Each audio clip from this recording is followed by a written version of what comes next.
Alrighty, hello folks. Welcome to the stream. Hello, unnamed creation. Lillian, good to see you. Loop-de-loops. Yes, drink your veggies. Hello, Alvin. And Chris. So much for fixing my sleep schedule so that I can stream earlier in the day. I actually woke up pretty late today, still rubbing the eye goops out of my eyeballs. And I almost clicked creative mode instead of survival. I'm still half asleep.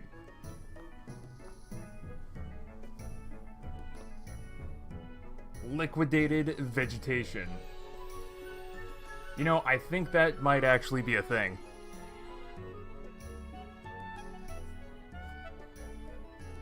When a farmer has to do taxes. Does a farmer even do taxes?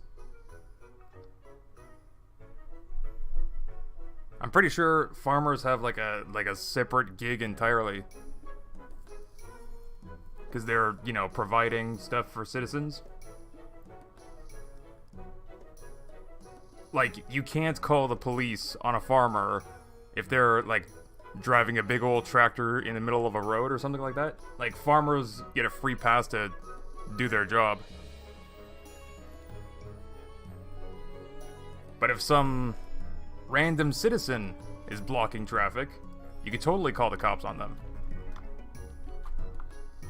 Alright.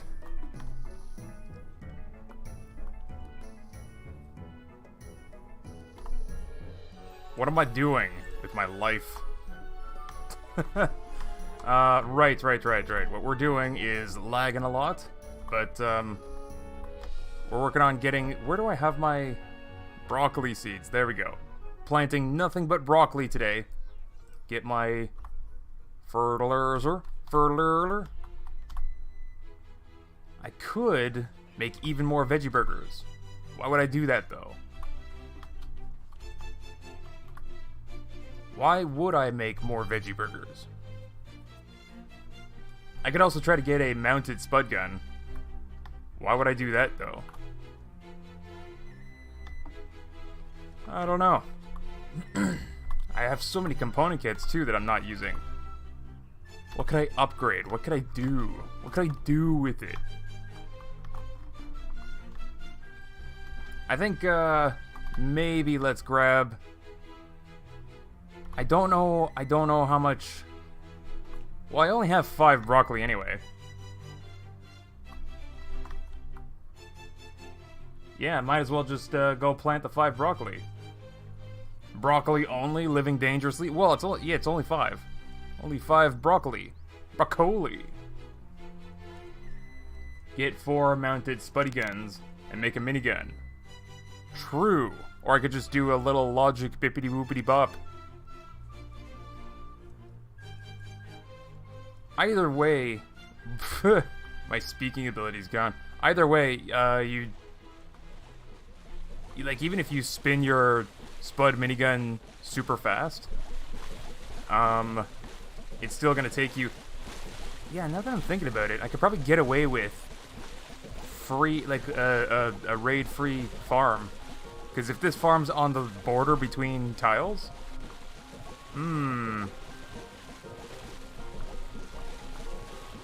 just do a little something like this. That's 5 broccoli. And they should be on different tiles. What was I even talking about? Oh, yeah, the spud gun thing. You're talking about, like, activating them with a sensor and just, like, spinning them around. But, like, you can't spin that too fast because a spud gun needs to operate on, you know, 40 ticks per second.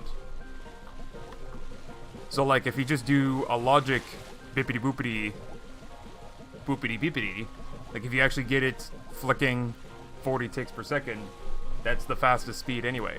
And I'm not sure if the spud, like, the mounted spud gun even fires at 40 ticks per second. Like, it might be a slower firing rate. Hey, Chakira! Or is it Akira? Ch. Akira. And you're it. Good to see you guys. And that gaming channel. And Reverser, what? And Scorpio. And COG Inc. Cockster is back. Alright, I don't think I need to stand around here waiting for the broccoli. But, like, I'm kind of surprised unauthorized farming was not already detected. It might just be because, like, I might just get away with no raids for this. So I guess let's just check out my other farm for the time being. Shark. Oh, except... either one's fine, except for what Lillian said. Hello, big man. And Kerr. Yeah, it does seem pretty blue in here. I'm blue, dabba dee doo dabba doo. Gosh, you can definitely tell I'm still half asleep.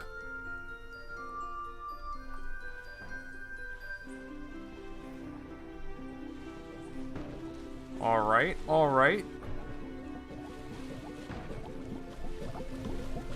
Farm seems to be doing alright.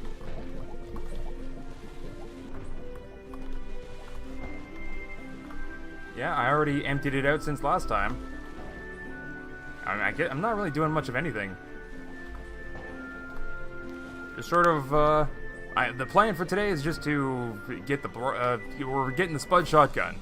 That's as much as I have planned. So we just gotta plant the broccoli crops a few times. I might have enough fertilizer for the first 2 farmings. You know, just get the seeds from the harvest and replant. Until I have enough broccoli to trade. To pack and trade. In the meantime, let's get crushed. Crush. Oh, there's a toadbot head underground. Grr!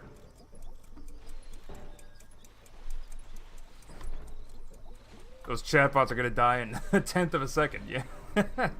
Yeah, it's definitely good to have this many mods in the chat. Crush. Crush.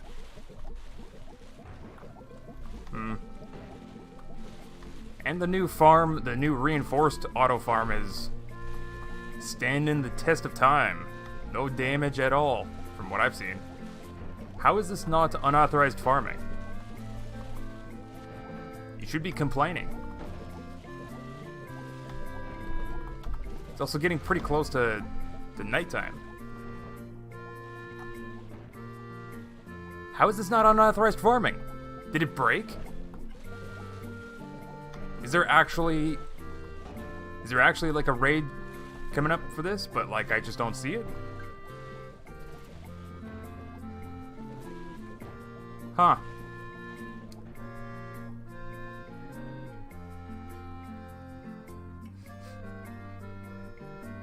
So I've never seen survival before. Are there enemies? Yeah, there are bots. I mean, let's go find one, I guess. There should be one, like, right back here. They're kind of mediocre. Survival mode's kind of bad. This is a walk. This is a friendly... You can feed this thing corn. Hey, we can just do it right now, actually. You want some corn? There's some corn. And then it spews milk out of the udders on its head.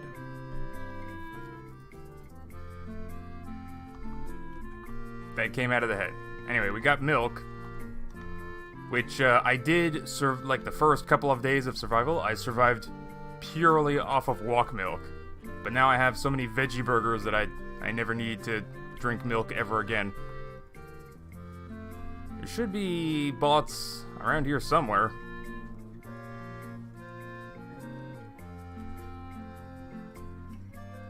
There's definitely at least a toad bot over here.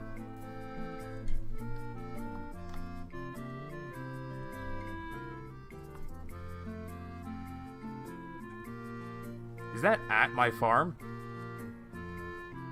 No, that's just... Wait, what? That was just the effects of fertilizer. Okay. There's a toad pot head in the water. I don't know what it's doing out there, but too close to my farm. Wait, I don't have potatoes with me? Ah! How don't I have potatoes? I might as well just drink... No, I'm not gonna drink the milk. I'm gonna drink a burger. Okay. Can you not just eat corn? Yeah, funny enough, you can't. You should. Same thing with, like, water. Anyway, that was a bot. Just 3 smacks for the weakest bot in the game. And you can outrun them even, like, backwards. You can, you know, backwards running, you can outrun them. It's kind of weird. It's kind of weird how weak that is. There's some other bots, like some other enemies, but, like, I think, well, maybe if I go to that automated farm, you'll see the incoming raid. It didn't look like there was one coming, but there should be one coming in a couple minutes.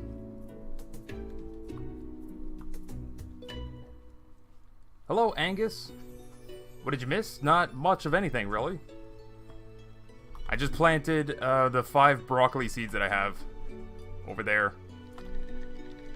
So there doesn't seem to be any raid coming for those broccolis.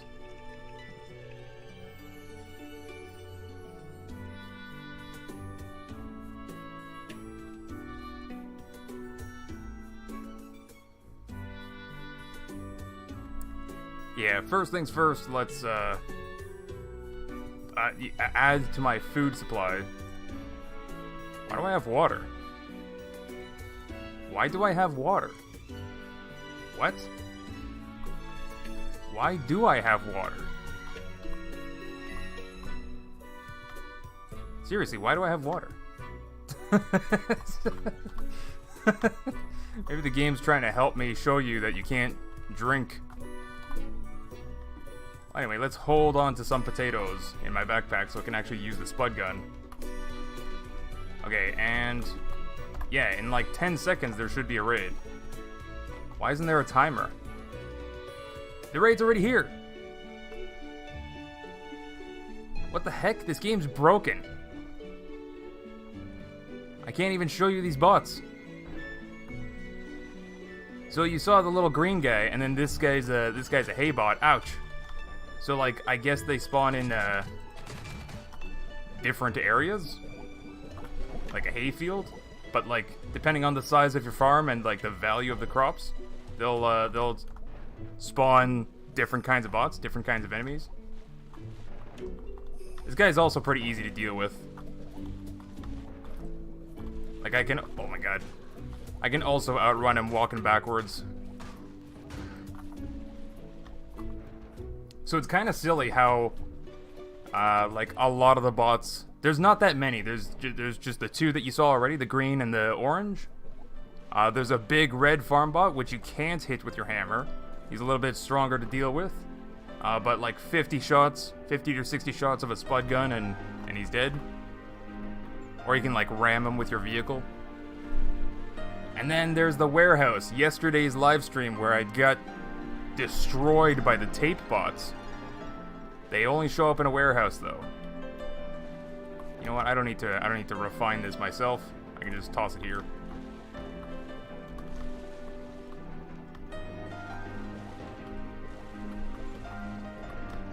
And that's pretty much it. Like, there's 2 different kinds of tape bots, but like one of them shoots explosives at you. But overall, like, a majority of the bots are, like, super, super weak. It's a little bit too easy, in fact. And then the warehouse is probably too difficult, I would say. Like, it's so... both ends of the extreme ladder. What the heck am I trying to say? It's just very extreme. Too easy, too difficult.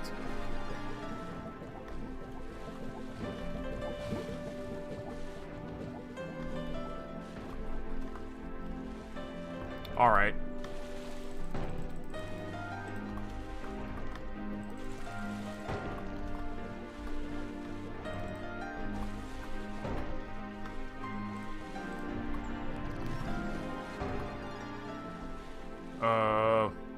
You know what? Maybe I should make sure there's stuff in there.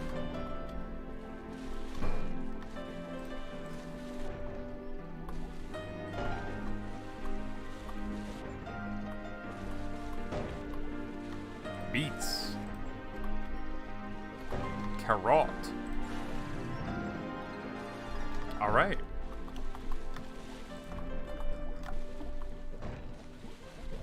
Did you know that Dragon Ball Z characters are vegetables? Kakarot is carrot. Vegeta is vegetable.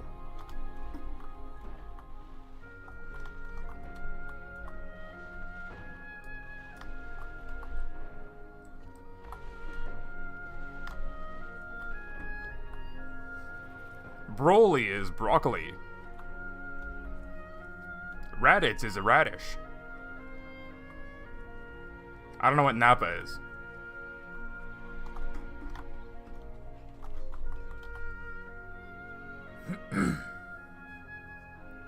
What the heck, this game's broken. It's like Durf has never played Scrap Mechanic before. Yeah. Yeah, that one's on me. I should be expecting things to be broken. But my god, it's like something new every time I play.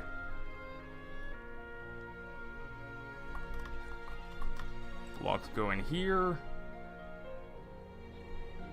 I've got plenty of potatoes. I guess just more food supplies. I don't really need to trade much of anything. And I have extra carrots now. I guess because I have so much extra, I might as well make the veggie burgers. I'm kind of overflowing on beets. I should switch that. Oh, now the raid timer's working. Speaking of which, actually, the broccoli should be done. So let's put away that, because I'll be able to plant new broccoli.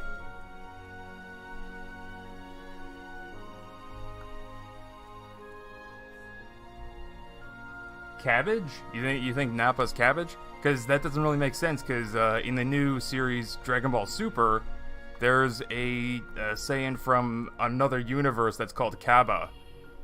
He's supposed to be cabbage, I'm pretty sure. There's also, oh god, what are the names? Caulifla, which is, like, definitely cauliflower.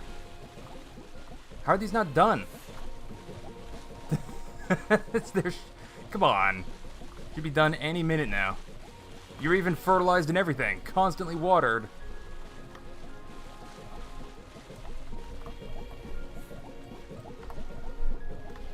No raid though, because it's just too few plants. Nappa cabbages is a type of cabbage? Really? Well then. Today I learned.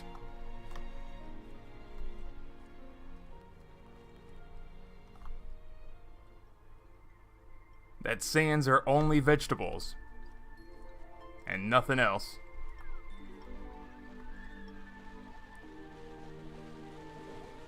And like, all of the demon characters in Dragon Ball series are all instruments. Like, there literally was, they just straight up named them instruments, not even trying to pretend like they do with the Saiyans. Like tambourine and piccolo. Those are just musical instruments. Come on, broccoli! Nice thumbnail. Thank you, Captain Sneck. And that was from yesterday's stream when I went into a warehouse and just got decimated by tape bots. Man, took me 7 tries to to get these broccoli seeds.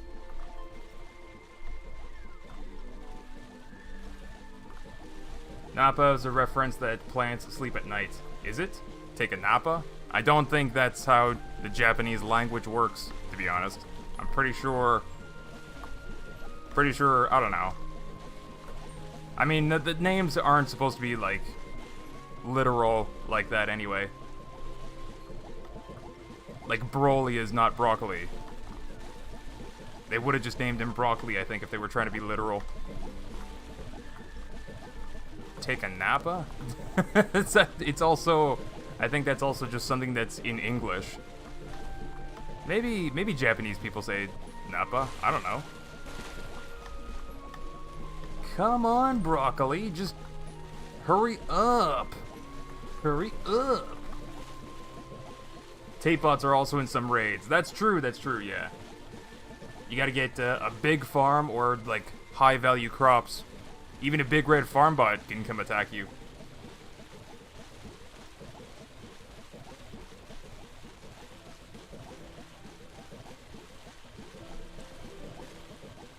Just waiting for the broccoli. So I can collect the seeds and plant them again. Just waiting for the broccoli. Might as well go clam diving. Since it's early in the morning, daytime.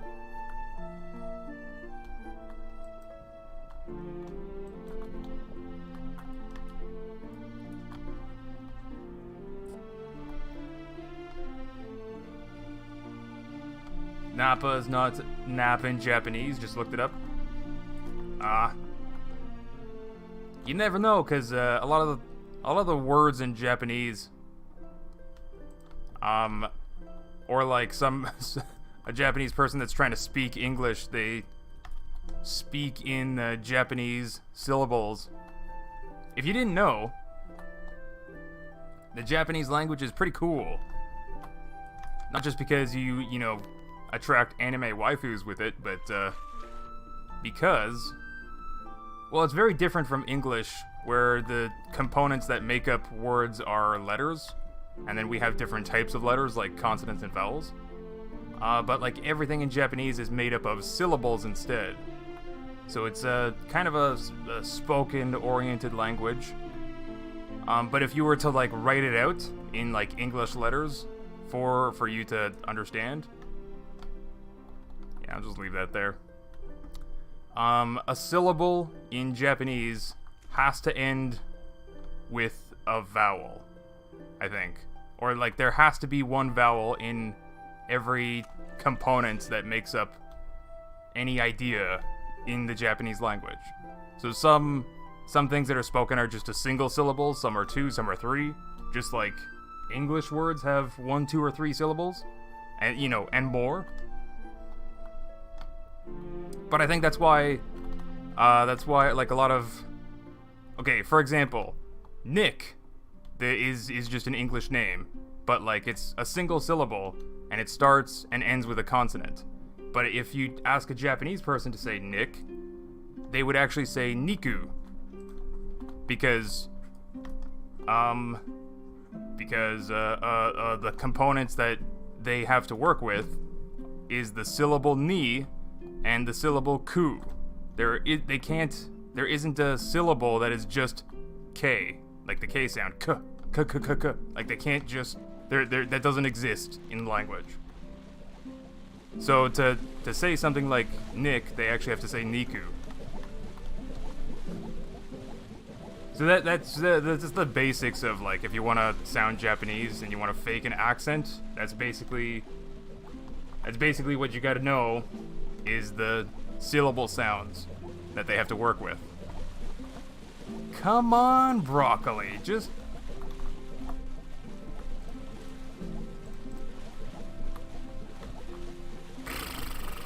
How long are you gonna take? Haha, Durfu. That's very true, actually, yep. It would be exactly like that.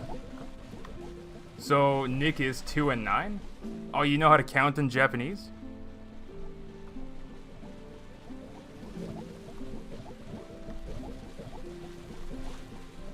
I don't actually remember that much Japanese. But I do know how to say 3, 2, 1 because of the amount of Death Note that I've watched. And he's like looking at his watch, counting down waiting for the exact moment. That's, hey, there we go. Finally, broccoli. Gimme, gimme, gimme, gimme, gimme. And now we can plant 11 broccoli seeds. And I have 11 fertilizer exactly. Is this gonna start a raid? Is it gonna start a raid? Who knows? Because I might still get away with planting on 2 different tiles like this.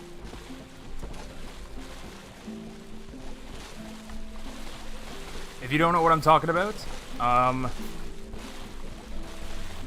that's all the fertilizer I have. Okay. If you don't know what I'm talking about, oh, I got 5 broccoli. Yeah, 5 broccoli from 5 seeds. Okay, there we go. There's unauthorized farm. I'm gonna get 2 raids as soon as the other one's detected. There you go. Yeah, so that's what I was talking about, if you don't know what I'm talking about. Where normally this would be detected as a single farm of 11 broccoli plants, and that might be a little dangerous. I don't know how dangerous the farm bot raid's gonna be. But because there's a border between terrain tiles here and here, those are 2 separate tiles, and it's like right along the border, I actually have 2 separate farms instead of a single farm. So it doubles the amount of farm bots that are coming, but they're gonna be weaker bots, I think, is how that works.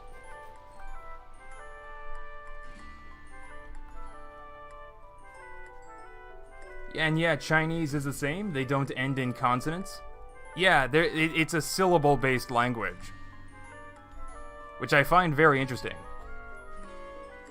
English is like actually very different in that you have to construct syllables with letters and stuff. So like you can make up. There's actually a lot of arguments that people will have, like, oh, English is better because this, that, and the other thing. But like one thing that English has going for it is that it's Latin-based language, right? So I think a lot of the philosophy behind the language is similar to how Latin, you put together, you basically, okay, if you actually know some Latin, you already do know some Latin, whether you like it or not. Because if you ever seen some weird medical jargon or like the name of a disease or something like that, it's always called something weird and it's like very, very Latin-y or whatever. And doctors don't even really know Latin, but they do. Everybody that speaks English knows Latin. Secretly.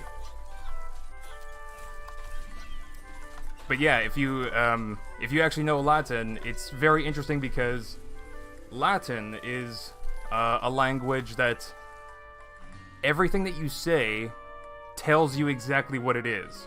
It's kind of weird, but like English, if you learn a new word, you have to look it up in a dictionary and learn what it means. But the Latin word quite literally describes what it's telling you. It is its own definition. It's very weird to sort of like say it like that, but like if you understand Latin, and that's why I bring up like the name of a disease or like medical jargon, because a lot of the words, a lot of the components in Latin are like referencing stuff, right? So you can say, oh god, why haven't I made more veggie burgers?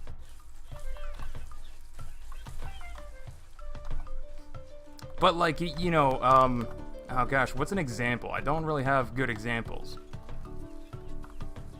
The name of some heart disease will reference the heart organ. It'll use the Latin word for heart and the Latin word for disease, and even possibly the type of disease. So like just saying the Latin word is the definition.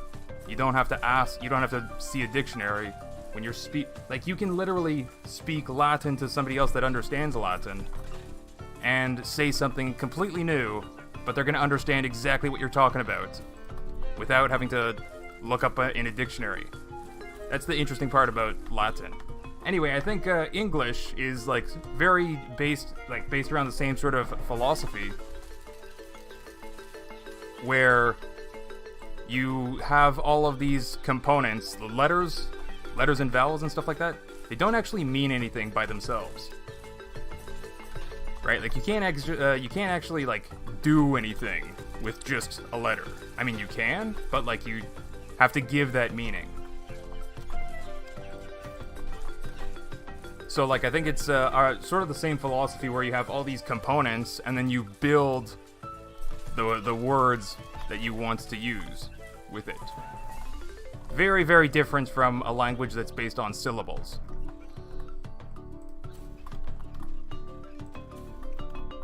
And that's, I find that interesting because, like, where do I put this stuff? Some languages are based on spoken, like what you hear, what you actually listen to coming out of other people's mouths. And others are a little bit more abstract, but like based on the idea that you think. Gosh, I am actually out of space.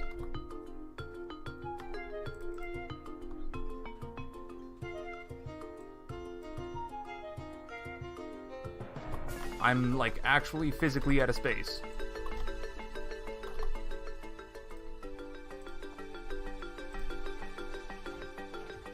I mean, might as well a couple more chests, might as well. I'm not low on any of these materials, a few more chests, why not? This is the first time I'm crafting 3 chests in a row. And also process all the glue that you can. Not gonna be low on space anymore.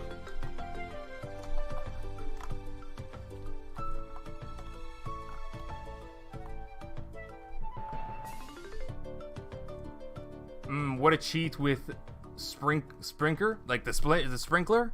It's not a cheat, it's all vanilla.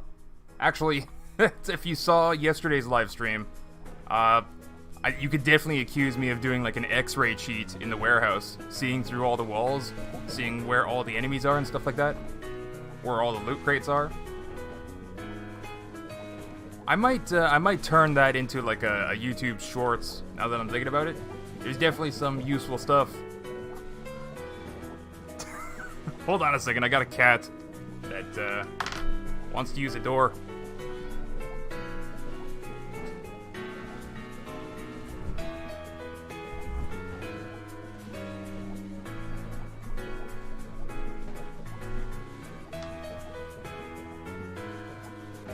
Yeah, there's a bunch of useful stuff that happened throughout these live streams. I might just take these clips and turn them into like a little YouTube Shorts.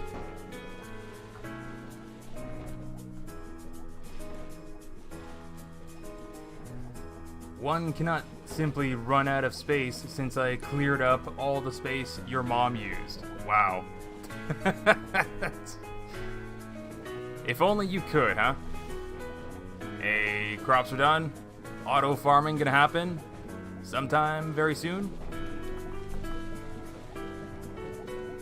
Very, very soon.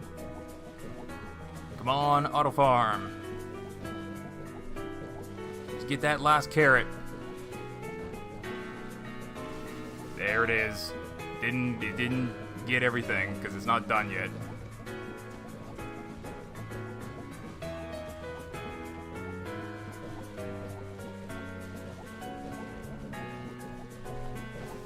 Oh, all of a sudden now you want to finish, huh?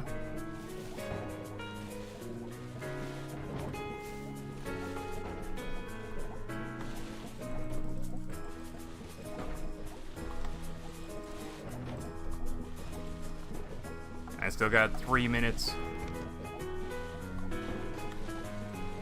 Carrots. Beets. Potatoes. Definitely doubling up on potatoes since I'll probably start using a lot more ammo. Although I should probably double up on carrots if I'm gonna get lots of veg. I have veggie burgers though. I have tons of veggie burgers. I don't need more. 2 minutes. I'm gonna show up on that farm over there since there's 2 raids. I got 2 minutes to put away my food supplies.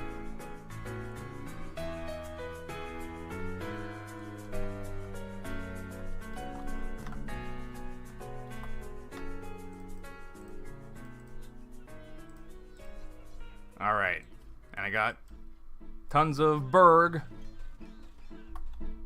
So let's eat a burg, so I don't get thirsty while the raid's coming in still just about 2 minutes.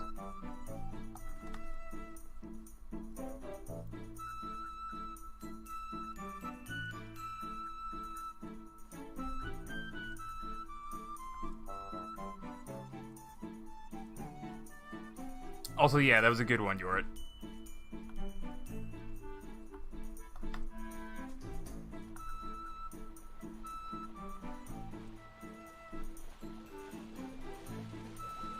Still not even most of the way there. Alright, well, we definitely just gotta do some defense here. Oh yeah, so to the person that was saying, like, the water cheat, it's not a cheat, it's all vanilla parts. It's just a vacuum pump that's constantly on, pumping into a water tank. And you can see I'm never gonna run out. The water gun up here does not shoot fast enough to drain the water tank because the water pump is going faster. And I just used some blinky logic to keep on shooting. Boom, boom, boom, boom, boom, boom, boom. So the water gun has a little bit of spread to it, and it covers the entire farm. Speaking of which, Lillian, I don't know if you were there at the end of yesterday's stream. I went through the automated farm process, sort of like all over again. It's just, you were asking, like, what does it take to set up an auto farm like that? It's basically this setup right here. I started with this, just to get an idea of, like, how big the farm plot actually was, and I sort of, like, tried to find the optimal watering rate and size, because, like, you have a little bit of a compromise. Alright, raids here. And then from there...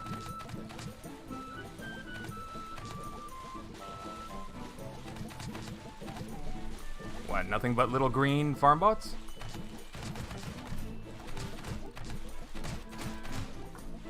That's it? Yeah, I guess it's too small of a farm yet, still. Huh. I really shouldn't be picking up circuit boards either, they're kind of trash. Since I have so many. But yeah, it's like just once you get like the size of the farm that you need and want, you know, might as well go to the other farm since that one has a raid at it as well.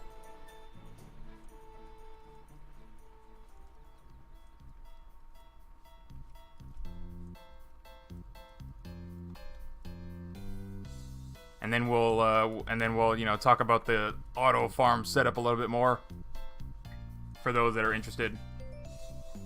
Because, like, it was somebody that suggested to just use the resource collectors as crushers, and then you can pick up those orange guys, those Haybot spines. They leave some scrap metal behind, but you need to refine it into scrap metal blocks. So that's why there's those moving parts going up and down, and they just crush them like that, and they collect the resources into those resource collectors. I don't know if you could see that in time. There's one right here.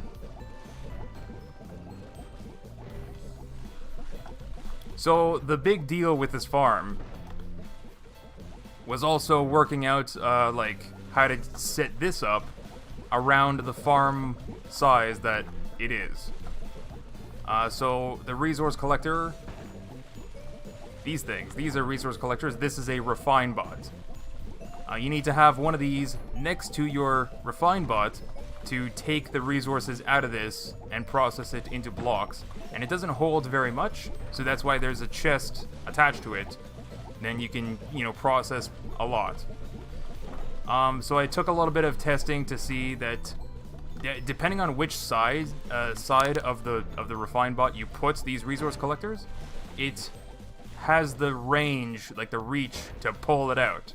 So that side specifically, where you see a lot of where you see that like black flap of plastic or whatever, that's the input side. That can reach 2 of these lengthwise. So that's why it's oriented in this way. That you get the biggest surface area to crush with, and also being able to put it into the resource collector. And there's also other sides that you can use. So that's why there's only one on this side. it doesn't have the reach of 2 on this side. So that's why there's like the long side and the short side. Yeah. And in between here, you have the wooden crushers. These distances are approximately the exact distance you need to crush a bot, and whatever resources it drops, it'll get sucked into this one or that one. So the resource collectors also have like a little bit of a magnet force as well. The missing block in between is like exactly the spot in between the resource collectors. So like if there was actually a resource, I can't actually show you, but like if there was a resource exactly in between, it wouldn't go into either of them. It's just kind of lucky that it's never like that. Like the statistic probability of it being exactly in between them is very, very low. So it'll always fall into one or the other. So that's sort of like the maximum length of an automated farm that you could have without having to use another resource refine bot. I could set up one in the middle here too.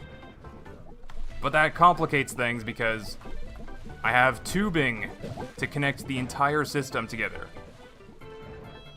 So they're all actually connected. All of their outputs are connected to go into both of these chests over here. Kinda, I don't know, kinda complicated, not really.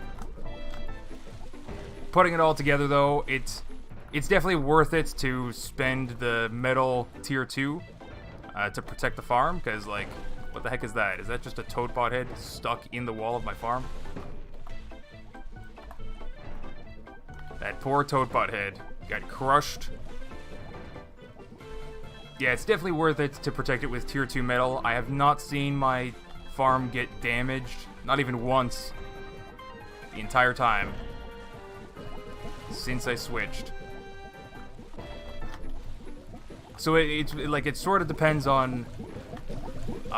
wait, the thing that I said about the gap in between there, I could make this gap on this side a little bit wider. I can't stack 2 resource collectors, but I can make the gap in between wider. The problem, like the reason why I'm not doing that is because of the watering setup. It only gets a farm plot so wide. So that's the reason why the farm is shaped the way that it is. The crusher is just pistons for every corner. I think I'll just end up making a list from what I see based on the VODs. Yeah. Well, I had to... The starting of this was different. Why is this only 1? Whatever. The start was different because I had to build it out of wood initially. Right, and then upgrade to the metal too. So if you watch all of the VODs from like start to finish, that's a lot more hours than what I'm trying to explain now, but it's the watering setup is pretty simple, so I think, you know, that's what I started with. You could probably get like a much better design now that I'm thinking about it. The refined bots are too heavy. I don't think it's worth adding those as like the corners, unless you're willing to spend more pistons to move things up and down, but a single level 5 piston seems to be able to lift 3 resource collectors plus some metal just fine, once every 2 seconds.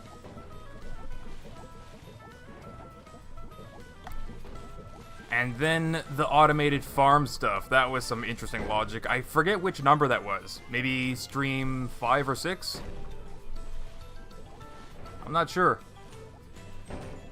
The collection stuff is pretty, you know, straightforward. You just get the pumps on a switch, non-stop, and just extend the pistons out the entire length of your farm.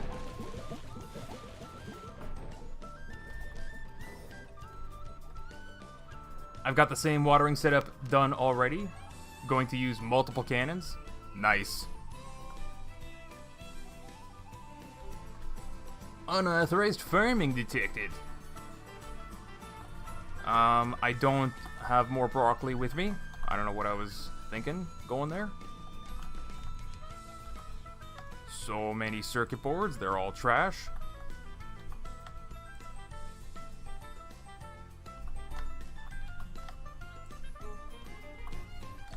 Alright. Let's check up on that broccoli.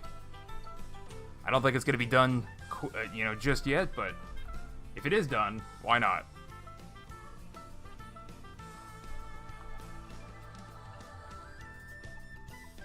I wonder if I'm going to get bigger raids this time.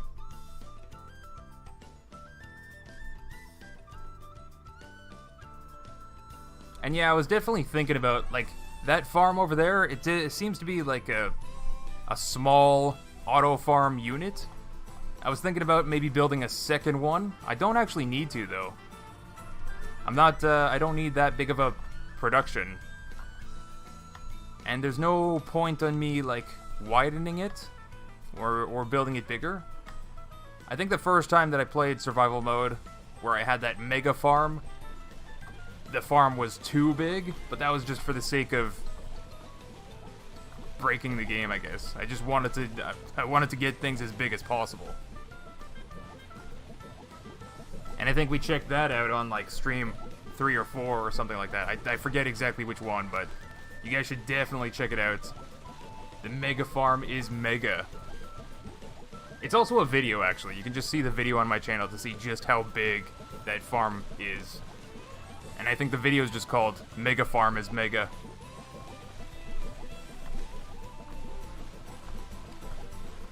Has anyone else had a problem with Scrap Mechanic on Windows 11 Insider?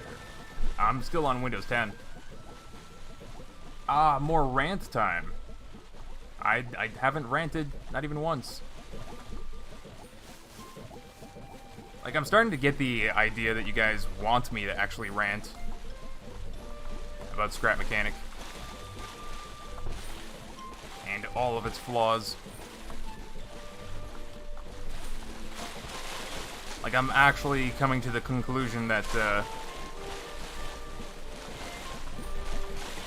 23, yeah, whatever. Yeah, 23 is still a safe amount, I think.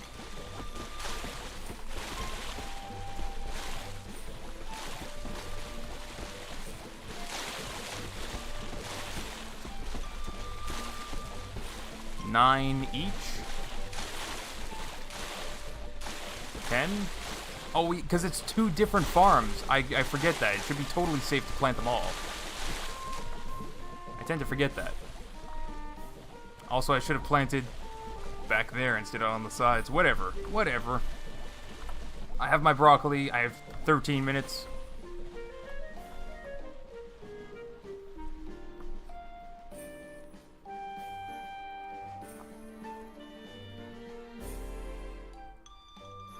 But yeah, just because of like the questions that you guys ask about what I think about something, or you know, when's like a mod gonna be updated, or like what happened with stuff, I actually started to think like maybe there's people that like actually want me to be constantly ranting. I don't know. I guess the motive would be to like try to make me come across as a constant complainer or something like that? I have no idea. But like, obviously I like the game Scrap Mechanic. I wouldn't be spending so many hours in the game if I literally didn't like it. It's just that, yeah, things happen. Some stinky poo-poo things happen. And the community ends up being... That's generally the reason why I even consider this as a possibility, is because the Scrap Mechanic community tends to be really toxic compared to other... So I suppose, yeah, this is a rant now. Compared to some other game communities, there's like some weird haters that like just go after you for no reason. Or it's like the modding community is very competitive. Again, for no reason. Nobody gets anything out of it. It's just like this weird clout chasing sort of thing. Okay, so I don't need anything here. I have so many chests. What am I doing? I guess I'll take this.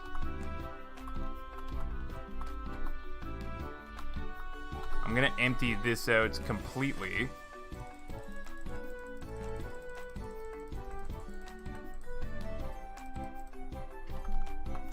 and put it in here.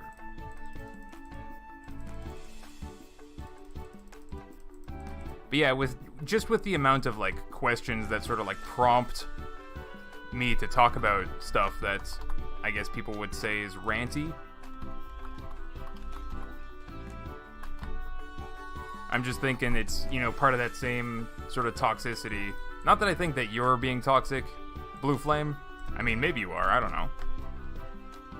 It's kind of a weird way to go about trying to make somebody look bad. So I don't think that you're actually doing that.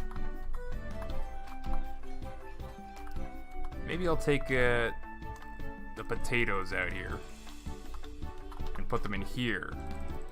So this one's gonna be nothing but potatoes. I might as well just empty it. I get new potatoes all the time. And I have more. Oh my god, I have so much more. This is my food supply though for when I go on a drive. Okay, so this is gonna be my chest of extra burgers. I'm gonna hold 2 pizza burgers and 1 veggie burger.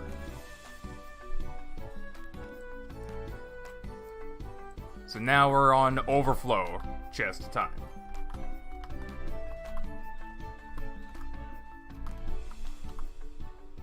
And I have 2 extra large chests.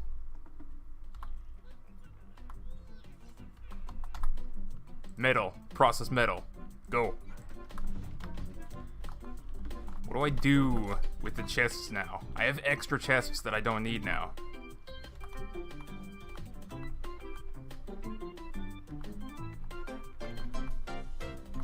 Just go down flat. Yeah.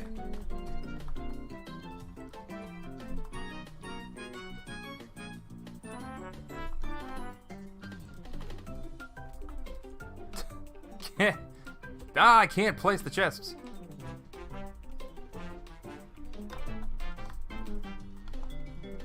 I don't think you guys are actually doing that because it would be kind of weird. It's like actually,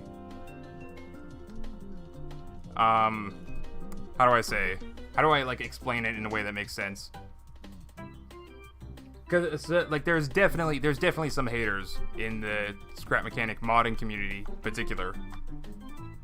But like any attempts that they have made to like quote unquote cancel me have only like backfired. It ends up like negatively affecting their reputation to be a hater.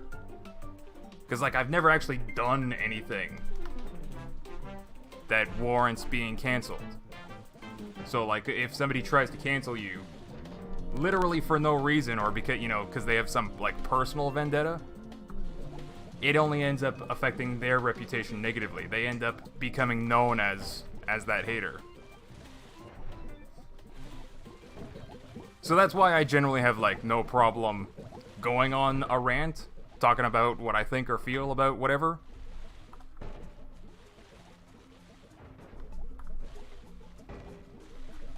But yeah, I just think there's like a strange amount of chat questions that end up prompting a chat. A chat? A rant. Now to just build the fully automated 100 by 100 farm. Nah, I'm not gonna do that, I don't think. I mean, maybe, but I got Blue Flame. You should check out the video that's just called Mega Farm is Mega on my channel. As a matter of fact, you can go check it out right now because it's like a very short video. You'd probably be able to watch it before these raids get here. As a matter of fact, I'm gonna check it out myself on my own channel. Where is my channel? My channel.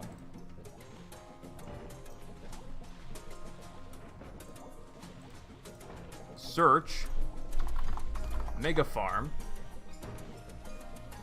Yeah, sneak peek, Mega Farm is Mega. That's the video. And the thumbnail is literally the entire road is covered in farm plots. What happened to the music?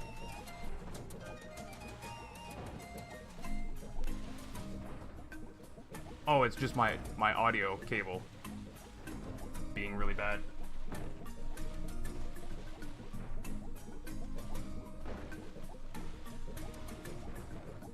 I really gotta fix that at some point.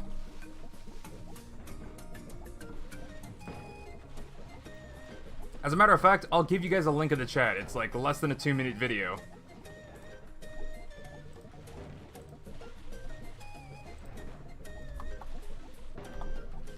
That's the video where you can see the mega farm.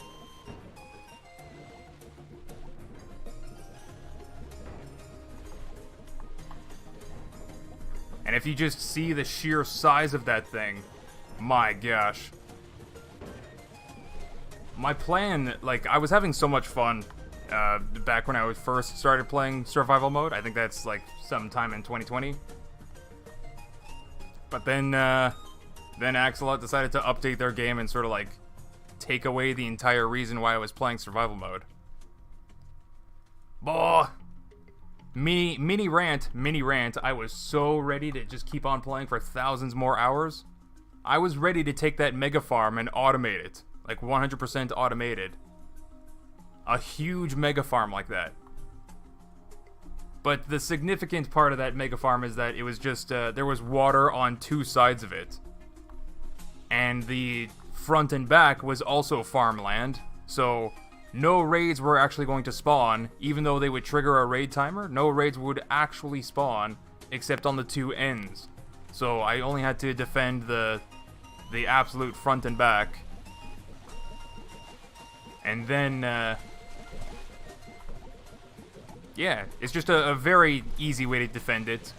Just 2 sides, I don't have to worry about the long sides at all. And so, like, I had like a row, like a vehicle that had water tanks and water guns for each plot. Because, like, I overdid everything in that world. Literally overdid everything. But it was just a vehicle then, like a loose vehicle that would drive, because I'm not going to do that with pistons. So it was just a loose vehicle that would just drive along the road, the straight road, watering, collecting, and planting. I had 3 different vehicles ready to go. And when they were done, the water vehicle would basically park next to the water and refill. By the time it's done planting, Durf, that farm would trigger like 10 raids with that side. It was actually more. I think it was actually more. How many terrain tiles did it take up? Because it was definitely more than 1. But yeah, by the time it's done planting, you can harvest the other side. If I used fertilizer, yes, I think. I actually think so, yeah. Durf, I have a question. When I load, my blocks are just white, all white, and then it takes a while to load the textures. How do I fix this? I think that's just scrap mechanic being poorly optimized and slow loading time. So the reason why I'm looking to get a new PC later this year is to upgrade my storage, where I install my game. I want to get a new hard drive, except it's not a hard drive, it's an SSD. It's one of those motherboard SSDs that are like crazy fast. And also upgrading the speed of my RAM. So you might actually be like low on, I don't know, the game says it needs like minimum 8 gigabytes of RAM, but like that doesn't, something like that, 4 to 8 gigabytes of RAM or whatever. That doesn't mean your computer should have 8 gigabytes of RAM. You should probably have 16 gigabytes of RAM so that your operating system can do what it needs to do with the RAM. And then there's like a spare 8 gigabytes for the game. Right, so the minimum that you see, minimum system requirements that you see there is, I think it's a little funky. I mean, you can play Scrap Mechanic with that little RAM, but like you probably shouldn't. So it was after I installed the survival mod it started happening. I think it depends on what mod you're talking about, or like what you're doing with the game, because it's the same thing either way. Scrap Mechanic itself is poorly optimized, so there's only so much that it can load in at the same time before there's going to be some problem. So here we go. 50. I don't have potatoes. Oh my god. Oh my god, do I have 50 seconds to go rush and get potatoes? I'm a dingus. I'm a dingus. I'm a dingus. Wait, computers with less than 16 gigabytes RAM still exist? Of course they do. Your phone is one of them. Also, minimum requirements on Steam are literally this is what you need to not crash in 1 second of starting the game. Yeah, the requirements are lying to you. They're definitely trying to sell the game by downplaying the requirements. I have a better video card than what they say, but it's... Okay, whatever. Take. You know what? I shouldn't have... I take some of these potatoes, because I don't need that, and put it in here, the extras that... Okay, now I have potatoes to fight, and the raid is already there. Oh no, they're gonna destroy my crops! Oh, they're destroying my crops! If only I was faster. Oh my god. Okay, you know what? It might be okay, because it's only little greens, it looks like. Oh my god, I gotta get there fast. Go, go, go, go. Like, if they literally destroy the entire crop, I'm gonna be upset. Yep. There goes the wall. Come here. Get me. Get me instead. Oh my god, the entire crop is gone.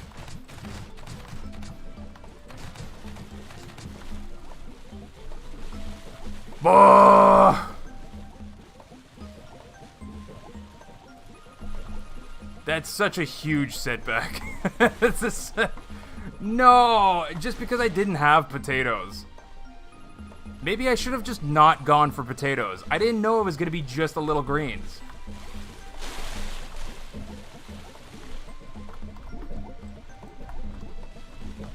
If I had known there was not even going to be a single hay bot or whatever, I just would have hammered them all. God, do I have to go into another warehouse to get more broccoli seeds? Is that what I gotta do now? Because, like, I planted all my broccoli seeds, and they just destroyed it.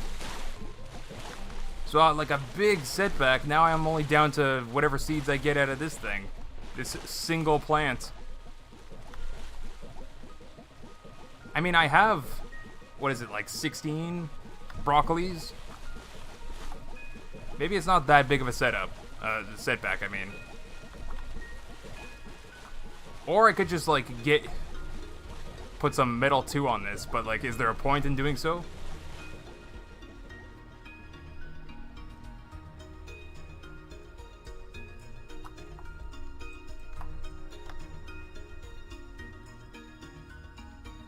That's a spud. Oh, that's a spud? That's not a broccoli? No! I have no more broccoli seeds. No! Really? Are you sure that's oh my god. Oh my god. Really? Really? Oh my god. I have...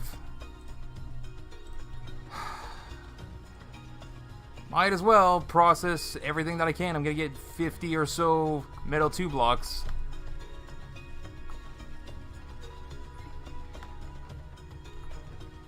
Yeah, whatever. Put all the wood that I have in there. Oh my god. And I'm finally overflowing on circuit boards. Let's transfer the component kits. So I'll have a chest of just circuit boards that I'm not actually using.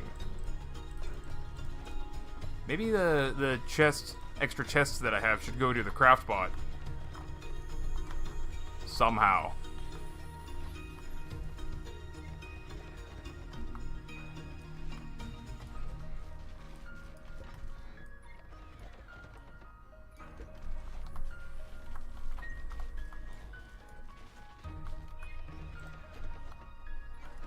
Why didn't I do that the first time? Why did I have to put this wood here? I'm a little bit of a dingus sometimes.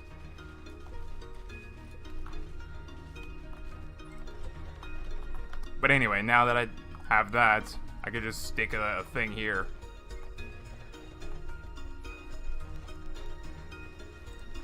There you go, so I can still access both of these chests. And it's all part of the system.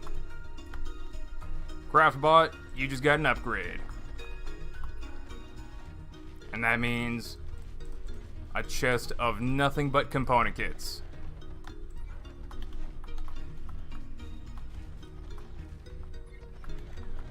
Yeah.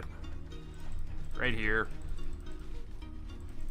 So if ever I need to, you know, get some component kits to upgrade something, I can always just pull it out, super easy peasy. Alright, tier 2 metal. Oh my god, I'm so, like, really? I have no broccoli seeds? I didn't think at all to, like, keep a spare. I just thought that was never gonna happen. Ah!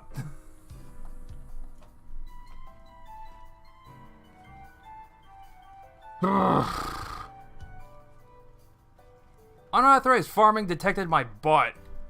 My bot is unauthorized farmed all the time with this game. Yesterday's stream, and then today's stream. Durf, you can trade for them. No, you can't. You can't get broccoli seeds from the trader. You totally cannot. How is this unauthorized? You're not a potato, right? You're not a potato? You are a potato.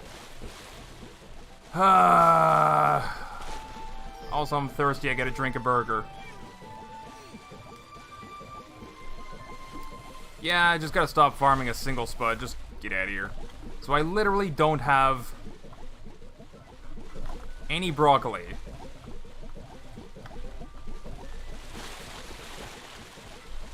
Just what I have already. Oh my god. It's not enough though, right? To get the spud shotgun, I need 40 broccoli? What the heck? I got scammed. Whatever.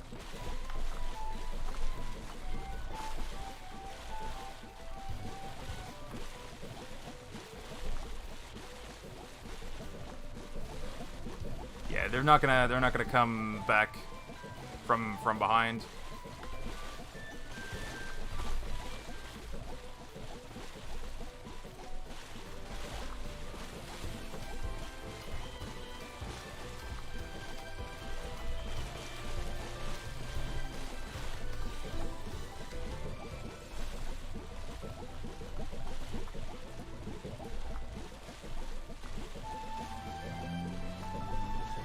Is that even on the ground? Nope. Gotta waste a block. Just to make sure it's attached. I mean, that should be fine. I'm pretty sure they're not gonna sneak around. I mean, you know what? I'll build it just in case. And I'm gonna do another outer wall. Assuming I can actually afford this. Yeah, they're gonna have to deal with 2 barriers. Oh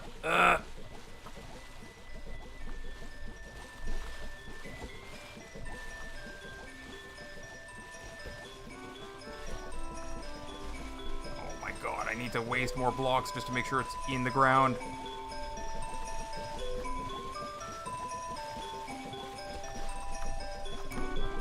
Alright, I'll get more metal too.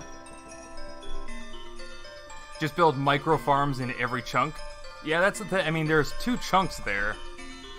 But that's the thing, I don't know where the other chunk is. I want to find a nice intersection of 4 terrain tiles.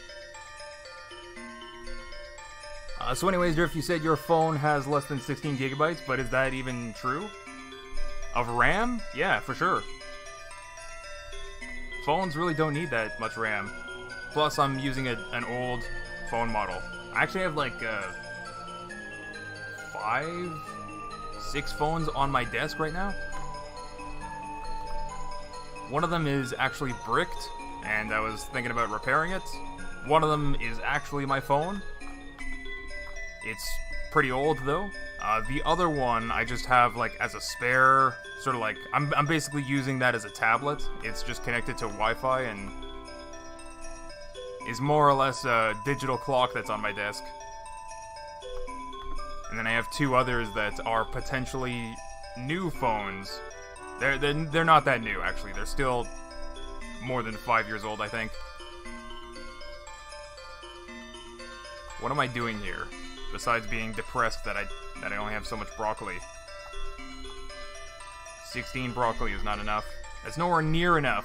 I have to go into a warehouse to get more. Buh! I have to go into a warehouse. That's the thing. I have to go into a warehouse. Oh my gosh. I have to go into a I'm just coming to terms with the fact that I have to go into a warehouse. Gosh darn it. Alright, well, let's go get some beeswax, because I need that. Oh yeah, and metal too. That's right. Thank you, Kerr. That's what the whole point of me going here, was to get more metal too, to protect that nothing farm right now.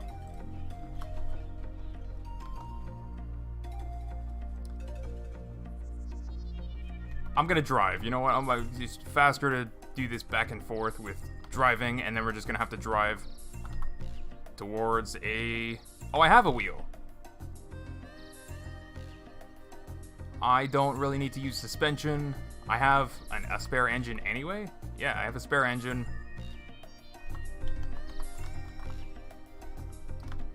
Do I have regular metal still? Not really. And no scrap metal to process either. Uh-oh. I could just use like a bunch of sand blocks to protect out the other stuff. I don't think it really matters because like the tape bots have ridiculous aim and they sniped my seat last time. So what are the chances they're gonna snipe? A single shot from a tape bot isn't gonna destroy a chest, is it?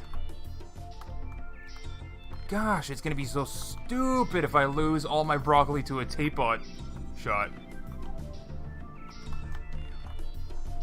This game is ridiculously unbalanced sometimes.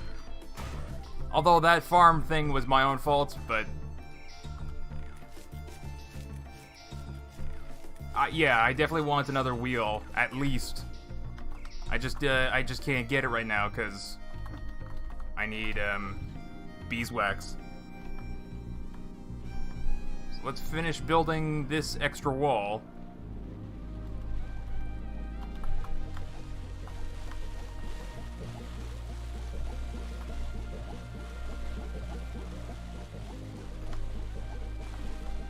I really don't think they're gonna come back here, but...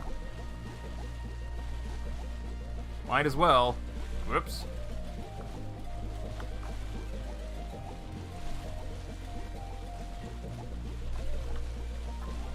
And if, you know, random little blocks here and there, if they somehow get through one spot,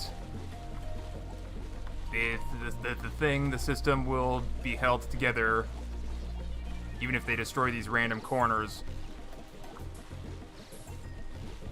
The second wall will still be in place everywhere else.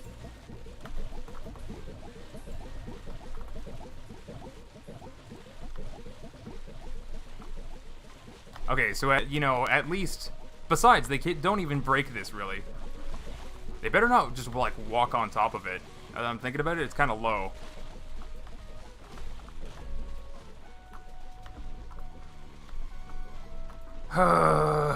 Tape bot shot could totally take out my wheel. Not this wheel. Whatever. Whatever.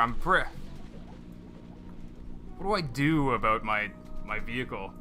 I just gotta snipe as many. Don't bring your broccoli with you. I guess that's a good thing to do.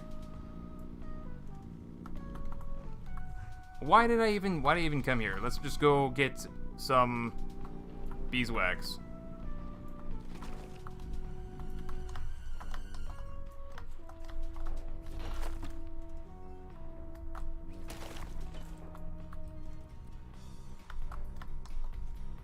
Okay, that should be enough for another wheel at least. No, sorry, Heybot. You're not destroying my vehicle this time.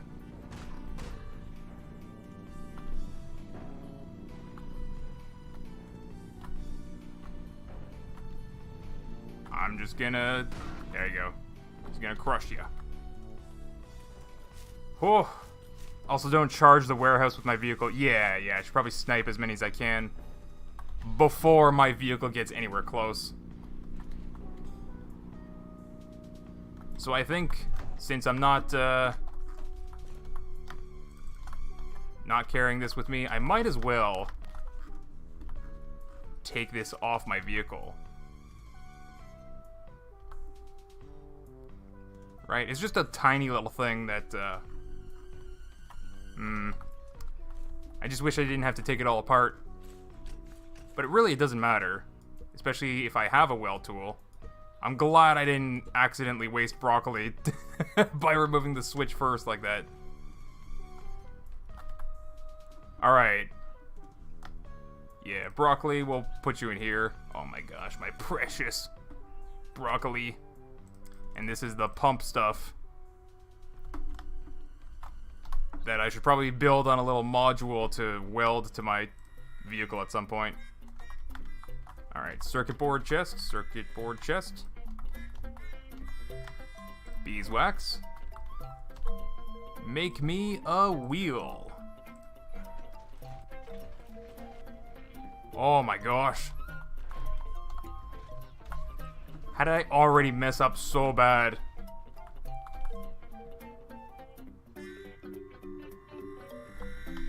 Alright, give me a wheel.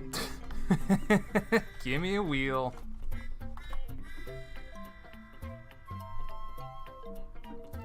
Try not to get spawn camped by a tape bot like I did once. Oh my god. Alright, so I think I have... Oh, I need bearings. It's a good thing I didn't process that metal, that scrap metal. So as long as I have enough parts to, like, completely build a second vehicle. Hey, thanks, Yorit, for being a member for 24 months. My goodness. You hit the 2-year mark. Drink a burger. I'm not quite thirsty yet, but I do need some burgers. I think I have plenty for my journey. Yeah, I think that's plenty.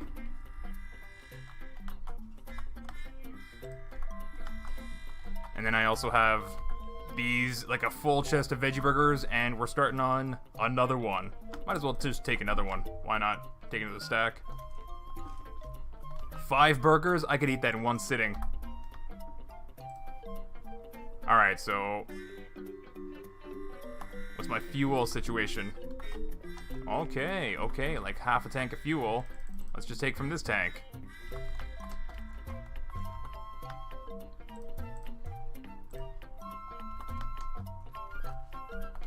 Yeah, I'm really not gonna run out. Put in the spare fuel. Is there anything else that I'm, like, forgetting? I have plenty of spuds. 4 wheels, 6 bearings, steering seat. If for some reason that somehow gets destroyed.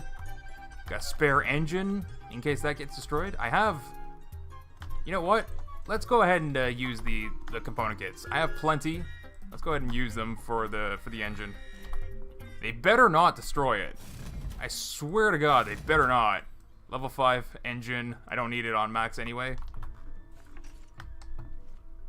God, they better not. You should have slapped the bed underneath the car. Maybe.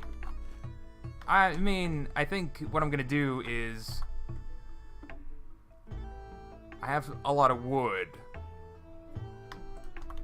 I don't want my car to be too heavy.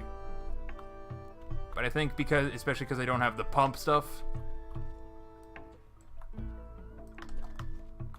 might as well just build at least a protective wall to take at least one shot from a tape bot.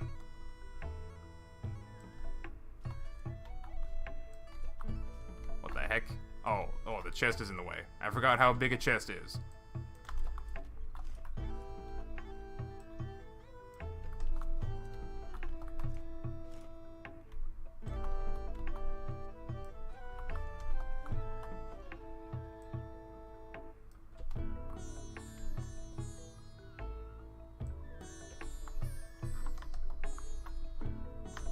Alright, The only thing that can go wrong is a perfect snipe at one of my front wheels. Or like 2 shots that, you know, one to break the wood and one to go through the hole that it made. Also, material. I should probably bring some material. I could just build it out of sand. Do I even need glass? I don't even need glass, do I? I could just make some more, though. I can make a lot more. I can make a lot more. Might as well. What am I going to be using that ember for? Oh, for the metal. Meh. I'm not even going to get through half that pile of ember.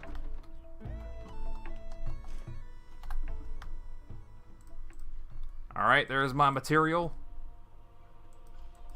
Let's kind of organize this a little bit so that I can pull out what I need when I need it.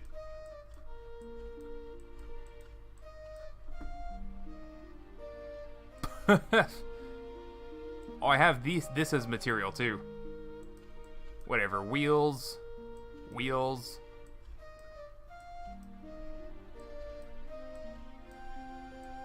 Sure, something like this.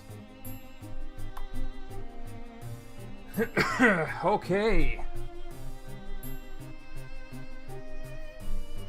How big a chest is depends on the person, I guess. You guys. Alright, 3 minutes. I could wait. I could just wait the 3 minutes. Because, like, that's going to spawn a raid and deal, you know. They're going to eventually damage that tier 2 metal at some point. So I just got to go deal with this raid that's from a single spud. From a single spud, it spawns a raid. Ridiculous. Not even broccoli. But now I just gotta go find another warehouse. I've actually never seen another warehouse. The warehouse I did yesterday, luckily for me, was like a small warehouse. Gosh, I hope I don't find one of the big warehouses. I hope I find another small warehouse. He says not really realizing he's gonna need those embers later. I actually don't. There's like a lot of ember farms nearby. You know, I was complaining that like, oh, ember forests don't regenerate in the same way that I was complaining that like the mining rocks don't regenerate. Because like when I was first playing survival mode with that mega farm, like that's what I was saying. I was upset because like I was ready to go for thousands more hours, thousands and thousands of hours, ready to play survival mode because I was having fun, a lot of fun, just overdoing it. Even though there wasn't a chapter 2, I still had a lot more to do. I didn't mean to rhyme, but I did.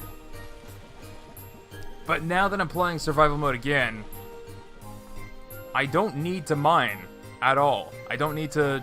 I don't use the drills anymore. And I was upset that to learn that the ember farms don't regenerate, but like, I don't need them. There's no point in overdoing it like I did last time. And the game that I'm playing isn't really going to last that many hours to begin with. So far, I think we did 8 streams of like between 4 to 6 hours. So the total amount of hours is maybe 40, almost 50 hours of gameplay.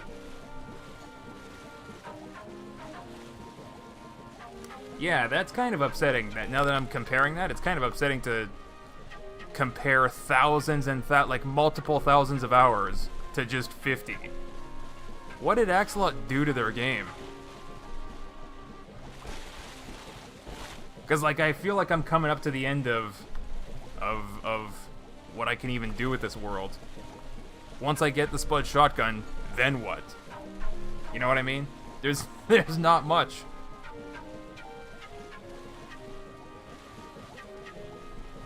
You fortified that one Spud so much. Yes. Yes. This is supposed to be broccoli. Oh my god, I'm so upset that I even have to go to another warehouse. I was ready to get the Spud shotgun.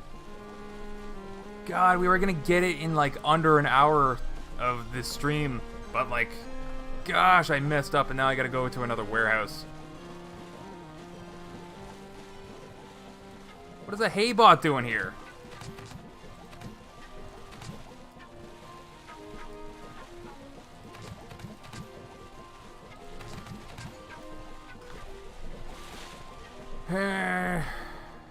Alright, I'm not even gonna bother picking up this stuff. Yeah, I have way too many circuit boards as it is. Is that another... No more bots? No more bots? Okay. Okay, let's make sure the other farm's doing alright. It's automated, so I don't think I need to worry about it, but... Also, this level 5 engine. Zooming!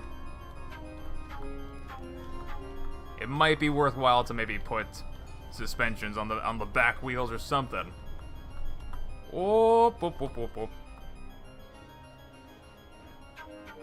There's a lot of haybots. Holy moly. But they are getting crushed, so... Yeah, all crushed all at once. That was all haybots.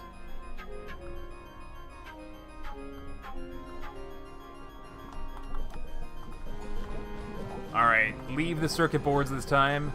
It's just circuit... What? What the heck's happening?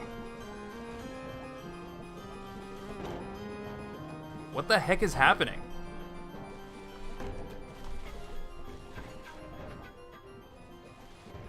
Why are you even doing this, Scrap Mechanic?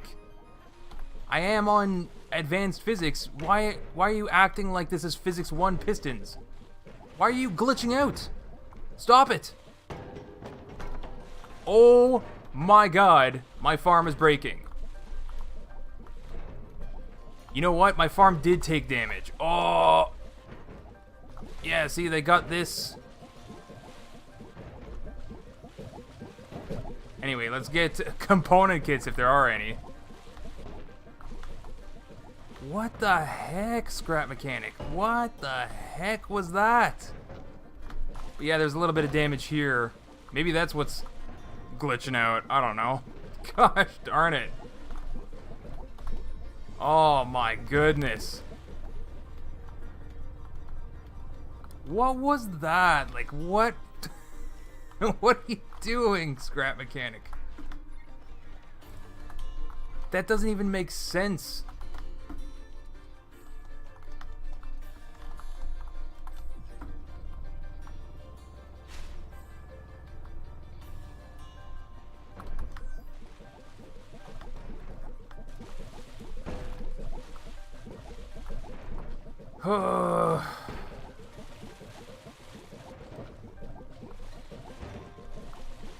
I should also just, like, put random things like this. I don't know how they even did that. I think they got scooped up and they attacked the places higher up. But hey, even if they knock out one of the bars, it's not going to fall apart this time. Okay, please don't glitch out my pistons just because I'm building. Okay, so far so good. Corners seem to be alright. This section seems to be perfectly fine. Nothing funky going on in the back. The back's never been a problem. Never been a problem. Oh my gosh. My heart. Like, what? So many things are just going completely wrong.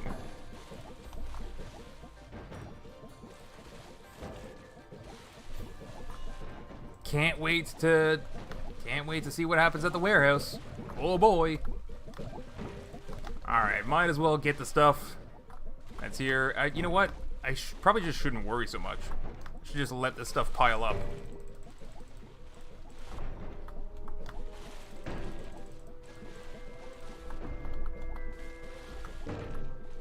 Okay, potato, potato, potato, potato, potato. Maybe I shouldn't have put it all in one. Take out some of that, like that. Potato, potato, potato, potato.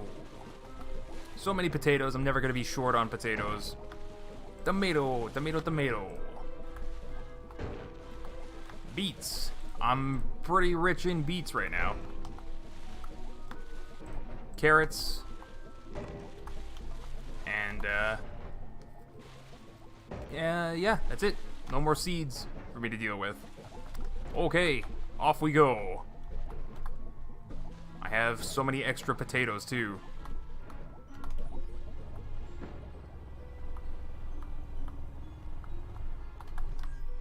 Durf, can you build a farm in the hay maze? I think I can. I don't know if that's actually a... You should be able to. Put this away, this away, this away. I can process that into metal, finally. Yeah. Yeah, and if you look, I still... Like, I'm not running out of ember anytime soon. I'm processing glass. I'm gonna have 29 more blocks to do. So, I'm still gonna have over 100 ember. Right? 28 more blocks? 27 more blocks after this one. So, 133 minus 27 is, I don't know, some kind of like 106 or something like that. Food. Why do I have a chest in here? Oh yeah, that's my pump stuff. Food. Food supplies. It's full. It is full. I do not have more space for food supplies. Ammo supplies? Oh my god, how am I actually running out of space constantly? Where did I put that other chest? Oh yeah, it was in the craft bot. Can you make another chest? As soon as you make more metal, you can. Gosh darn it.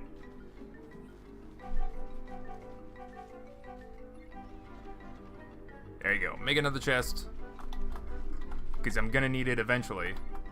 Not gonna use it right now, though. I'm just gonna... Whatever, I'll just put it in here.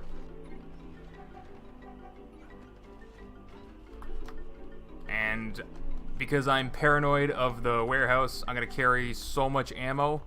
Really just spray and pray.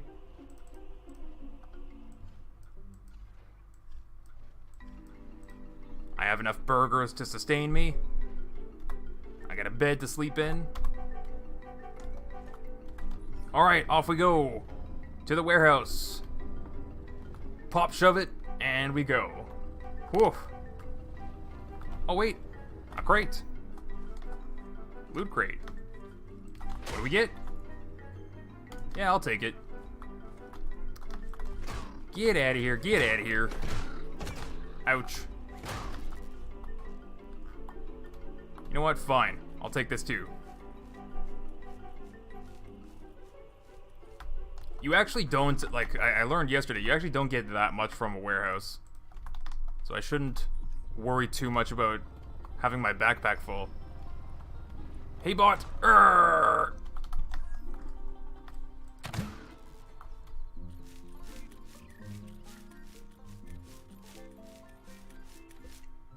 Durf, there's so much surface touching the ground when the smasher comes down. That's not really a problem, though. And, like, that's... I mean, I suppose I could reduce the lag a little bit. I don't really think that's a problem, though, because the resource collectors are one big part. It's not quite the same. What? A random golden chest? Okay, I'll take it. I'll take the switch. And the bag of soil, I guess.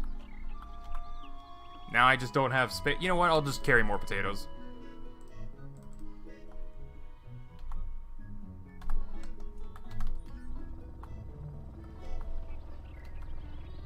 Whew. Alright. Just looking for a warehouse. Is that packing station? I don't pack broccoli here, right? Or I do. I do? I didn't realize it was right here. Right next to the trader. Is that another loot crate? What the heck's going on? This game's trying to give me gifts for all the suffering I've been through yesterday.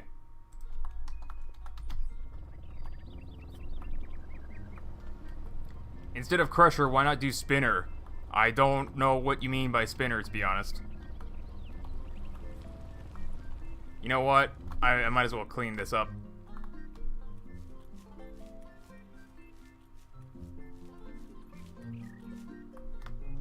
What if I want it funky in the back? You're it? I have no idea what you mean. I think you're responding to something I said like 15 minutes ago and I completely forgot.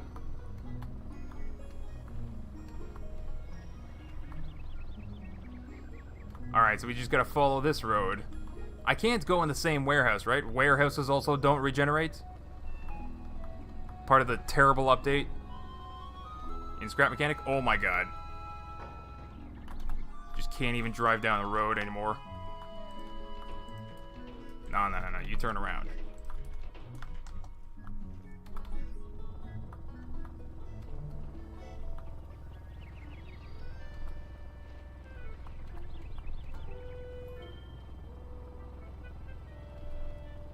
Just gotta find a warehouse. Just gotta find a warehouse. Warehouse. Warehouse. Over there. Not even gonna bother with all these abandoned buildings that... I mean, why? Why am I... It's so strange how the updates to Scrap Mechanic, like, really take away the reason to play survival mode. I mean, I don't... What the heck is this road angle?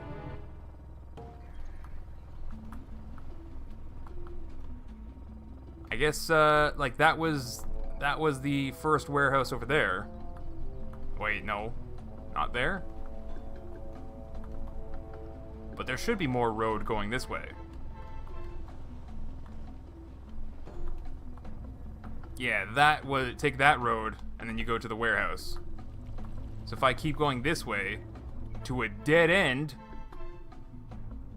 Gosh darn it. I'm never gonna get over how absolutely dumb the updates to Scrap Mechanic were. So this is just a road to a small warehouse.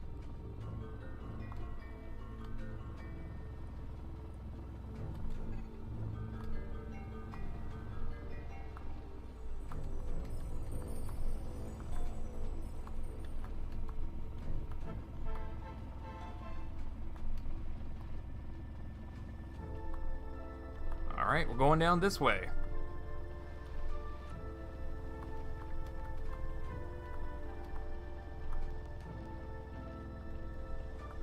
Oh! Okay, that's a bigger warehouse. I don't know if I want to go through 3 floors of tape bots. But I do have some experience. Holy moly, that's a big red. I have more than 50 spuds. Let's drink a pizza burger.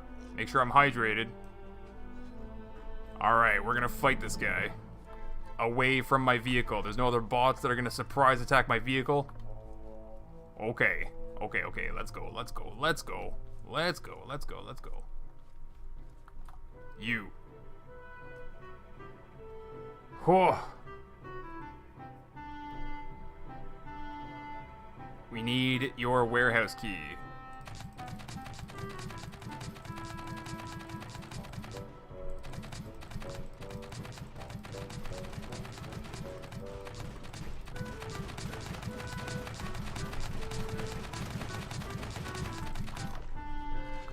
Cool. Yeah, so Chikira, you were wondering about the bots in this game? That's actually... You can actually trigger that guy with a raid if you have a big enough farm. And he's actually pretty dangerous because you cannot hit him with a hammer. Not that you would want to, because he does a lot of damage too. But as you just saw, it's relatively easy to deal with. Oh my god, my game. Almost died. Is that a tape bot way over there? It is. Let's try to snipe it. Okay, well I just hit it in the body.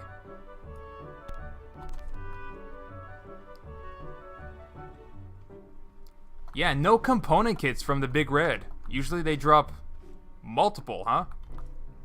Kind of a terrible loot from the Big Red.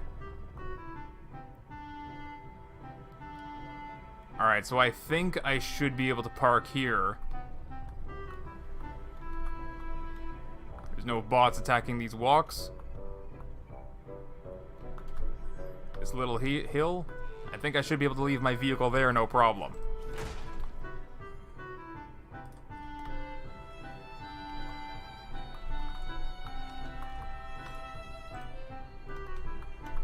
Make sure that's my respawn point. I think I already did anyway, but whatever. Get the auto clicker. I don't think it's that big of a deal, to be honest. You definitely do like get a little bit anxious. Oh my god, you know what? I shouldn't just like waltz in. Should probably look around for tape bots. I saw something over there. Maybe it was just something loading in. That's a tote bot. Little green. Too easy to deal with. Alright, let's sneak around. Sneak around like a silly snake. Doing our top secret. There's a tape bot. Alright. Shakira, if you're watching. I don't know if you actually are still here. I want to show you what these tape bots can do. Maybe not. Maybe I'll just snipe it in the face. Oh god, okay. Well, I'm showing you anyway. They shoot tape. And their aim is kind of crazy. They're doing predictive shots to where I'm going to be. So, that's why I'm doing this back and forth thing, so that it doesn't actually hit me. Oh my god. And if these hit you, they take like half your health. So 2 shots and you're done. Oh my god. Same with the tape bots though. You get 2 body shots on them and they're done. So like a single headshot like that will take care of it. But there's so many of them in the warehouse. You might see that. Okay. Is there another one? Where is it? I'm terrified. I'm traumatized by last time. There better not be like another big red down here. My gosh. Even after they die, they still shoot. That's right, yeah. So many times I killed the tape bot at the same time it killed me. Okay, I just need to... you know what? I just need to rest in my vehicle for a little bit.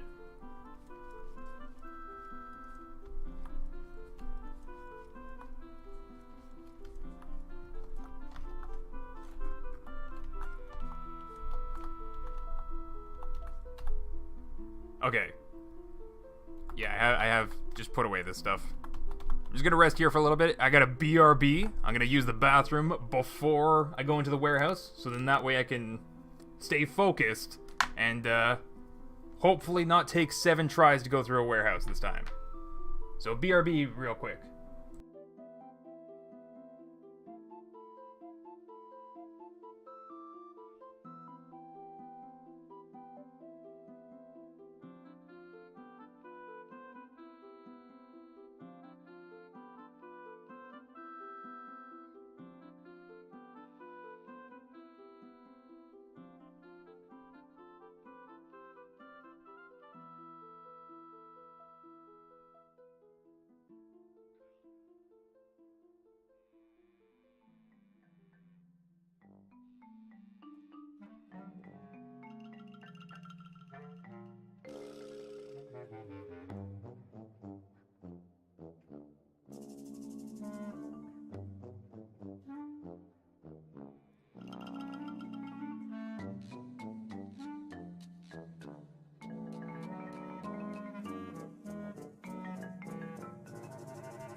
Okay, I also got my water.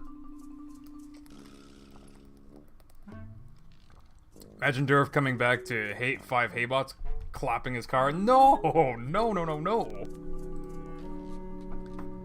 These walk are here to protect my car. Also, gosh darn it, it has to be nighttime. I don't want to deal with trying to find tape bots at night. This area was guarded by a tote bot, so it should be safe for me to just walk in here. Oh my god, there's gonna be tape bots. There's a tape bot. Snipe! Got him. This area is big, poopy, stinky poo-poo. It's a maze of warehouse supplies. Ugh. There's definitely some tape bots up there. I just don't know where they're gonna be. Oh my god, this part is stinky poo-poo. Where are they gonna be? Where are they gonna be? I'm gonna turn a corner and there's gonna be one like right there. This is so garbage.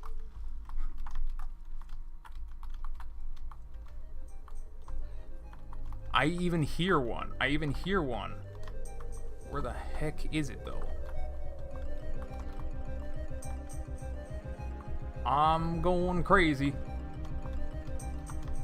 I'm already going crazy.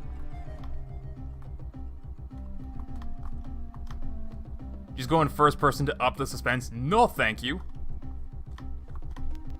Okay. Alright, so there. Yeah. Let's just. Oh my god, he's like right there.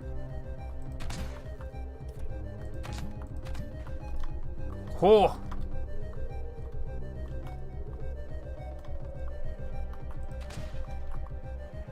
Couple component kits, I'll take those.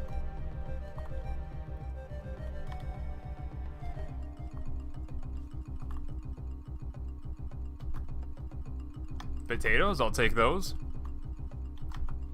Oh my gosh. To be honest, I don't even use third person unless driving a vehicle with bad vision. Yeah, that's yeah. I mean, it's understandable. This is kind of like a first person shooting game. But like, I'm a wimp. I'm traumatized from the first warehouse I've been to. Also, there's probably going to be some loot crates somewhere. Right? Like, what's up there? Aha, see what I mean? See what I mean? Banana! Whatever. I'll take it. It might be delicious. There's nothing else on top of this or something? There might be.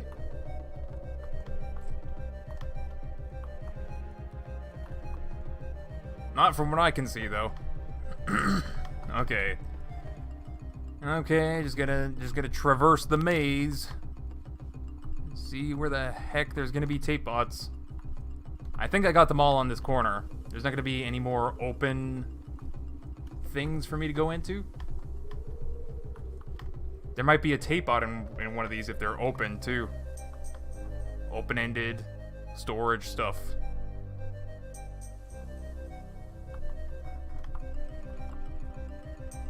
Oh my god. Okay, I see a tape bot.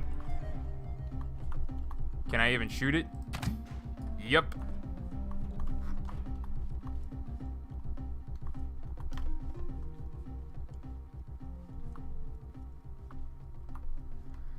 Oh. Oh, banana.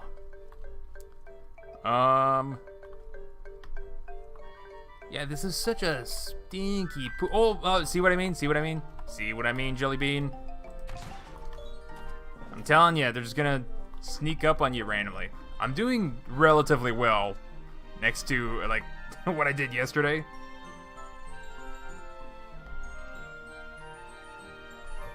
Yeah, I don't think you would have noticed that in first person, though. Alright, what kind of tape bots are here?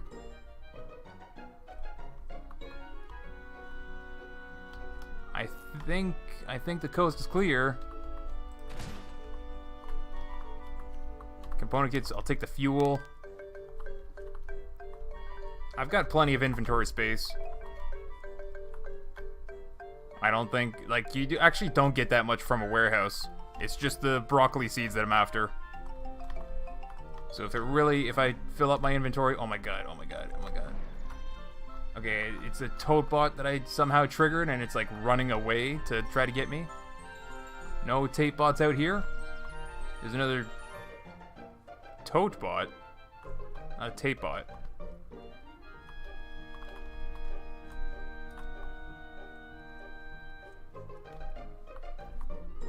Not an open storage crate.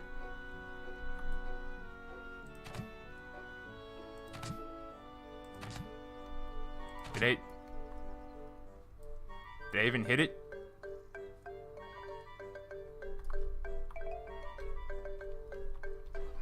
Oh my god.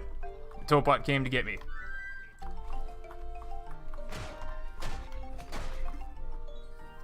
Yeah, the Topots are...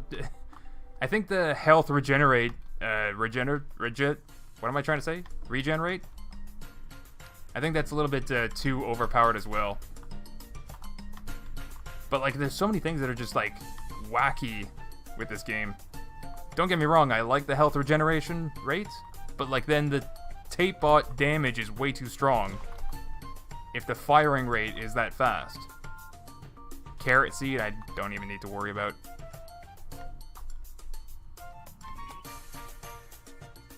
Oh, hello, tape bot.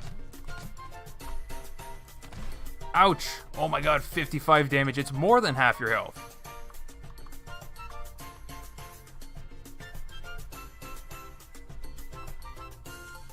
So yeah, I can just wait here, heal up. I mean, if you have 500 burgers, you have too much food anyway. Yeah, just things are kind of wacky with this game. The survival mode that was initially released was way better than the survival mode that they tried to fix in updates. They just made things way worse. And actually much wackier. Now that I'm playing through it again a couple years later. I mean, even the first time, I was still sort of like surviving just on burgers. But like, I took time to actually build up to that point. It took a mega farm to build up to that point. And I had fun doing that. And it's not just that I got better at the game, because, like, you definitely saw yesterday's stream, I definitely didn't get better at it. There should be something here. Maybe that was the tape bot dedicated to this area.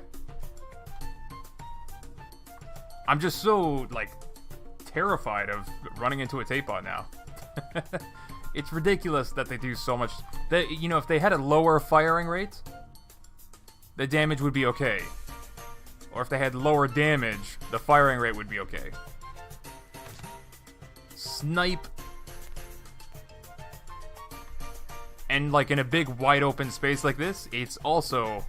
Like, it's not bad. It's not bad. It's very rare that you're gonna die out here in the open. You'd have to be pretty bad. But I would still say lower the damage. Because inside a warehouse... Oh my god, you can get trapped and cornered and stuck on something because of scrap mechanic physics. Oh! And then just get pummeled to death by rolls of tape. Oh, I don't have a seat. Well, chances are I'm gonna find one inside. But it's not that big of a deal if I just jump off the roof anyway. I just respawn at my car. My vehicle. Okay, so let's make sure this area is clear.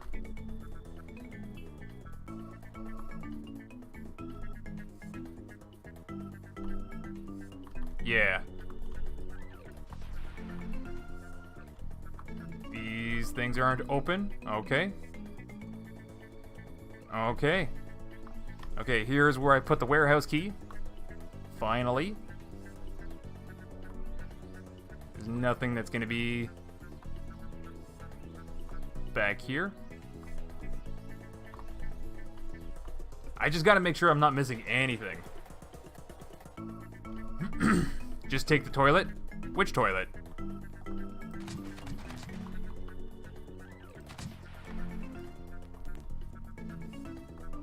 Oh my god, this looks like... Okay, this looks like there might be another tape bot somewhere. Sunshake I'll take. Fuel I'll take. Oh, there it is!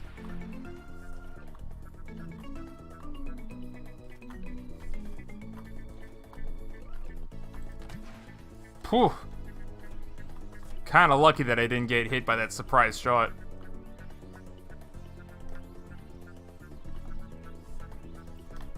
Alright, let's go around. Around this entire section. I didn't check this thing. You gotta check each one of these if they're open. You might have a loot crate. None of it's open on this side. This darn bush is preventing me from seeing. Hello, Haybot. The Haybot damage rate is not bad either. Like, you gotta take into a lot of things into account, like their running speed and their rate of attack. Basically, their damage per second that they're able to dish out. Okay. If there was a tape bot there, I wasn't able to run to safety, which I just cornered myself anyway.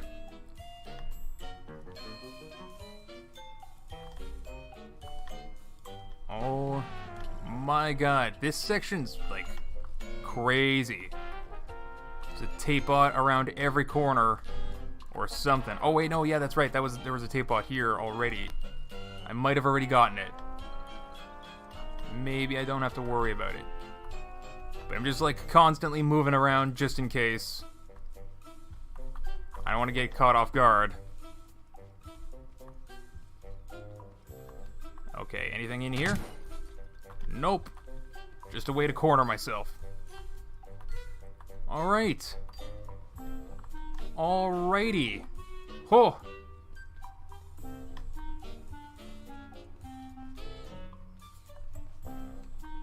There's still this entire side of the warehouse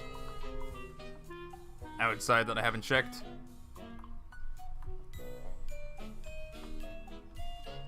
There might be something here. Nope. Oh, I guess I already got it? No, this was a long distance snipe. There still might be one somewhere nearby. Scanning. Eyeballs getting triggered at a bush blowing in the wind.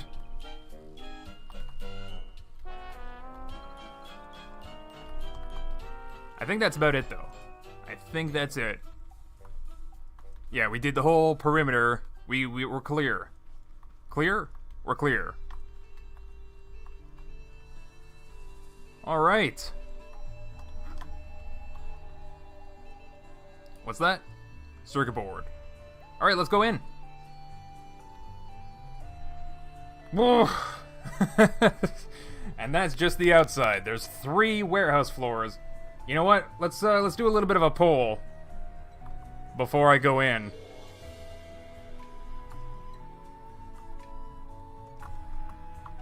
We're gonna do a poll in the chat.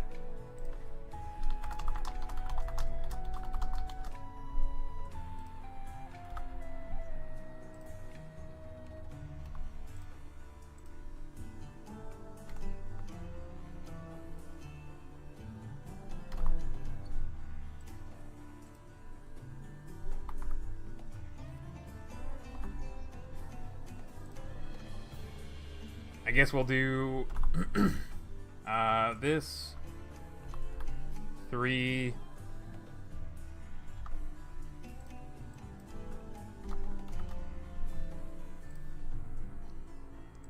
There we go.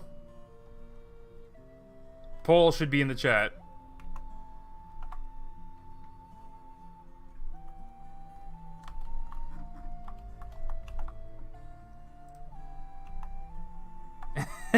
So far, not a single person believes this is going to be a 0 death run.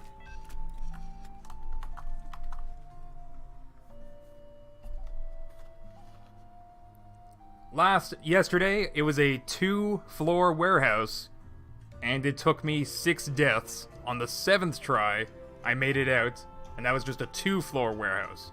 This is a 3-floor warehouse, but I do have a little bit of experience this time, so we'll see. We'll see how it goes.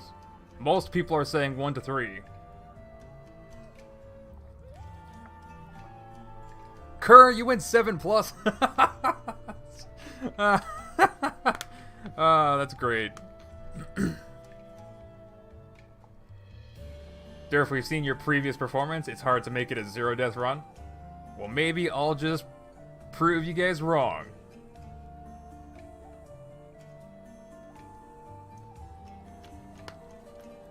One to 3, though. There's a lot of people that really believe in me, I think.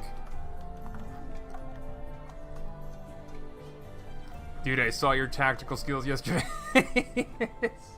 You know what? I learned a little bit. I've got burgers and banana. And a sunshake. Let's just drink that sunshake before I go in.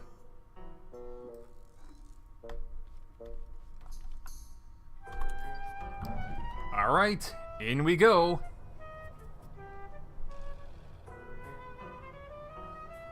Really, Kerr, if you hadn't said anything, I probably wouldn't have learned a darn thing. I was too busy panicking. So it was really just because of your comments that I made any sort of progress.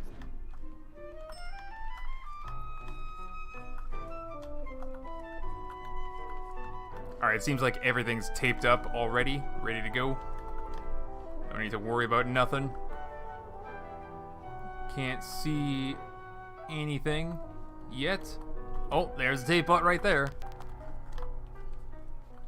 Oh my god, and it's an open door? Really? I can just walk in and get it? My god, my game's lagging. Why are you lagging? Alright, I'm gonna hope that there's nothing on that side.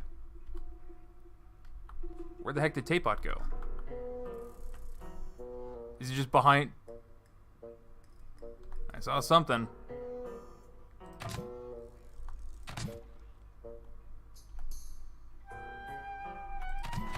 Okay.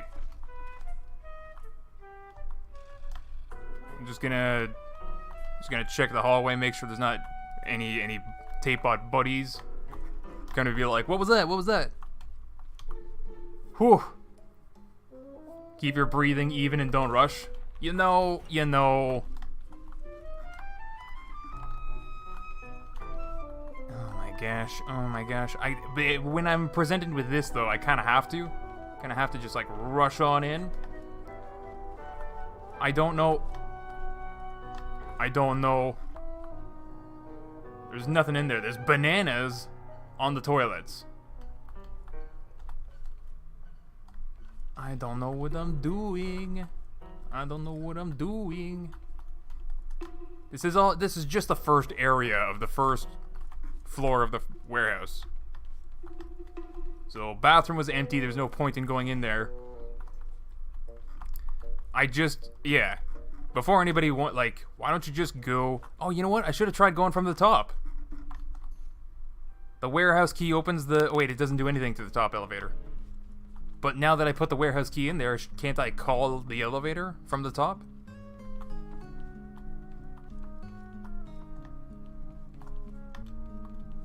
Just, go to the treasure room. It might be worth doing that. But then it makes the point kind of, the pull completely pointless.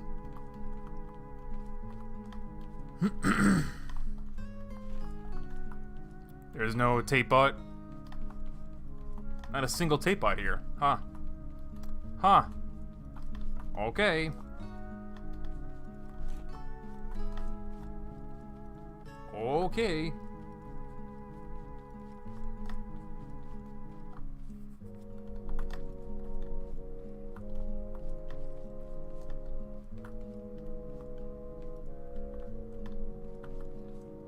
It unlocks when you use the elevator to get to the roof.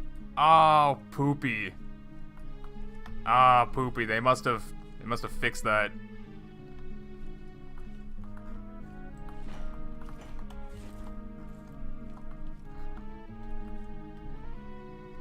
I mean, it's a hassle to get to the top anyway, if you're not already using glitches. But, like, why do they fix it that way instead of just fixing the ground collision?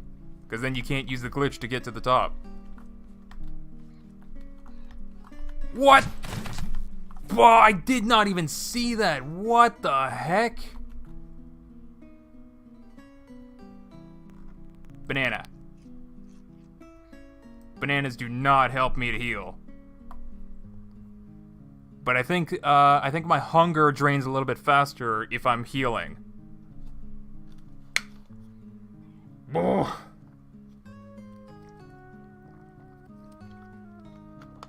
You forgot explosives. Gosh darn it, you're right. You're right, I wanted to see how to craft explosives. And and I did say I wanted to go into the next warehouse with at least an explosive to blow up the wall, but I think it's a little bit too late for that now. Maybe if I'm lucky, one of the crates at the end will happen to drop one. And also, this was accidentally shot open. There's a tape bot there. I'm even lucky that counted as a headshot and not a body shot. Nothing on that side, nothing on this side.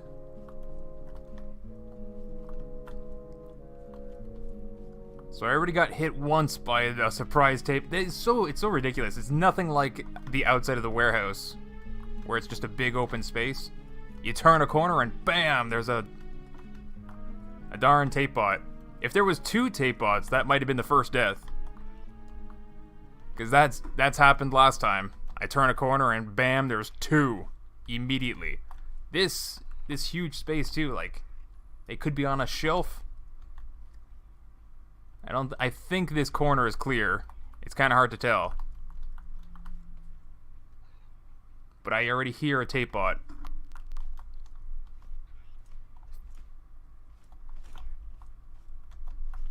What if I shoot this?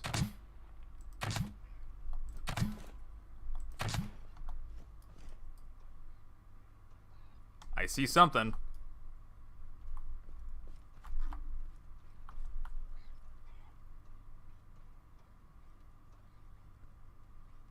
What is he doing? Alright, well, also I need to put on some music. Or maybe I just keep it... Let's see, relaxing music? Maybe I do need some relaxing music.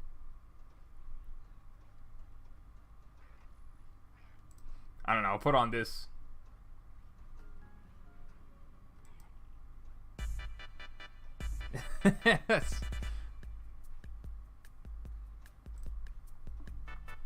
There we go, some groovin' Nintendo tunes. Where did that tape bot go? Uh-oh. Uh-oh.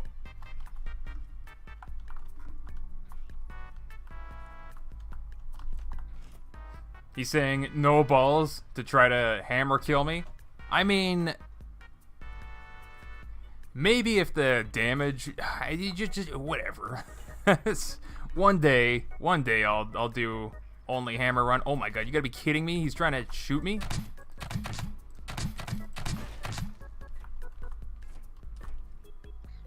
That wasn't even the haybot on this side here, on the left.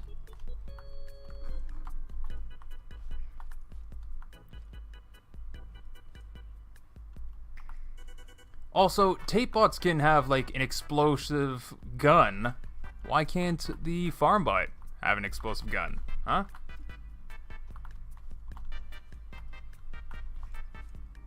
Tape bot privilege.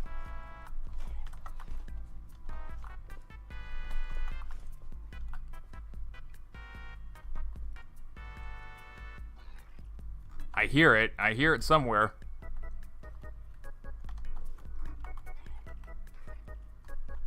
It's probably under me right now.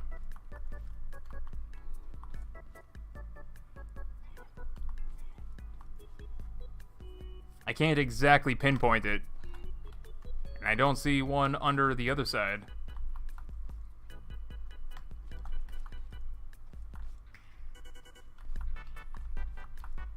Nothing above or below on this side.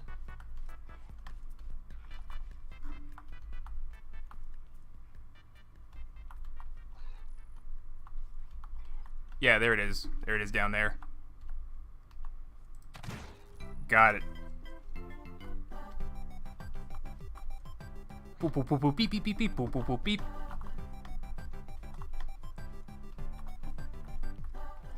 Oh, hello. Jeez. Almost ran right into that guy.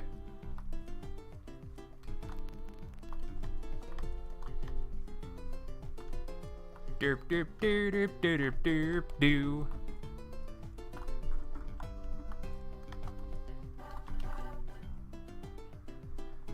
Whew.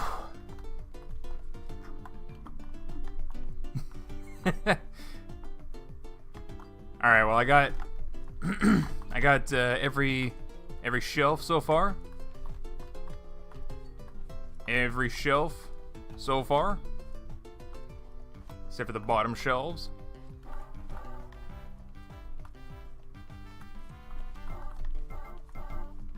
If the other tape pod dropped a component kit, I was not paying attention.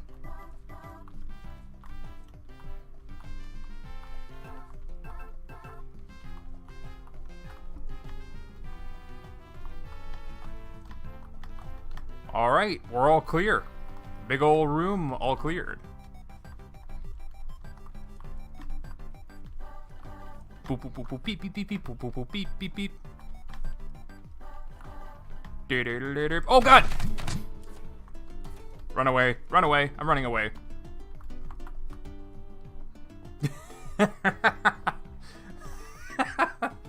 Jeez. So anyway, Durf is gonna die on floor 3, then die to that one tape bot he missed on the way back. You know, yeah. What one tape bot that I missed? I did, like, oh, I gotta get every single one of them. That's the problem. You can't miss a single one. I mean, you can. If you know what, technically, yeah. Technically, yeah. If you speedrun the entire thing.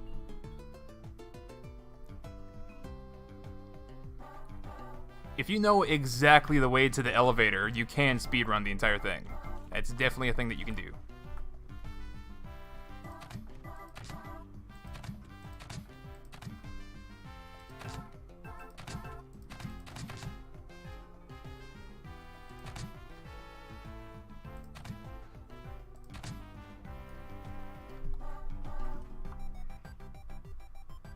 I think I got kind of lucky with that. My God, it's another huge room, though.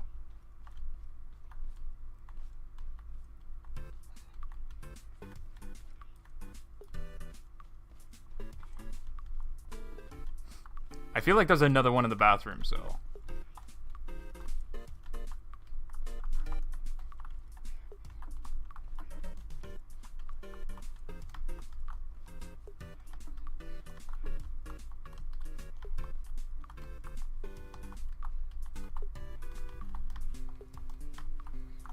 No, no, this is a clean bathroom. Where is it then?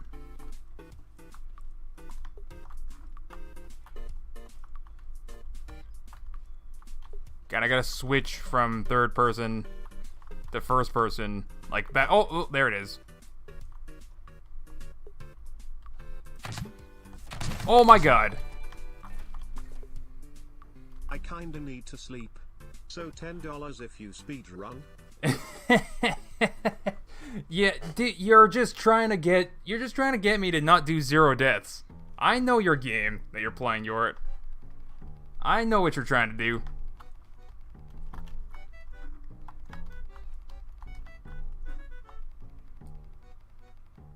Tell you what, if I actually... If I die, you know, I'm trying to go for the 0 deaths, though. Okay, okay. Whoa, Oh my God, oh my God, oh my God, oh my God, he's gonna kill me, he's gonna kill me. Run to the bathroom! Eat a burger, pizza burger! Get my gun out!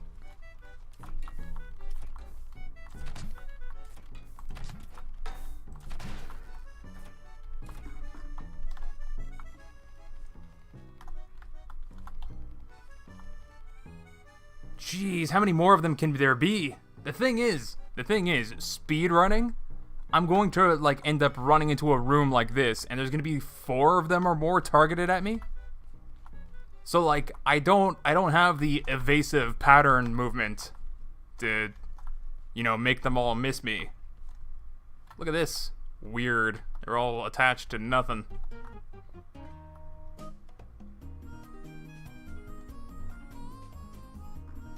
He ain't surviving the offices? Oh my god. Oh my god.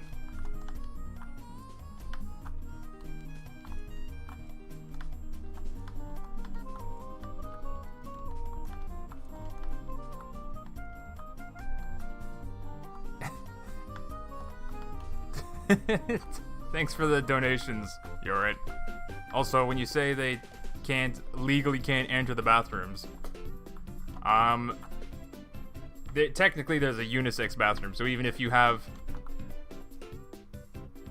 the, you know, whatever gender, that's not really the issue. Plus, the tape bot has no gender, so legally can't enter the bathroom. Yeah, I think that's part of the. I think that's what they were going for when they just like, nope, this is bot bathroom now. It's not. You know, that's what the sticky notes are for. I haven't even entered this room yet.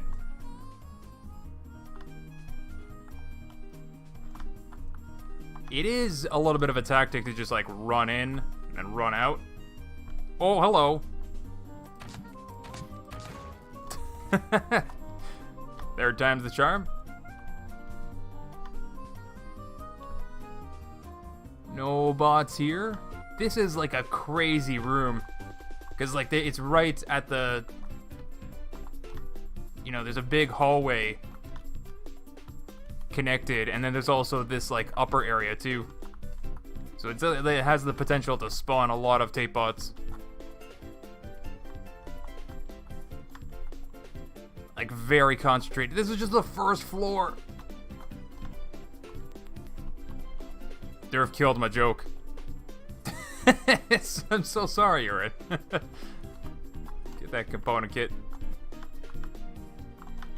Yeah, I killed your plan for me to die. I killed your plan. I killed your joke. I'm just a big old party pooper today.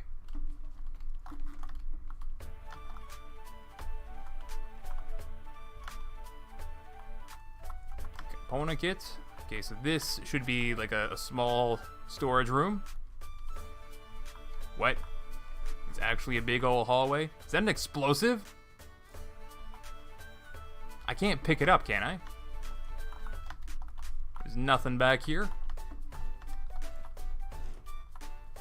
Oh, it just goes into the next entrance. Okay. Okay, can I pick it up though? I cannot. So shooting it is. We are shooting it.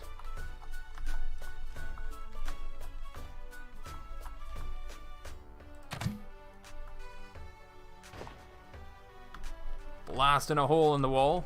I don't think it let us do anything. Not even gonna give us the sneaky peek.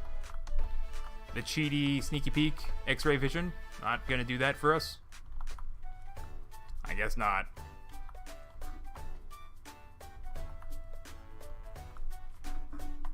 Alright. No secret area. No cheats. Is this... Yeah, this is the same room. Oh my god, my brain. My brain. I'm so... terrified of tape bots. Tape bots back here. I gotta make sure. Because they wander around.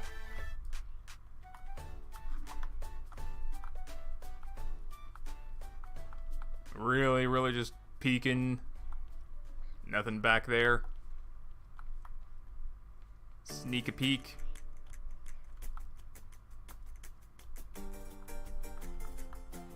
There's one.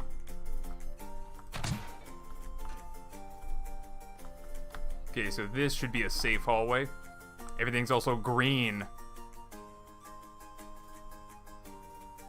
And I think that's the way to the elevator. Oh, there's also a tape bot there.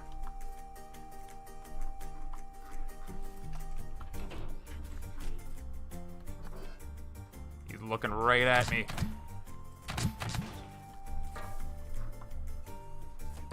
Ah! Oh my god, oh my god, oh my god, oh my god, oh my god, oh my god, oh my god, oh my god. Oh my god, oh my god, oh my god. Oh my god. He's coming to get me? Oh, he's just at my lift.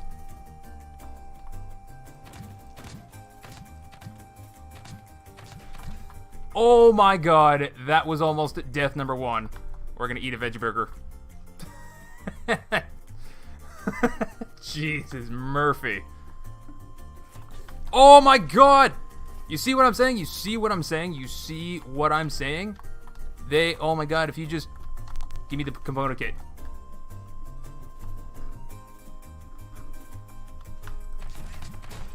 Oh my god, that was almost death number 2. I'm gonna eat a burger. This is just floor number 1. Oh, if they gang up on you, though, it's just... What are you supposed to do? What are you supposed to do when they gang up on you? I only have 3 burgers. Somehow I feel like I need more. If this is only the first floor... My burger.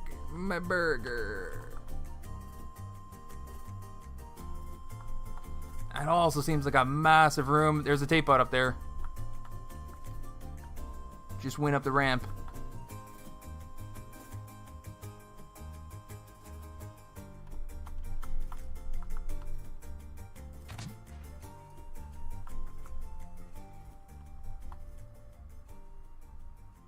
I don't think killing a tape bot actually alerts the other tape bots. But, like, if one of them is alerted to your presence, somehow the other ones will too. Like, they call to each other. But if they're standing right next to each other, I think you can kill one without the other noticing.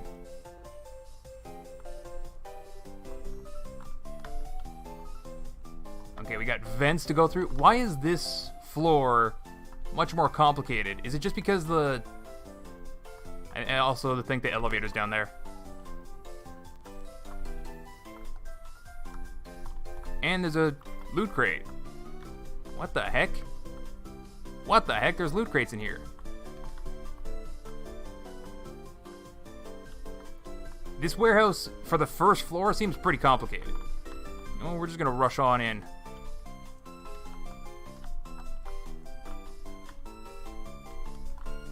This does not seem like the first floor of a warehouse. Oh! Where are you trying to shoot me from, huh? Huh? Where are you trying to shoot me from?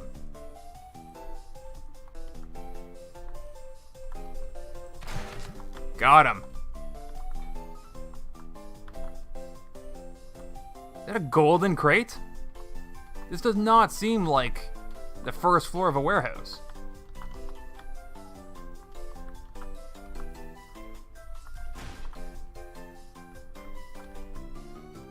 I mean, I guess I'll pick up this stuff. Let's see if this is even worth it. Component kit and fuel, it's kind of worth it.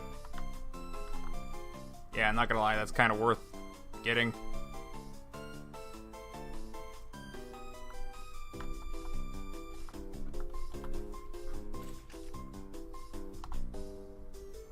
What, I can't... Yeah, there you go.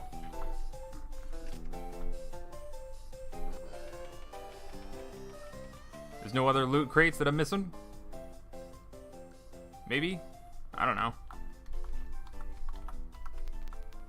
No other tape bots that I'm missing? I didn't exactly check the bottom floor. There's nothing up there. Nothing. Okay, oh my gosh.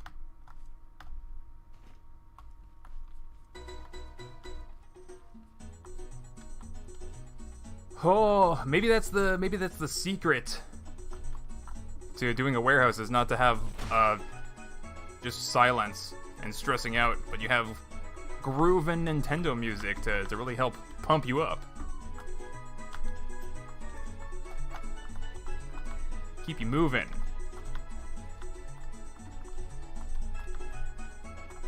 Okay, so you're saying open the shortcut here, but like shortcut to where? Alright, I'm pretty sure here is just the elevator.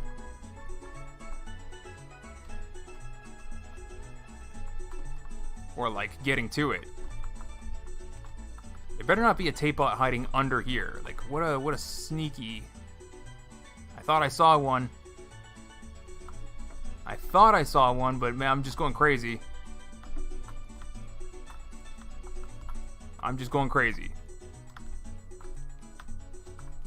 But yeah, the blue sections of the warehouse usually, I mean, maybe that was just a coincidence.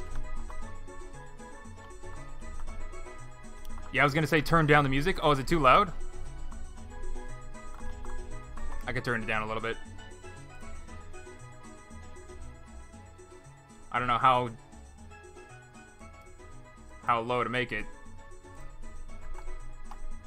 Sometimes the playlist is all over the place. Music's too quiet. Wait, what? You're just... I can still hear it. It's not about the music. It's about watching me scream my head off every time I see a tape bot.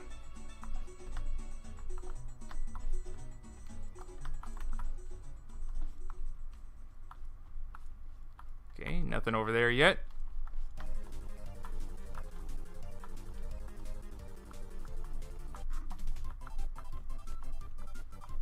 Nothing in here except for a hidden loot crate. Another golden... Why the heck? Okay, I didn't mean to pick up a soil bag. I really don't need that. Why the heck is this warehouse strangely different?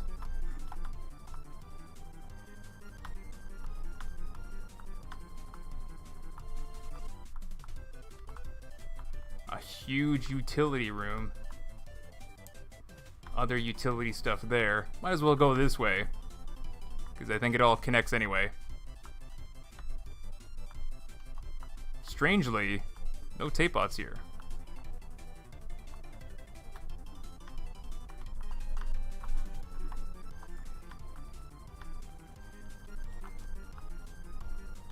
Yeah, that's kind of weird.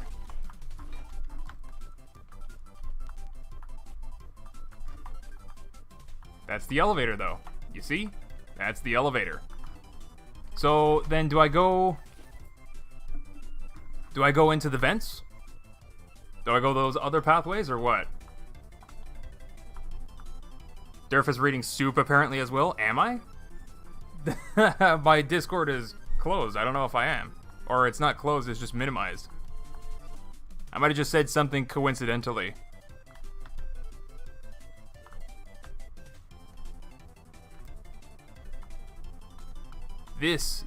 No, I've been here.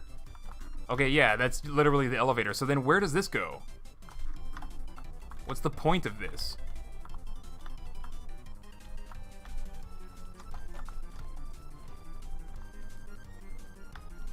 Just make sure to clip the deaths.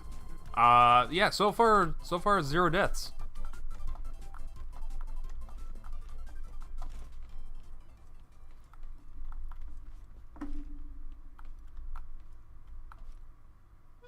What is this? Have I been here already? This might just be back to the big room.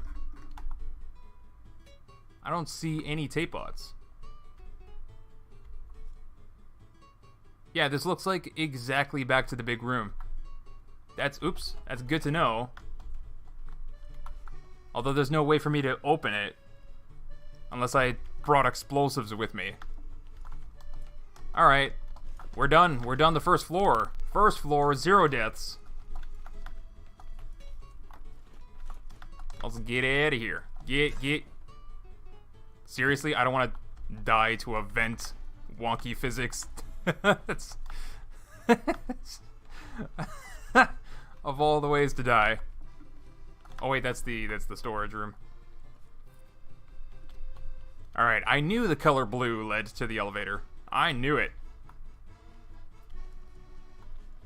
I don't think I forgot any tape bots. So floor 1 should be clear.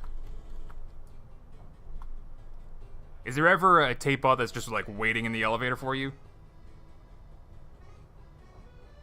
The only floor that you need to go in vents is the top floor. Ah, okay. Floor 2, Death Tape Bot number 3. I mean, I haven't actually died yet. I got close a couple of times, and that's where my burgers have gone.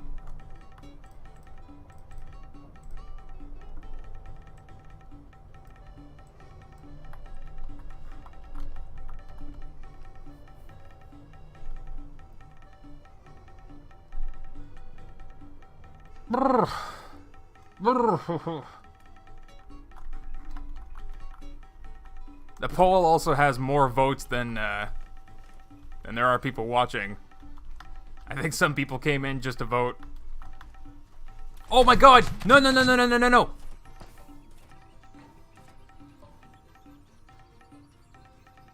I'm literally in the elevator. Where's my backpack gonna be?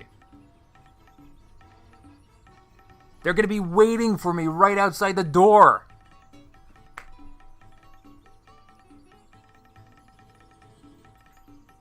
If I call the elevator, is my backpack gonna be there? Is he gonna randomly pop in the elevator? That's garbage. My backpack better be there.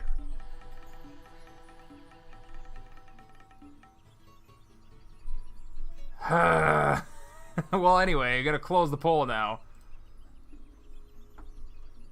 That was... so far, we're at 1 to 3 deaths. Oh my gosh.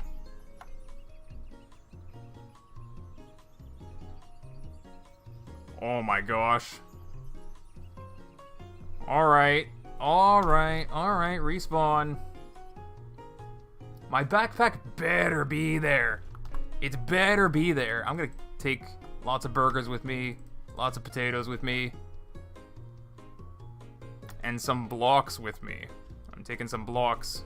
Because I think I'm gonna stick my lift in the elevator. Build a little bit of a shield. Prepare for that. It should be outside the elevator. Yeah, we'll see. We'll see. Also, last time I took so long in the warehouse that all the tape bots around here respawned. Not yet, though. This is all just for broccoli seeds that I never had to do. I never had to do this. Oh my gosh. Oh my gosh. Floor 2 seems like it's gonna be much more of a pain in the butt. Jeez. Prep burger so you don't instantly die? Well, I'm healing as I'm going anyway. So if I eat anything right now, it's just gonna be because of hunger. So I actually don't need to eat anything yet. And I can just speed run the first floor now that it's clear.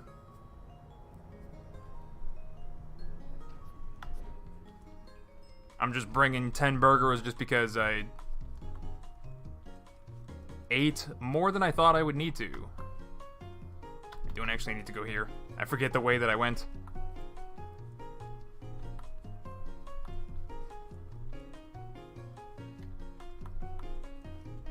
Hopefully I can even, like, put some wood in the elevator.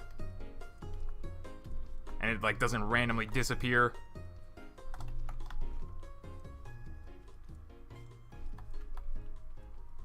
I swear, if there's a surprise tape bot, my gosh. Where am I going? Is this not the big supply room?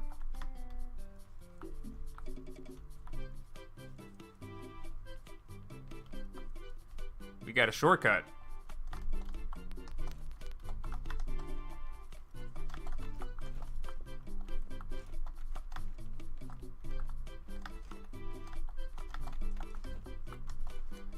Whew. Could have had a happy life with broccoli if you hadn't gone to get spuds. I know, right? It was... I thought I would need spuds. I didn't even need the spuds to defend that farm. But I thought I would need it. Oh, I kind of took the long way around.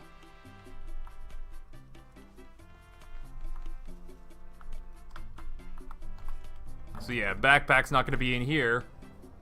Backpack, backpack. Backpack.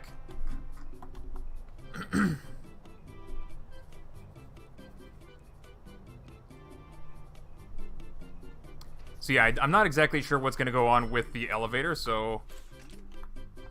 first things first, we're gonna prepare...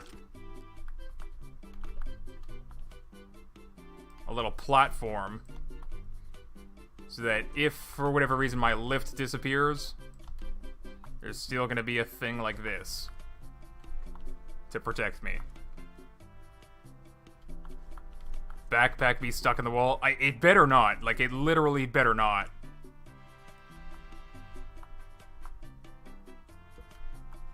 And I should be able to shoot through this. I should be able to... Yeah, there you go. I should be able to shoot through that. Assuming it stays on my lift. If it doesn't, I think I just crouch and I'm good. Alright, here we go. Add a notch on the front. A notch? What do you mean a notch on the front? The way that it... So the wall won't fall forward. I don't think it's gonna fall forward either way. Because this back section adds weight to it. Even if it drops down. I mean, I could just add more to it. If that's really a concern.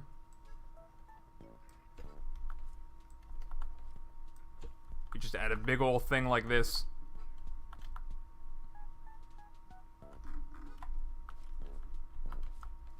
With even more.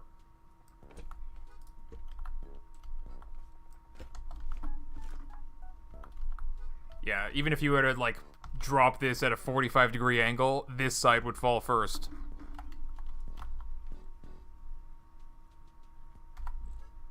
I'm pretty sure. I'm pretty certain of it.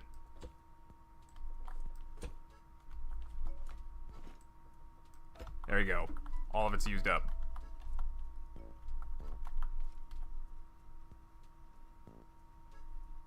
And it can't fall over because of the ceiling, too. Alright, that's the height for me to shoot through. Oh my god, my game lags. There you go. I am getting hungry, though. My backpack better be there.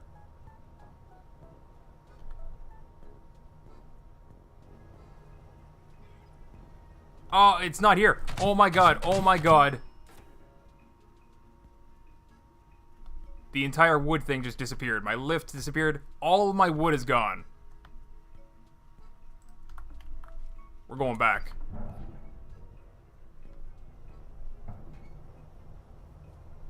Where did that wood go?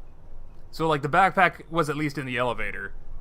So that means the wood should also be in the elevator? Also, I'm gonna eat a burger. My god, it just disappears. My lift is still there, though. It's still on my lift. Garbage. Like, what a garbage. Oh, my God.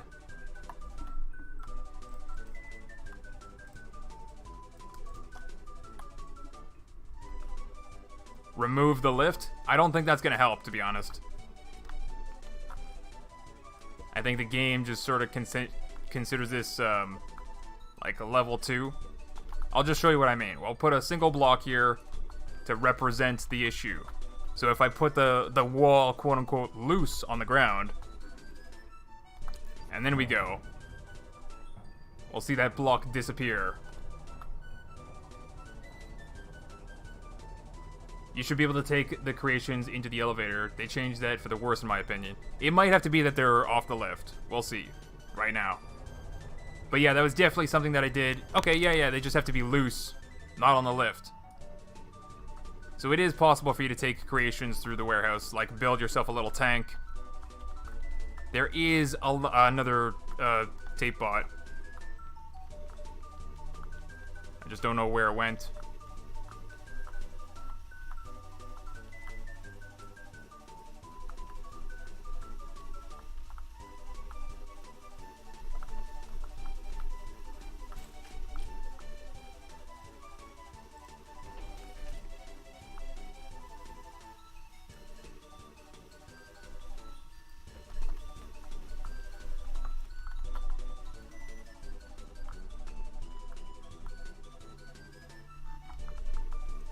Oh, I can't...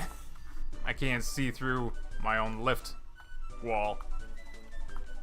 Well, that's not good.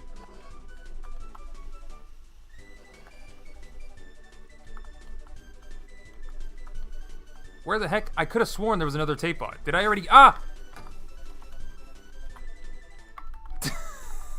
What a jerk.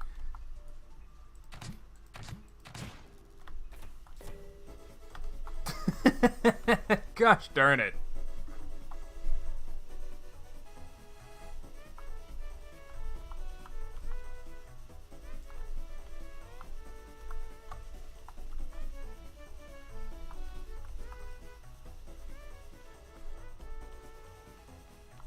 The game can't teleport a static object. That's ridiculous. To hear anyone try to say that the game can't do something is actually ridiculous. No, it's more like Axolot programmed it in a way that they don't want to have to deal with. They somehow made the job difficult for themselves. Any game should be able to do that no problem. Why would it be such a thing that they can't do? It's ridiculous. It's just because of the way that they are using a game engine. And they don't want to have to set it up differently. I'm definitely a different kind of programmer. Like, if I look into making a game with a game engine, I'm gonna have so many complaints about how the game engine is trying to force me to use it. And even go as far as modifying the game engine to make sure it does things the way that I want. Or like, you know, mini rant coming here. Fixing the ground collision, for example, so that you can't just, like, randomly go through the ground. To me, is actually, like, a very easy thing to do programmatically. Especially with the terrain generation that Axolot has. It's incredibly easy to make that a 100% solid barrier that nothing can go through. And there was actually somebody in my Discord that was just like, oh, you think it's so easy to fix? Here you go. Like, there was a conversation that I said that if Axolot, was ever to try to call me out on something like that, they would provide me a mere portion of their code, of their source code, and expect me to fix the problem with whatever they gave me. And 100% prediction that that portion that they gave me was going to be completely unrelated to the problem. And that's exactly what happened on my Discord, where somebody's just saying, like, why don't you fix the ground collision? Here's the bullet physics engine, which is available for... It's not just... It doesn't belong to Scrap Mechanic. You can use it for all kinds of things. It's in a lot of Unity games. Right? So here's the code for bullet physics. Why don't you just fix the ground collision like that? And I had to explain to them, where's the ground collision in bullet physics? It doesn't exist there. That's not where Axolot's creating the ground. So, like, the solution to the problem isn't there. So, like, it happened exactly as predicted. 100% predicted. The reason why a lot of things are not fixed with the game is because Axolot literally doesn't see how to fix them. They look somewhere else entirely. They're looking in the wrong places, basically, is the way to put it.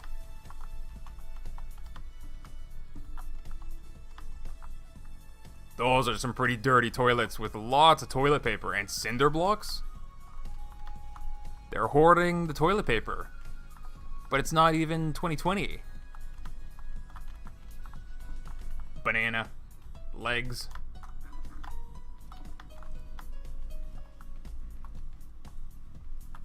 Derp. Derp. Derp. Derp. Derp. Derp. Oh, I don't like this room.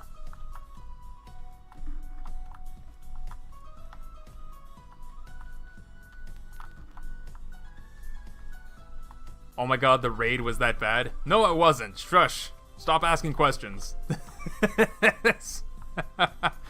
Oh my gosh. We're gonna go into storage first, I think. Because storage is just storage. The office is, like, where to actually go. It was nothing but green tote bots. And I just left my farm unattended, unprotected. And by the time I ran back,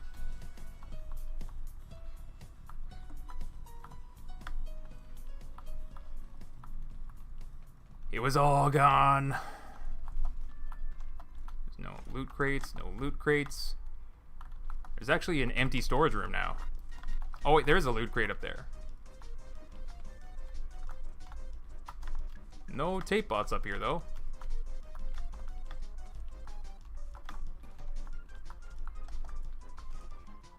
What if I could build a way to that glass? It's kind of a shortcut, but I don't think it's actually worth leaving a bot in case I have to die and come back through here again. Alright, so kind of a pointless storage room to go into, because there wasn't even a tape bot to clear. These two openings, though, that lead to two more openings. Why you gotta be like this?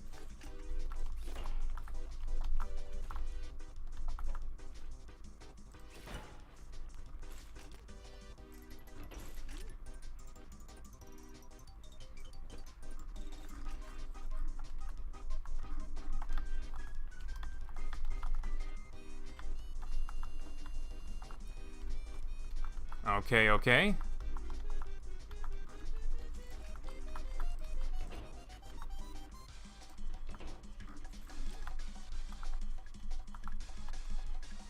Okay, okay. Just nothing, a whole lot of nothing.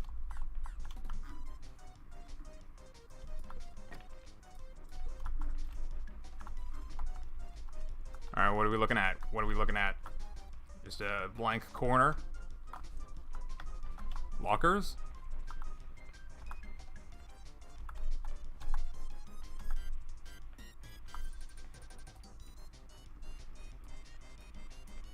It's saying that I can pick it up, but I can't actually pick it up. Now I can't pick it up? Because there's nothing in it? What? That's strange. It's not loose or anything. Huh. Oh, alright.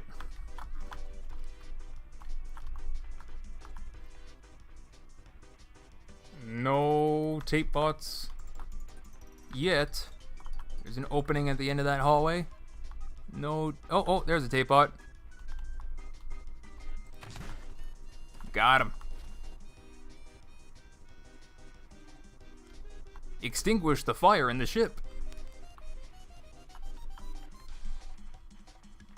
And just a random storage.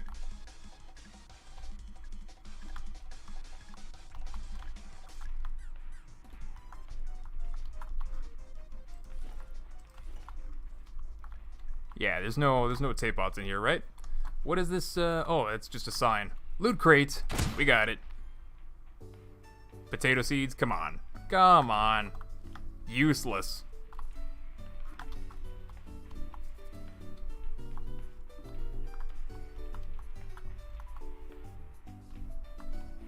This floor is the construction floor, then? Have fun, Durf. I mean, if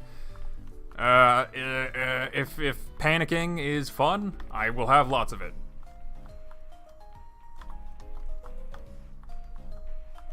A little office.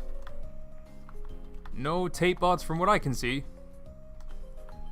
Just the one. There's lots of just paperwork, and glue, and toilet paper. So I can check every file cabinet. There might be something. A mug? I could actually get a mug out of a warehouse. You can't craft a mug, can you? Sunshake, I'll take that. Pillow?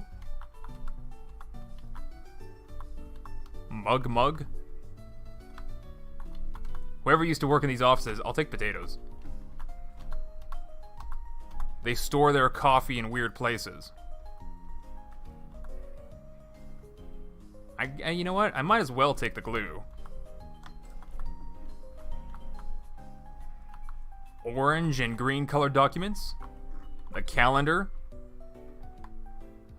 And some weird models for their calendar. A young version of the trader.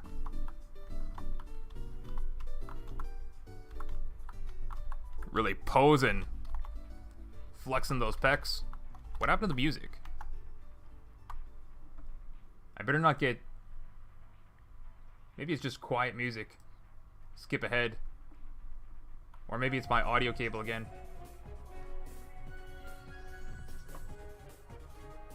It is my audio cable. Alright, there you go. Fixed it temporarily just by jiggling it.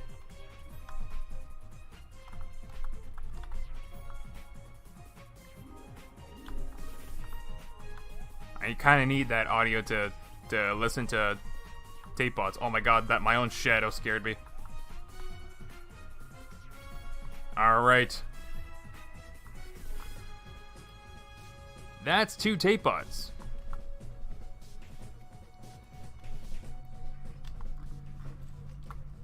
That's potentially a death right there.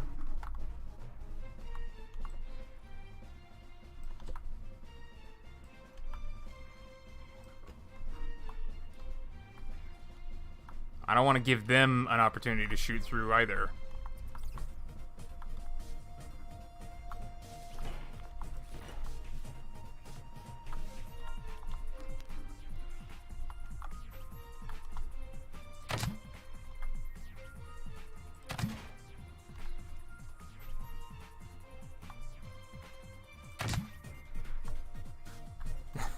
He doesn't really seem to care. Okay, got 1.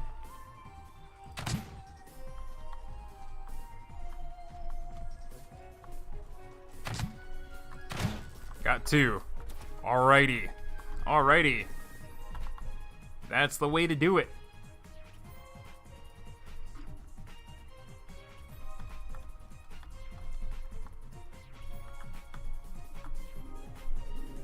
Not a potential death. That wood wall strategy is good, but you can just make a horizontal bar. Meh. Meh. You know what? I don't even want to give him an angle to shoot, you know? No possibility. 0% is better than any percent.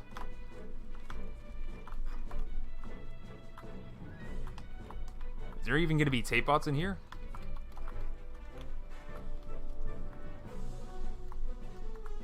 What is the point of this maze?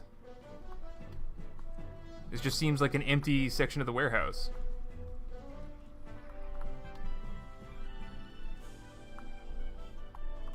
Oh my god. Oh my god, I'm stuck. Okay. Also seems like a section that you would blow up right here. Take the fuel. I'll leave everything else.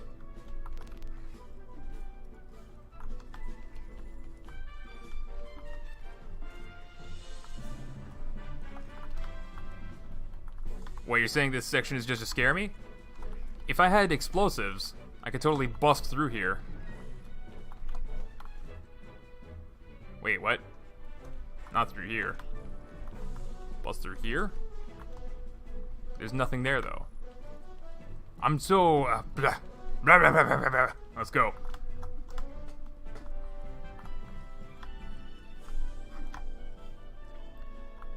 Peek around the corner. There's a tape bot. Oh my god, he's ready. He is ready to go. He's ready to party. I'm just waiting for that random turning to turn the other way. Oh my god, just turn the other way. My audio cable picks the worst time to mess up too. I really just gotta fix that.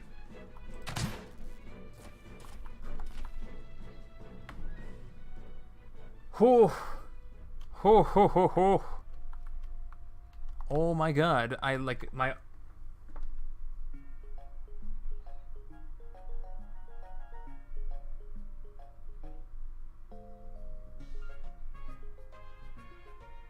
Alright, hopefully my audio cable just doesn't mess up anymore.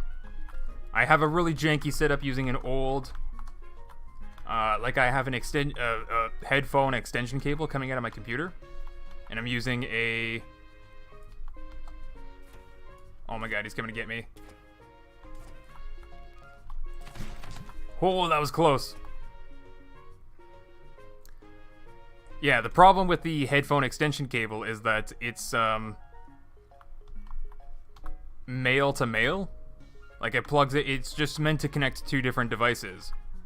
and my headphones themselves are also a male headphone jack. So how the heck do you connect headphone jack to headphone jack? You need the female headphone jack. So what I'm actually using is a headphone splitter, which is one male split into two female plugs. And I'm actually just plugging each of those jacks into the female plugs. The male doesn't do anything, but it ends up transferring. It ends up being the plugs necessary for me to to basically use all of it as a single extension. And that's a terrible way to do it, because the more connections, the more something can go wrong. Okay, this is a dead end with nothing in it, so there's really no point in me going in here, but I'm going to anyway. Because the file cabinet has a mug.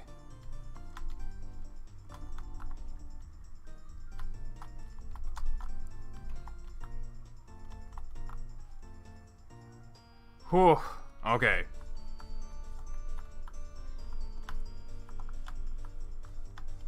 This is the hallway. So even if I took the shortcut, I would have left a lot of tape bots.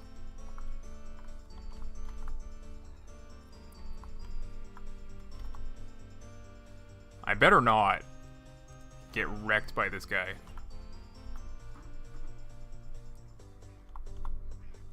He's looking right at me. Alright. Whoa! 2 tape bots. You think I can take him?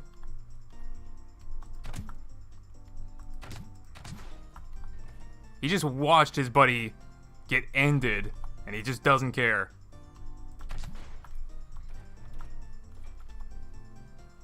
Oh my god, this actually is a much bigger area than I thought. There's also a tape bot right there. Oh my god, oh my god, oh my god, oh my god. There's a total of 4 tape bots in that area. And there's possibly more.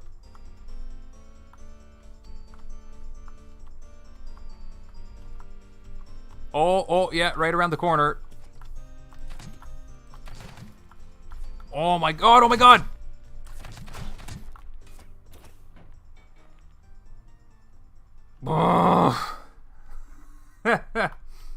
Could have just bought a female to female plug. Well, that's the thing that I'm thinking about. Since my setup is so janky and like the splitter is kind of old, like it has to be in like a certain position. I have to put tension on the cable for it to actually make the connection.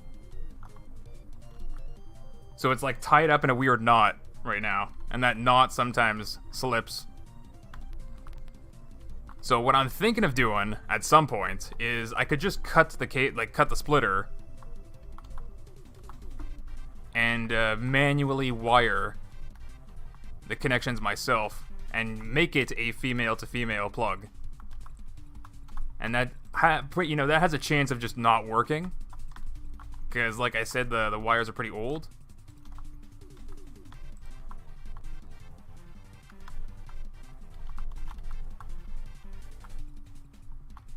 So, either, I don't know, maybe I'll give that a try tonight, but then if I don't, if I just end up breaking my audio setup, then I can't have the headphones plugged into my computer. I guess without, like, sitting much closer to my computer then. Nothing in here but file cabinets, mug, component kit, mug, paper. Alright. Hey, Jacob Knowles, good to see you.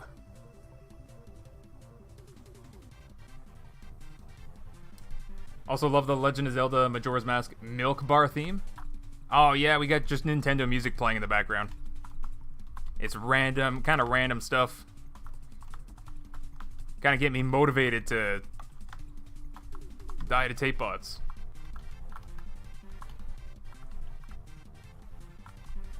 Alright, which way are we going? That's a staircase down. This is just more office. Also staircase down. Weird Z fighting happening right here. Can I take this wood? Doesn't look like it. I hear a tape bot nearby.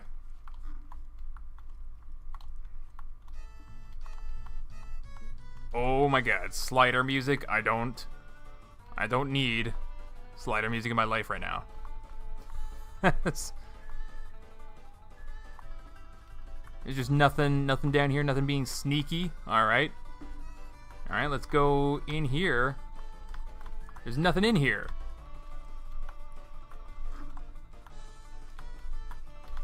Alright. Down we go.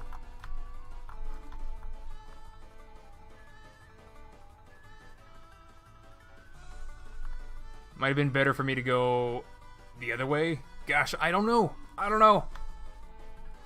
We'll go the other way. Because I haven't... There might be tape bots at the stairs. It's crazy to me that Nintendo doesn't copyright strike everyone like everyone on YouTube right now for using their music. And no, Nintendo, don't think about it. I think it's... Oh, God. See what I'm saying? See what I'm saying? Tape bots at the stairs. Oh, my God, he hit me. This might be a death. Yep. Gosh darn it. Chat was distracting me. It's all your fault. Oh my gosh. I could have handled them too. Alright, we're still within the 1 to 3 death range. For those that bet on that. Haven't been needing that many burgers, so I'm not going to carry another stack with me. 2 deaths so far. I did say clear the boss before looting. Yeah. I was going back to that staircase because I knew there was going to be something there. I didn't realize there was going to be 2 tape bots. All of a sudden aggroed for no reason. Ridiculous. And they better not have respawned out here. But yeah, I'm pretty sure Nintendo can't. I mean, they, I guess, could. In the same way that any copyright owner could. Not copyright strike, but like. Basically just take the ad revenue from any video that uses their content. Which is, I think, a little bit silly. That YouTube will, like, pay everything. Even if it's just music. And that makes sense because YouTube was doing, YouTube was the platform that people were abusing music uploads for. So that's why there's like a whole subsection for YouTube music, right? Like you can't use songs that you would have to buy on a CD to, in your videos for, because then you could just have the song play in the video and like no commentary over it. And people would just go to your video to listen to the song anytime. So, the whole copyright thing is that even if you did that now, it would just automatically get paid to the copyright owners. And or you would get a strike on your channel. So that turns out to be a little bit of a silly thing that can also be abused the other way, where somebody can copyright claim on your video for just about any fragment of audio, saying that it's theirs even if it's not, and basically take all the money that video would earn through advertisements, and just be like, nope, it's mine.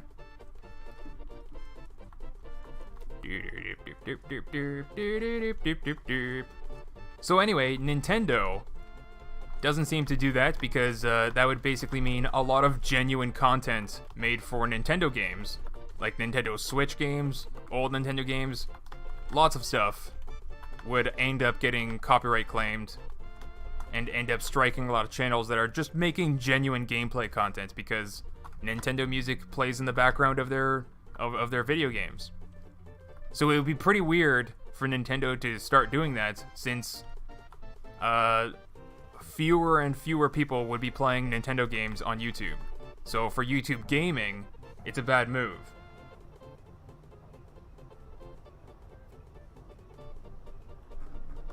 And yeah, there's a lot of fair use. It's just Like the thing that I explained earlier about somebody basically making videos for music albums, which is basically what I'm listening to in the background right now, actually, is like a huge jumbled playlist of Nintendo music. So, like, yes, I think you can actually buy Nintendo music from a CD from Nintendo. I think that's something you can do. But so it's a little bit of a, like I guess a little bit of a gray area. Like, it might actually be more beneficial. This is the floor, this is the floor.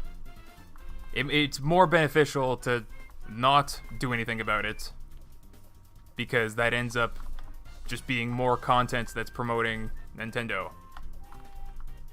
I can do the shortcut, assuming I can even get there. I can't. There's no way for me to actually get there. If I detach this, I can't put it on my lift. I have some blocks. 8 blocks, is that going to be enough? It might be enough, actually. I didn't take any blocks with me, but that might be just enough.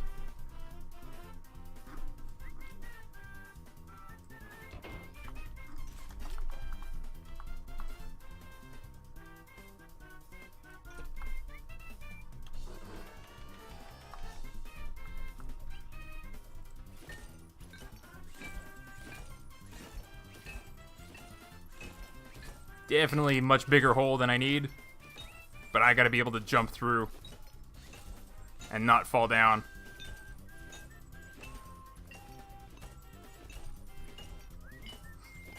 Yeah, but they used to copyright people for playing their games on YouTube. Oh yeah, that is kind of ridiculous. Yeah, that I'm pretty sure Nintendo figured out the formula to not, make the most of the situation. Like they always do. Alright, might as well take those blocks again. They were pretty useful. Okay, this is the place. This is the place. Just one bot. For now, anyway. My backpack! No! Don't roll away.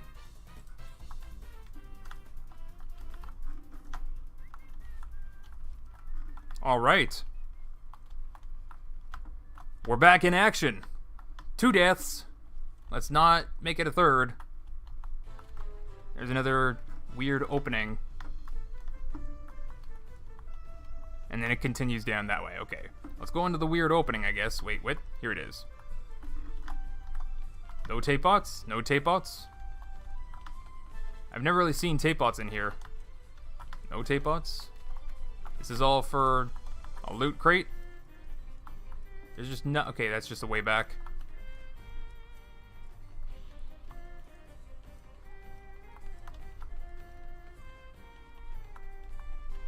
What? What? This is all for nothing? What?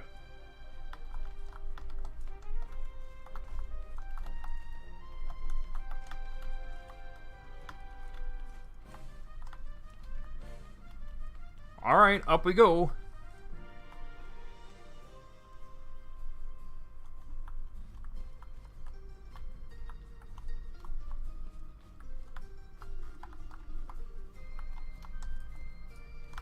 Yeah, fair use. Wait. No, not up we go. Down we go. Fair use is its own can of worms to open. I don't think people in the chat should be trying to define fair use, because that's it's more of a case-by-case basis. And I actually like law, in the sense that like, I mean, it's a good thing for society in general to try to define rules, but like the way that it's defined, the way that it's using language, is to be as like obscure and general as possible, so that it can apply to every kind of situation. And of course, there's definitely like lawyers that try to, be a smartass that will try to abuse the wording of the law to like make a guilty man go free. But and there, there's actually, I think the United States is kind of one of the worst countries for that, because there's a lot of, like, quote-unquote rights that people are entitled to, which, fair enough, better than not having any rights, right? But, like, then that definitely becomes a problem when like, criminals are definitely going free because they were just, using up their rights. And, like, again, fair enough, there's definitely some weird situations where, like, you gotta defend your property or yourself. So if you... Oh, okay, tape bot.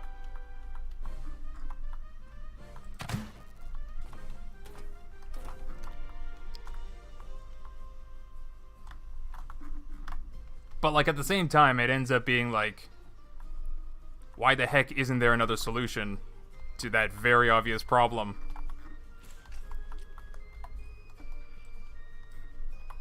And it's because people are protecting their rights, is my right.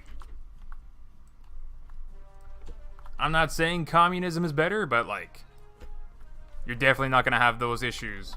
Ever.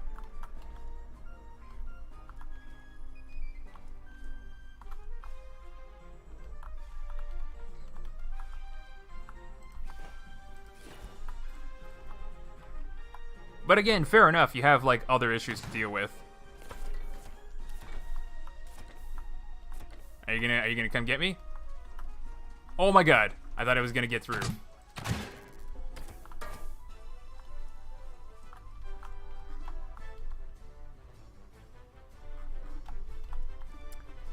r/suddenly communist? No. There's... Look. I think, to everybody that's ever thought that I was communist or like, supporting communism or anything like that, you need to understand, when I'm talking about communism being good, in theory, if a communist country... Like, the idea of communism is actually very appealing for a lot of reasons. In theory, it could be very good. The problem being is that humans tend to be kind of disgusting creatures, and will tend to be selfish, especially when money's involved. Money or wealth or power, influence, whatever. So it's statistically improbable that the leader of a communist nation will actually do the good things that people can see in the theoretical communism, right? It's just improbable. Statistical improbability. It's technically possible, but you gotta understand, humans are actually kind of disgusting creatures in the sense that, since when has a political leader actually cared about their personal growth as a person, their morality or ethics, especially when most of their mental ability is focused on the job that they're doing and not who they are as a person, or like having any sense of elevator having any sense of, like, consistency or like, whatever what they're doing.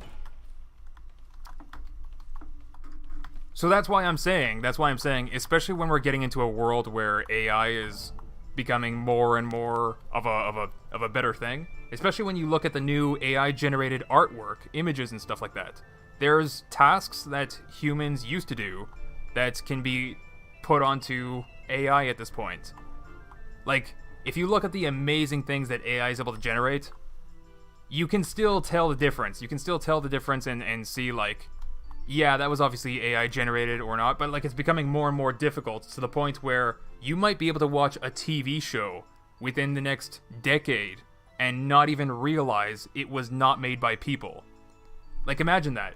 Entertainment right now is done by people. That might be a job, that might be a career that's completely eliminated because of AI. So, like, rip all the YouTubers. Like, rip, every TV show ever, because, like, AI could actually get sophisticated enough to generate comedy, horror, suspense, like, drama, whatever you want, because it's just that good at that point. So now I want you guys to, think of a world. How many years is it going to take for an AI entity, or whatever you want to call it, to actually run a communist nation. It's not only like a statistical probability, like that's definitely going to be tried at some point in human history, but like it's significantly better to actually get to those good ideas and not depend on a human to not abuse their position in some way. Like it's actually a good thing it's a good chance at executing that theoretical idea without it being messed up by a human. In the same way that smart driving is getting better and better, it can actually do things that a human cannot because it has more of a hive mind of a lot of vehicles on the road, a faster reaction time. Like, as much as people can drive, and they can do it quite well, it's, I should have prepared a wooden thing. But, whatever, we're here now. Let's figure out what we're doing. Floor 3, let's go. Anyway, when I'm talking about, like, communism, I'm obviously not supporting the disgusting things that are happening in the world, the other parts of the world. Like, that should be obvious to people. I'm just talking about, like, the theoretical ideas that, like, in theory, communism promises a lot of good things that no amount of capitalism or democracy could ever match. So it's kind of like, because that hasn't worked in practice, we just kind of have to make do with what we got type of thing, you know? And, like, fair enough, capitalism is actually good in a lot of ways itself. Like, it's also very good. But then I think there's always going to be the problem of a class of people, in the exact same way that I rant about the modding community in Scrap Mechanic, and, like, the guild of mod makers trying to basically gatekeep and control who is a mod maker or not. Or, like, who's accepted by the community or not, because they are basically trying to put themselves as a group of people on top.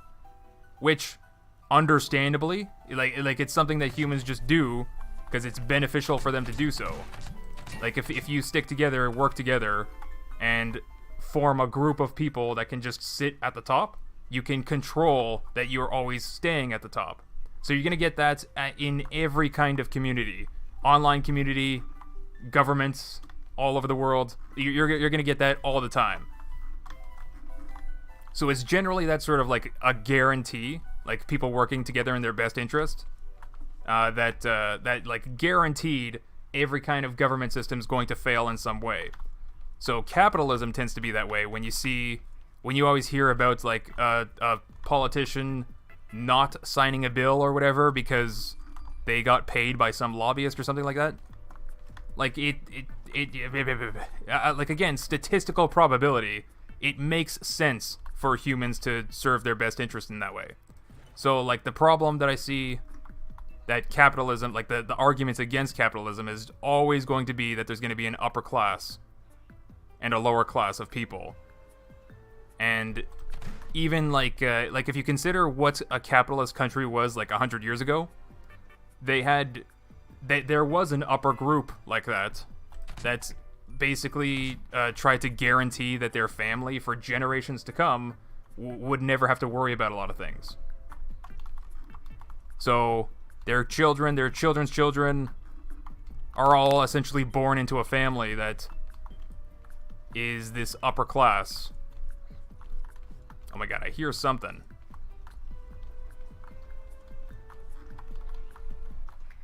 And then there's a lower class of people. Okay, there it is. I'm kind of very lucky they didn't get a snipe shot on me. That's what we call nobility. What a word to use for that, right? And you know what? Fine. To be fair, fine. Because, like, if you go back those hundreds of years or whatever, they probably were very noble people. And it's probably because of their values and, like, who they were that they even managed to get to the top. Right? But, like, it's a different story when you're just born into that and you're a spoiled, rotten person. Because then you get all these weird ideas like that you're actually better than other people. Yeah, elitist type of thing. Because, like, there's nothing saying that anyone that was born in a low class wouldn't be able to be the exact same as those nobles hundreds of years ago. And, you know, reducing the amount of resources that they have to learn and grow as a person is all part of the plan to, like, sort of guarantee that no actual talent arises. What the heck? Okay, there's the explosive tape bot. Oh my god! Okay, I did get it, but, like, holy moly, that was most of my health. I'm gonna eat a burger. Just to make myself feel better about what happened. Hey, look at this. This looks deep enough. Do we got a sneaky peeky cheat? We do. Looks like 3 explosive tape bots. I think actually that's a regular one. But that one and that one are explosive. X-ray vision. Beepity boopity bop. Oh my god, another one? Dude, there's so many tape bots. 1, 2, 3, 4, 5, 6. No, 6, 7, 8, 9, 10, 11, 12, 13. 13 tape bots.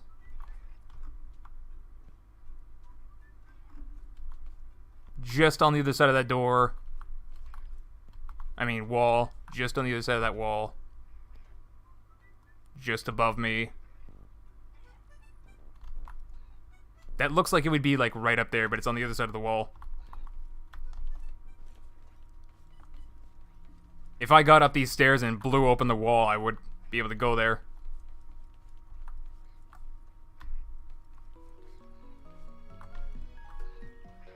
Oh, this wall was blown open.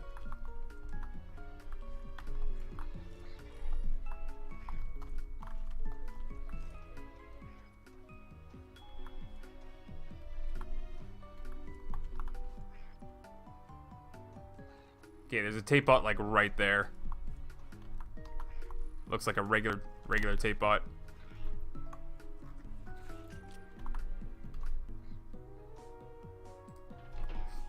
Anyway, the problem, that tends to be the problem with capitalism is that oh god. Wait, oh my god, did the tape bot friend end his explosive friend? Because, like, I shot a blue tape bot, but then I saw red tape bot bits. Huh. That was some wacky stuff. Anyway, you know, communism, I think the problems tend to be pretty obvious when the person in a position of power abuses that power. Like, the lower class tends to be a much larger portion, and, like, it also tends to be this, like, weird entity of, like, the government. I mean, just the things that we hear about, like, China or whatever. But, like, it's not really worth getting into any of that, because, like, capitalism governments can also be pretty bad, too. Or, like, the upper class that we call here. So, I think, like, without getting in too much into it, there's, like, advantages and disadvantages of trying each of them with humans in charge. That's a red boy. That's a red boy. Let's try and do this. Got him.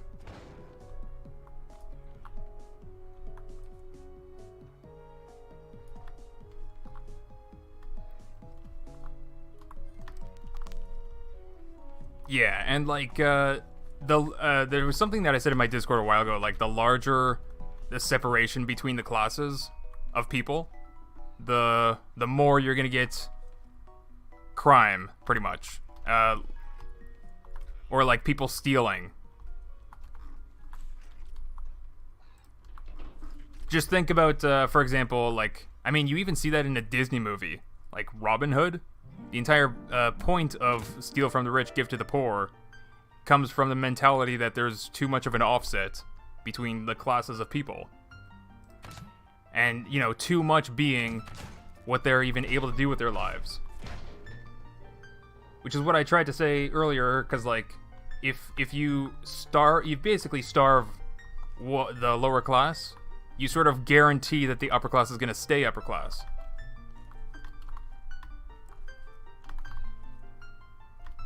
Is that an area that I've been in? I think so. I think that's where I was before. Okay, up we go.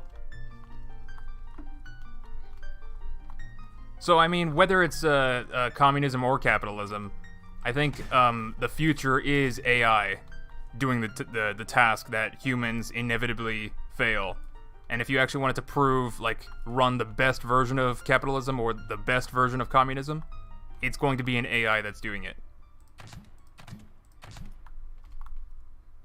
Simply because there's always going to be some human that's going to be like, I gotta think about myself, personally, me, even though my job is to think about an entire population for an entire country.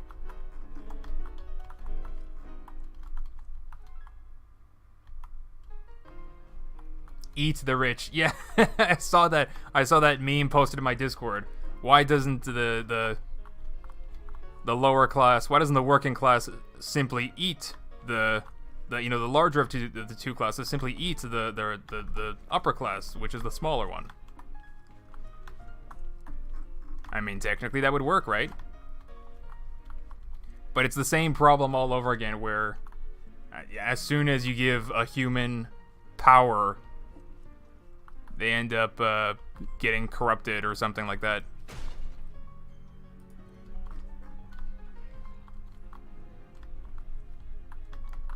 Alright, walk crates. Protect me.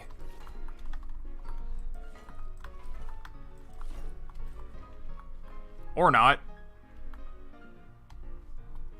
Did I go down there? Did I come from down there? I have no idea where I came from. That might be a new area. I might have just come from there. I don't know what I'm thinking. I'm overthinking.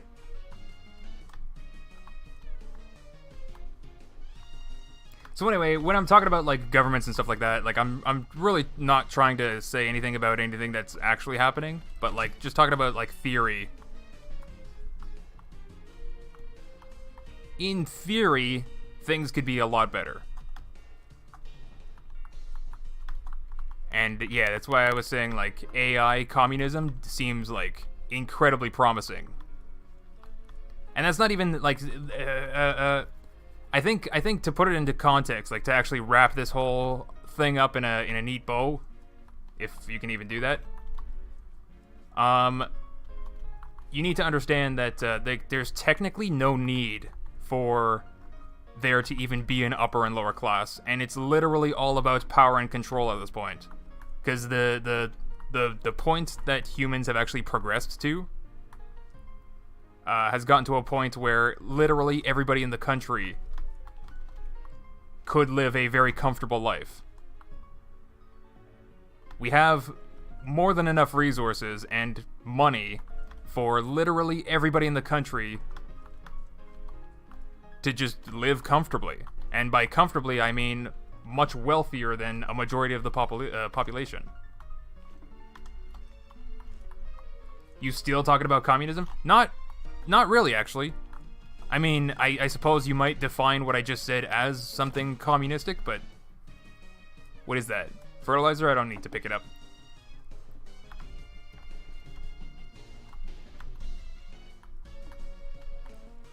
Really, all that I'm saying is just that there's also people that think, like, I don't know, conspiracy theory, that there's going to be like a big reset type of thing. I think that's the buzzwords that's being used, where basically the upper class is going to more or less make life so unbearable or whatever, just increase the amount of disease, death, and crime that end up happening, or just make it not worthwhile to procreate, so that the lower class just doesn't have kids and just stops continuing. Because of what I said, where human civilization has gotten to a point where a lot of tasks can be offset to AI. Oh my god, I got hit. No, no, no, no, no, no, no, no, no, no. If you get here, you're dying.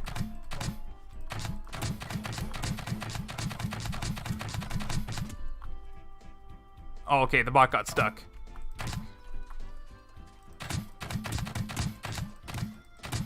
I can't shoot it in any way. Okay. Whew.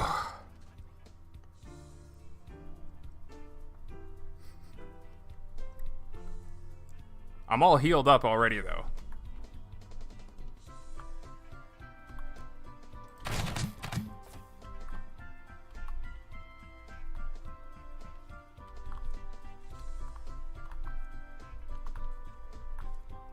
It's just when I get surprised by multiple tape bots all at once.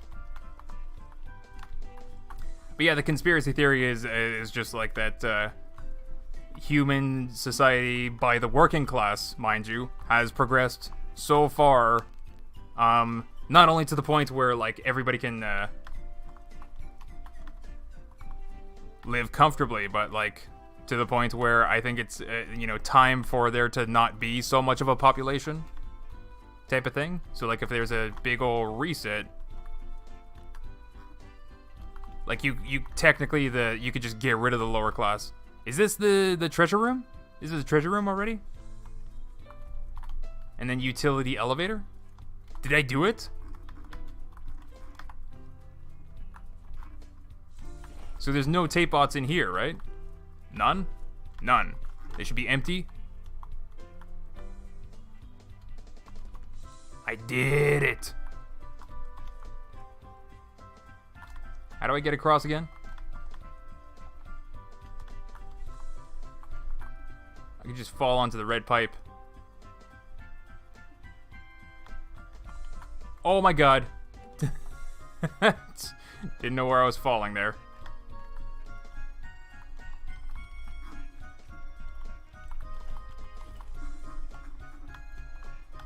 There's nothing in here. Why do I do this to myself?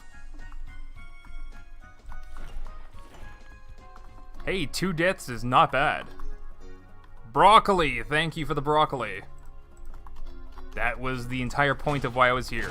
What did I get this time? A timer? Eh. An orange? I'll take the glass, why not? Take the fertilizer, why not, why not? A beet. Another garment box. Kind of a mediocre...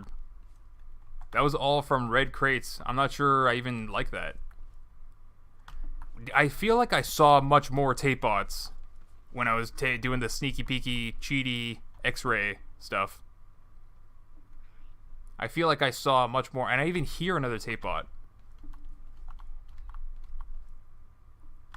I just don't see him. But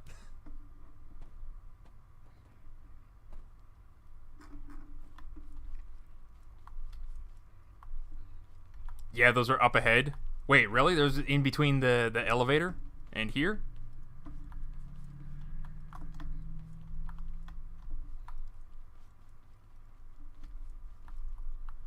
I thought that was the elevator just down the hall. I guess there's more. There's even more to deal with.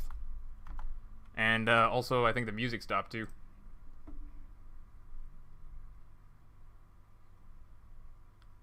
Alright, let's go.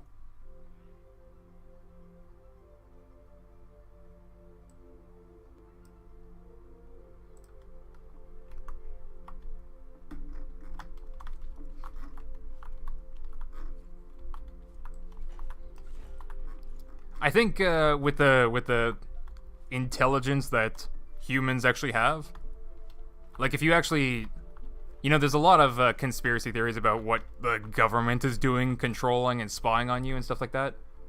And like, no offense to everyone, but it feels like a lot of the theories that people come up with are like outdated by a few decades at least.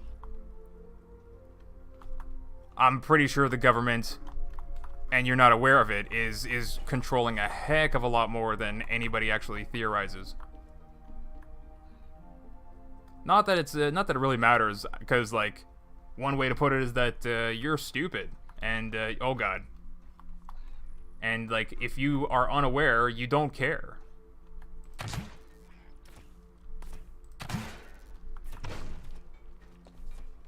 Right? You just live your... Oh, okay. You just live your life as you're living it. Oh my god, how many tape bots are there? Ouch! Run away. Run away, run away. Is he gonna come here? Can I even shoot it this way? I can. I'm just gonna take the time to heal. Actually, it doesn't matter. I have so many burgers, I'm just gonna eat a burger. But, like, what difference does it make to you if you've been living the same life your whole life? Type of thing, right? So I think with the level of, like, intelligence that's, like, actually available, something like influencing a population to just not procreate as much, to reduce the number of working class, to, you know, eventually till it gets, like, pointless. Assuming that whole big reset conspiracy theory thing. Then, like, you just think of it like a farmer dealing with like a flock of sheep or cattle. Right? Like, if the farmer literally doesn't need so many cows anymore, just like, alright, well, the ones that are existing just don't procreate anymore, and the next generation will be smaller.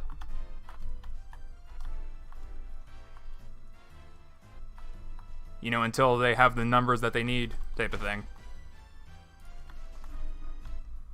And, like, it's possible to do that without anyone actually being aware of it. And I think a lot of the things, like, if you really want to get into the conspiracy theory about, like, intelligence and influence, oh my god. Don't. I almost died. Yeah, I think the whole, because, like, I've also been interested in a lot of things like hypnotism and subliminal messaging and things like that. A lot of the things that people are even getting all uppity about and, like, arguing with each other about. No offense to a lot of people, but, like, gender politics is a hot topic. Basically, every hot topic can be summarized as something that, as long as you're way too focused on those type of topics, you're not focused on the things that are actually concerning, is one way to put it. Right, so it's you know, definitely possible to convince a bunch of cattle to be concerned about something that literally means nothing to the bigger picture. You know, if you wanted to go full conspiracy theory about stuff like that. The news always says kids are expendable. Well, that's sort of the thing. Like again, you got to think about it like from a farmer's perspective. If you have cattle that are more or less going to be doing a job, like working for you in some way, like you maybe even physically working for you. Maybe you have a bull or oxen or whatever to like pull stuff on a farm, you know, dig trenches and stuff like that. I don't know exactly what. Just as a basic example, you would actually keep. I mean, in the same sense, like, especially if you had such a large population, then yeah, kids are expendable because there's somebody else that will procreate and provide literally the exact same unit of worker. So it doesn't matter how much you know, if it gets to such a large point where it doesn't matter how much you actually lose, then yeah, it's expendable. But you would still prefer the young instead of the old, especially since the old is only going to last for so long. It can only do so much. But especially with the whole human thing, human worker class and all that, youngsters can have their minds changed, can be manipulated. Whereas older folk tend to grow a little bit more wise to stuff. And yes, in the same sense, just grow tired of having to do anything. Not just physically, but like, even if you try to manipulate them mentally, they're just too darn tired. It's like such a drag to even think about new stuff, new ideas. Whether it's manipulation or not, or just like learning something new, it's such a drag to even get into that. Blech, blech, why do you gotta spend effort to, you know, do anything mentally? So like, young people are extremely much more valuable in that sense. In terms of making use of people as work units. Where's my car at? Can I even see where my car... Is that it? I see something. Little specks of something in that direction. I think it was towards the sun. And I didn't get a seat from the warehouse.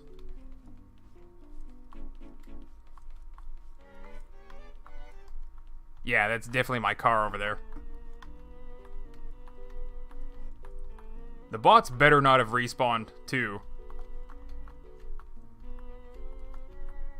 That's gonna be a pain in the butt to deal with, if they did. So let's make sure we just, suicide off the side here. Barrett! Oh, I lived? I lived? Gonna eat a burger. Wow, okay. Okay. Parkour! Parkour!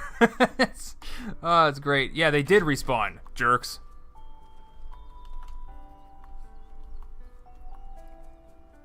I don't know how the heck that happened. So what was my count? 2 deaths? To everybody that voted in the poll, 1 to 3 deaths was the correct answer. Alrighty. Got a little bit of extra potatoes. Put that all away. Take the component kits out, because that's going to be stored. Take this out.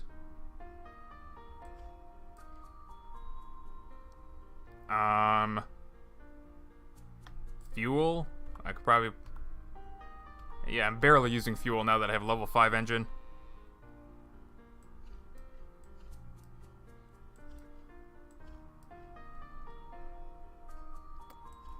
You know what? The timer and the switch, I don't actually need in there.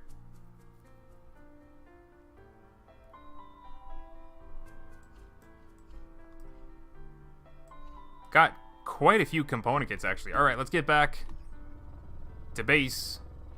Wherever the heck that is.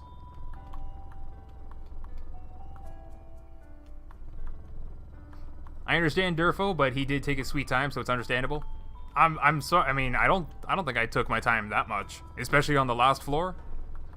But hey, you have a good night on me. I know you said that you had to sleep at some point. I'm sorry that it took so long to go through the warehouse. Oh god, hey bot. You don't scare me as much as the tape bots do, but that was still a surprise. Ouch. Why do you take 5 hits?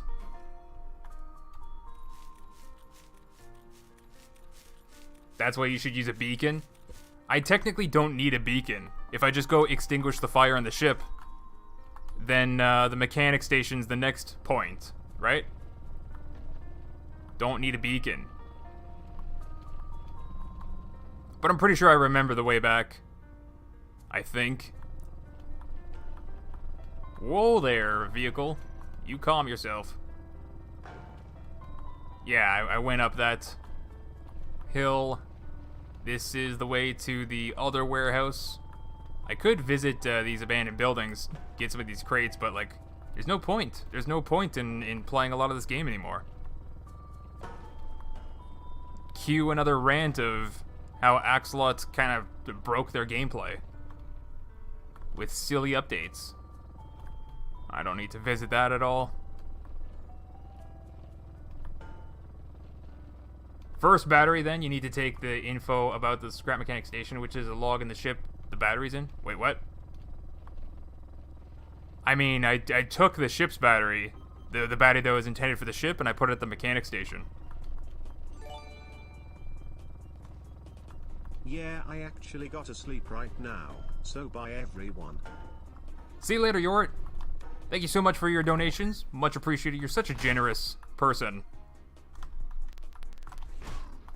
And have a good night.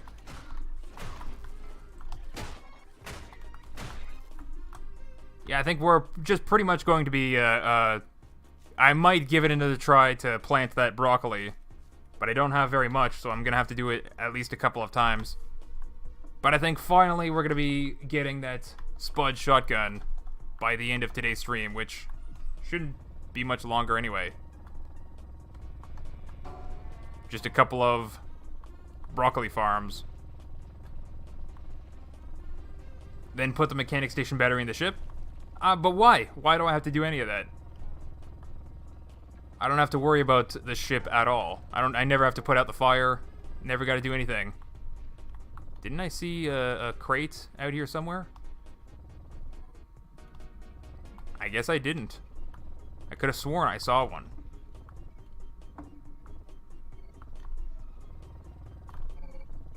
I guess I didn't.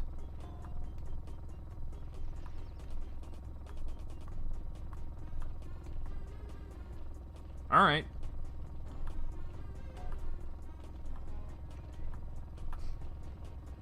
Durf, how would you convince a flat earther that the Earth isn't flat and it's actually round? I would explain to them what the fabric of space-time is. No, I think your question is a little bit silly, to be honest. I think it's a little bit presumptuous about that anyone that's even arguing their point even actually wants to be convinced otherwise. Even that guy that's like sitting at a table and he's like, change my mind. I think a lot of the time he only does that because he feels so confident about the thing that he already decided for himself. And it has nothing to do with what he actually thinks. He's more in it for the argument than actually changing his mind. So in the same way, I think you'll see that with a lot with the flat earthers as well, where they already decided what they believe, and it's not about deciding to learn something new or to try a different perspective. So, you know, even if they play the part, even if they do the dance of having a conversation, it's not about actually changing their mind or anything like that. They're doing it as like a courtesy. They think it's being polite type of thing.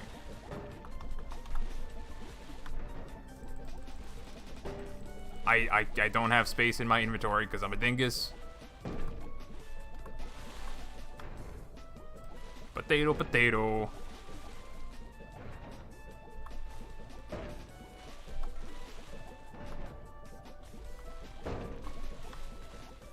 Beet. Carrot.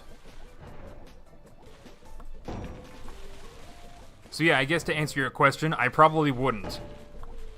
But there's, I guess a simple explanation is just to...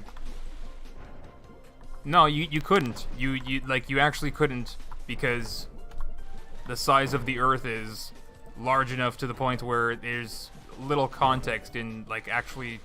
There's no point.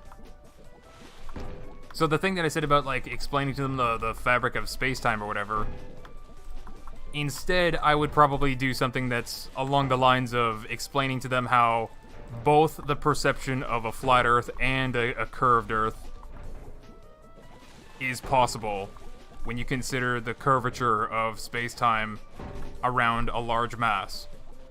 So, quite literally, we could be living on a flat Earth. But when you leave that mass, when you get away from that mass, relatively speaking, in space-time, and you then look upon it, you will see a curved surface. In the same way that a black hole bends light, it's because it's the curvature of space-time.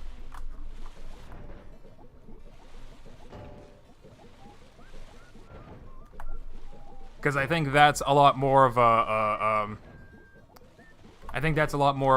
way into their perspective, their mind, to actually consider something that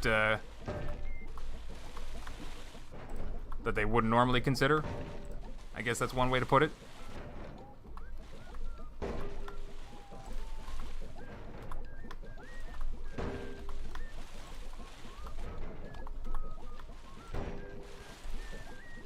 I can't hold one more potato. I'll show you.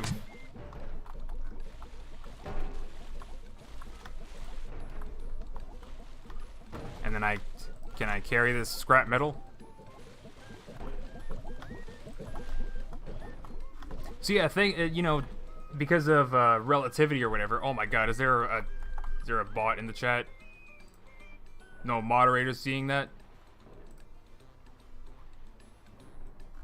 Get rid of that. What a waste of a spud. I know, right?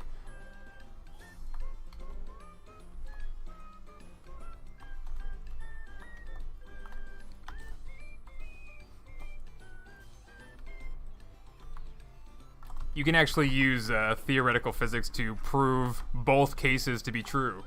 So that's the thing that I was saying about, like, breaking their perspective, so to speak, of, like, they, you know, when people even go into that argument, like I said, it's because they already decided one way or the other. And that's the thing that you can actually break, is the entire thought that it even has to be one way or the other.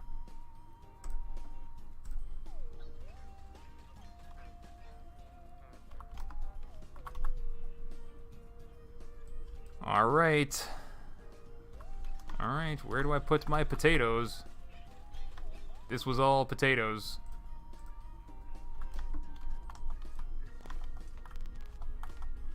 Do I have anything else in here? Yes, I do. Not really to take out, though. Leave those extra potatoes there. Okay, equipment chest. Put a switch and a timer. Extra food chest.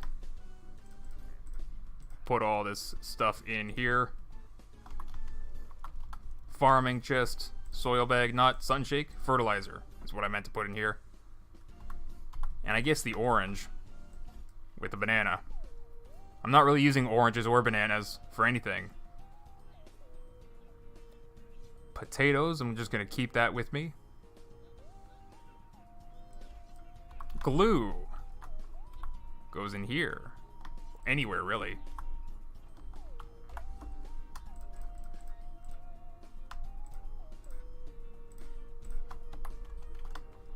Ah, the wall of garment boxes. The item in the game that I'll really just never use. Maybe if this game had some, like, actually good garments.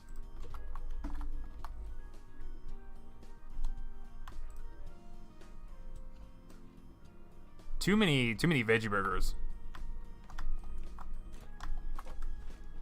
Store it in here.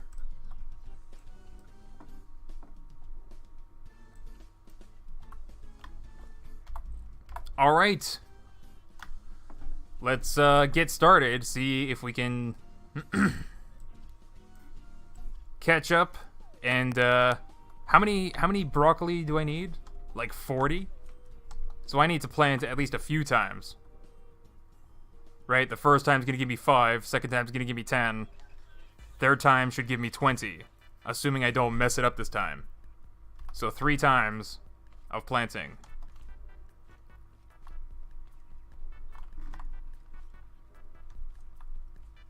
Could I steal all those garment boxes if I farmed the cotton for it? I mean, you could just do /dev mode, god mode or whatever, and just cheat in whatever items you want. But you know what? Yeah, maybe I'll invite you to my world and make a dress bot. Because, like, if you use the garment box, even if it's in my world, do you unlock the garment? Or do I? 40 broccoli. Yeah. So we still need to plant, like, 3 times. 5, 10, 20. That's what we gotta do.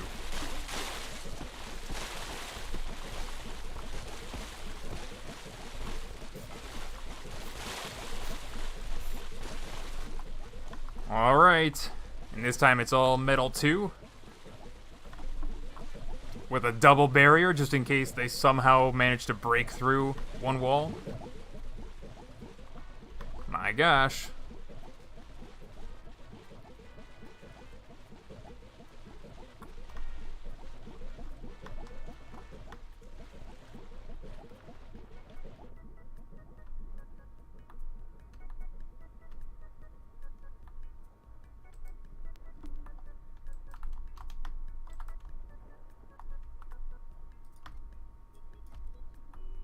Do I even need glue? I don't think so. I think beeswax was the thing that I was the most short in.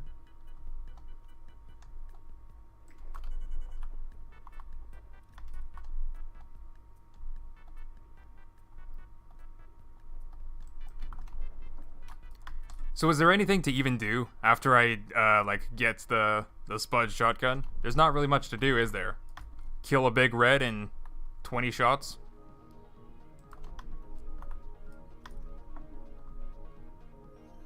But yeah, there even the cut. It bugs me so much the way that Axelot updated their game. They took away so many reasons to play survival mode. Again, thinking that players were just gonna start a new world and play over and over again. Like, no, that was the worst thing that they could have done.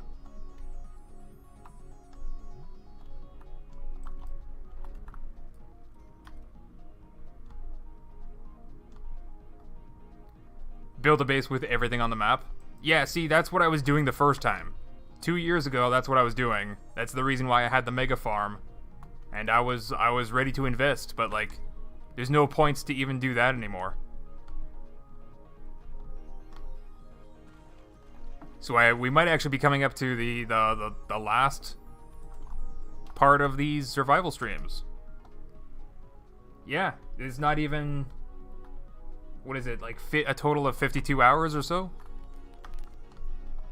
52 hours of gameplay and then survival mode's done. I'm so, like, upset about that too, because I was ready to spend literally thousands of hours. And I know you guys are probably tired of hearing that, but like, if you saw the mega farm, then you saw it. That already took at least a few hundred hours. But I was ready for a lot more. Like, I was so upset because there was more to do. And Axelot's just like, nope, you're gonna stop right now. It was so frustrating. It was so frustrating for the game developers to basically force me to stop playing survival mode. Again, because they think that they were doing something good for their game. Like, it drives me nuts to think that they, like, actually thought they were doing something smart.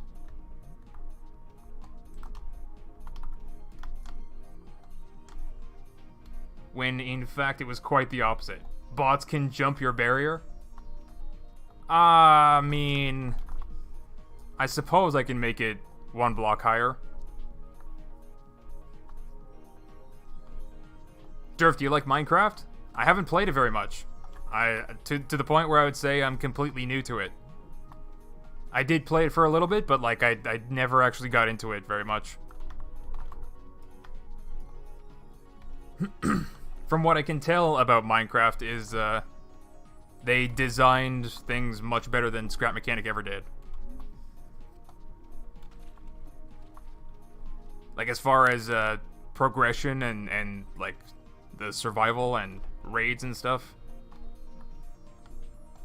I mean, there's a reason why the game is popular, and not just because of its blocky graphics.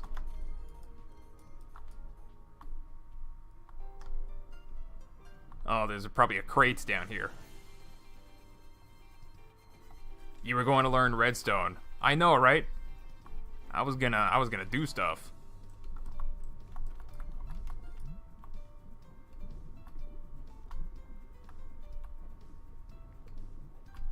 Boo boo boo boo boo boo boo doo. Nothing back here.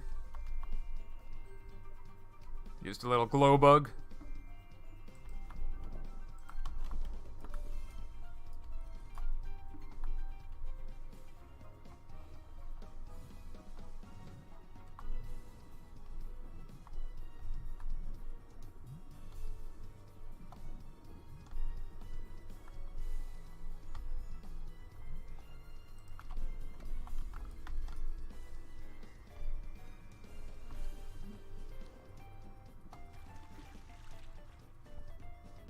Is it worth making a train in Scrap Mechanic Survival? No. I would say probably not, even with the initially released survival mode. As fun as that was, I think it's, I mean, maybe, but like, if the game actually loaded several terrain tiles all around the world, then you could actually make like an automated train system that just keeps on going all around. Then it would be worth it.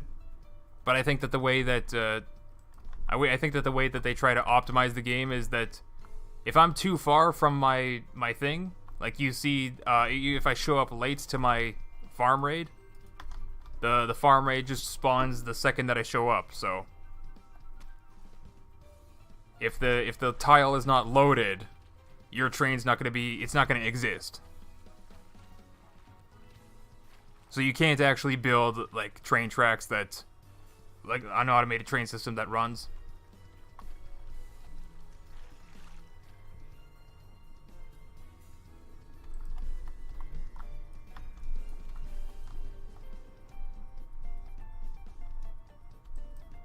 Well, can't I have an alt in the train though? Yeah, but then that's where I would say it's not worth it. And that's assuming that we're talking about the initially released survival mode, when it was actually fun to play longer than I have been. Like when you can actually like get into the grind and invest in your survival world. Now we're talking about an update where Axolot doesn't want you to play that long. Like it's so strange. It's so strange that Axolot thinks that was ever a good idea to stop players, by force, mind you, to never continue their survival worlds, right? So, like, if there's... basically what I'm saying is you're going to get the resources to build a train, and then you're finished survival world. What's the point of making the train if there's no point in continuing to play?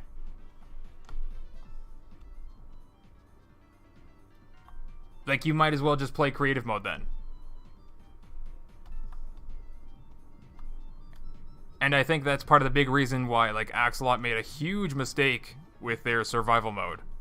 They should just go back to what they released initially, because players actually had reasons to keep playing.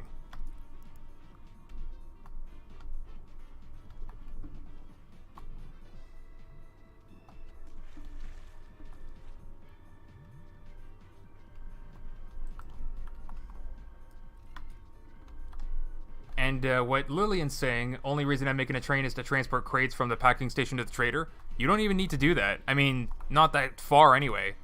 The packing station, the trader is just behind the packing station, and it's not too far. So all you actually need is an automated system to catch those crates and transport them halfway to the trader.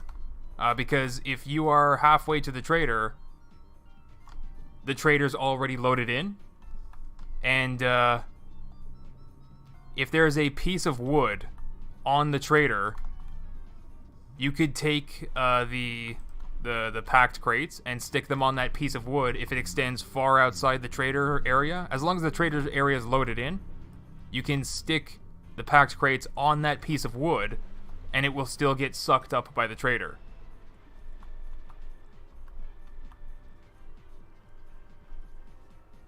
Because technically the creation's in the area.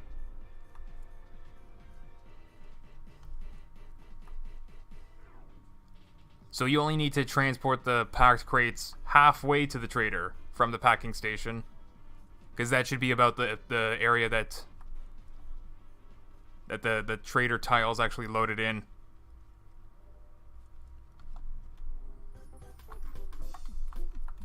Alright, blocks. Component kit. How'd I get a banana? I don't know. Fuel, I'll just put in my fuel tank. And glue clams. Lots and lots of glue clams. Why do I need glue? I don't know, but I'm making it. Doing something to keep myself occupied.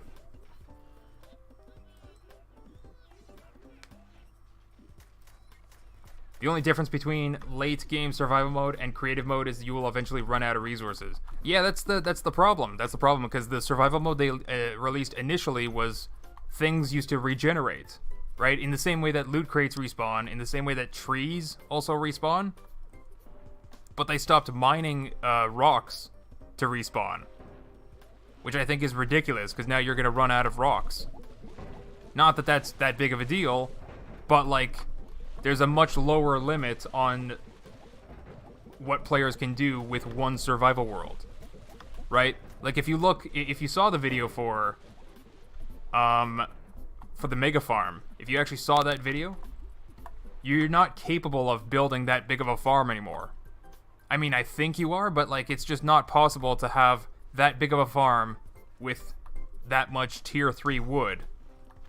I think it is still possible, but like there's very little points to even getting that big because you have to travel all over the place. You actually have to go all over the world just to do one thing in one spot. It's kind of pointless. And yeah, I would just say just play creative mode then. But then you get into the whole argument about like why can't you load in a survival world as creative mode? You're stuck with the old kind of like flat world and generated world. But why, there's no mechanic station, there's no trader, there's none of these survival functions. The game's very weird. It's very broken in a lot of places. I really wish Axolot would just fix the situation. My gosh. It doesn't have to be this way.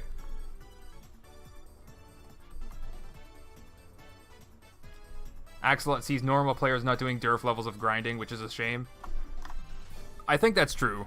I think maybe I did surprise them a little bit with like what I actually did with the game. Maybe I scared them into updating the game. But like I think they also made a huge mistake in making the assumption that people are going to be playing the game in a certain way. It's not just me either. Like maybe I play the game in let's call it the Durfy way. That's not the only way to play the game. And Axolot's forcing players to play the game in an Axolot-y way. So obviously I don't like that because I want to play it in a Durfy way and not the Axolot-y way. But there's more than just two ways to play the game. You might find your own way to play the game, like being interested in building a train. I personally wouldn't build a train, but like you are interested in that. Why is it such an impossibility for you to have that kind of a fun just because Axolot says you're supposed to play the game the Axolot-y way? You know what I mean? Especially for a game that's a physics sandbox. That's ridiculous. That's actually ridiculous that the developers are telling you what fun you're supposed to have for something that you paid for. Not to mention the end user license agreement is also ridiculous too. Like, Axolot's setting themselves up for failure at this point.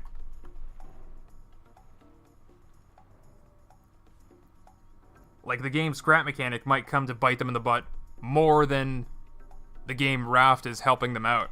The game Raft is actually, like, carrying Axolot games at this point. It has, what, like 2 to 3 times the players that Scrap Mechanic has?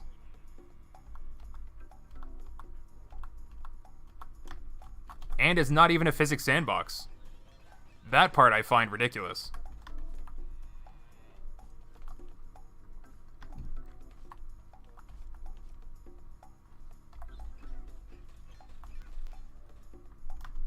Alright, let's put my carrots away. I mean, I could just make more veggie burgers, now that I'm thinking about it. More veggie burger for me. I have so many beets. Why not? Why not spend the next 3 minutes making veggie burgers?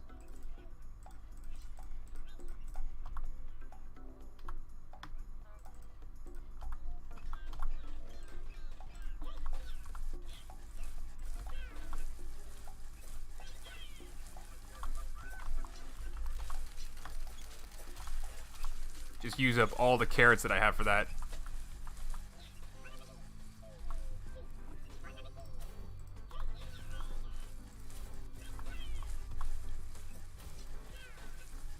There's a command to spawn a player character.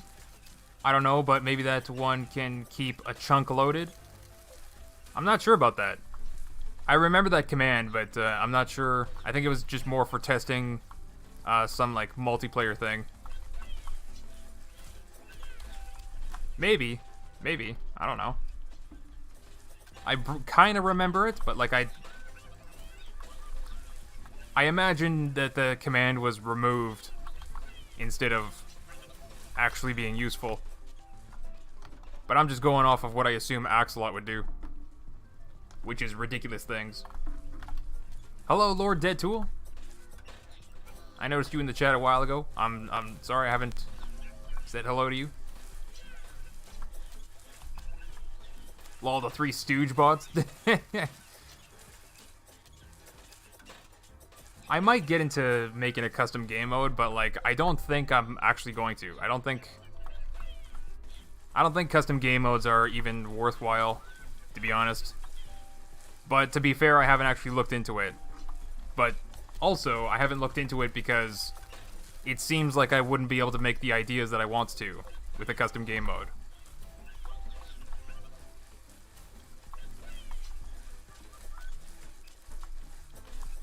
And that just comes back to the same thing where Axolot seems to think that they can, you know, make the decisions for everyone. Oh, these are the types of custom game modes that you're going to make, and no other types of game modes, just the ones that we allow.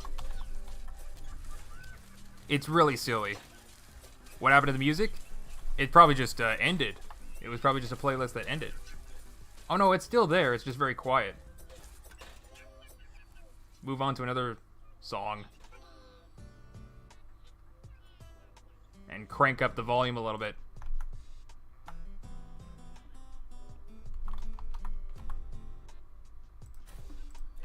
I don't know, maybe it was just a song that was kind of quiet. No carrots, no carrots. Okay, put away the beet and the tomato. Tomato-ator. And we can put away those extra spuds. Keep some with me, though. And now we can put away the extra sandwiches. I still got so many sandwich.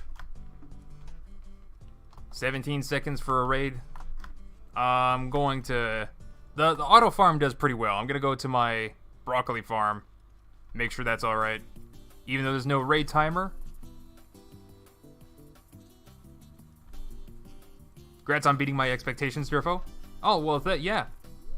Yeah. I learned quite a bit. Thanks. I'll get 0 deaths maybe someday. Although I don't think I'm gonna go into another warehouse unless I mess up broccolis all over again. Okay, these broccoli are just not done. But I'm not really getting another raid, so... Not here, anyway. Too small of a farm. Might as well go check up on that. Modding is probably going to be better in Chapter 2. You know, somehow I doubt that. I really, really doubt that, because consistently for the years that I've seen Scrap Mechanic develop, which is 4 or 5 years, or wait, how long has it been? 6 years? That I've seen Scrap Mechanic develop? On a consistent basis, and I'm talking about like a 100% rate. 100% of the time Axolot's tried to do something for modding, they've messed it up. And pretty badly, too. So when you say, I think modding's going to be better in Chapter 2, or that's, you know, how Axolot thinks, oh, custom game mode's the way to do it, I don't think so. As a matter of fact, I think the opposite. I think Axolot should stop pretending that they're doing good things, and just focus on making their game. That's what I said since before the first survival mode was ever released, is just focus on finishing your game already. Don't get distracted by trying to do mod support or anything like that, because like they have never understood the idea of why a mod maker even chooses to make mods for their game. And instead they made assumptions about that. They made a heck of a lot of assumptions about why any mod maker ever made mods for the game in the first place. And the problem is that like they're distracted by this because of how mods have made their game popular for them, right? Like, mods have done a lot for the game since the early days. Mods have basically been the entire reason why some people play the game.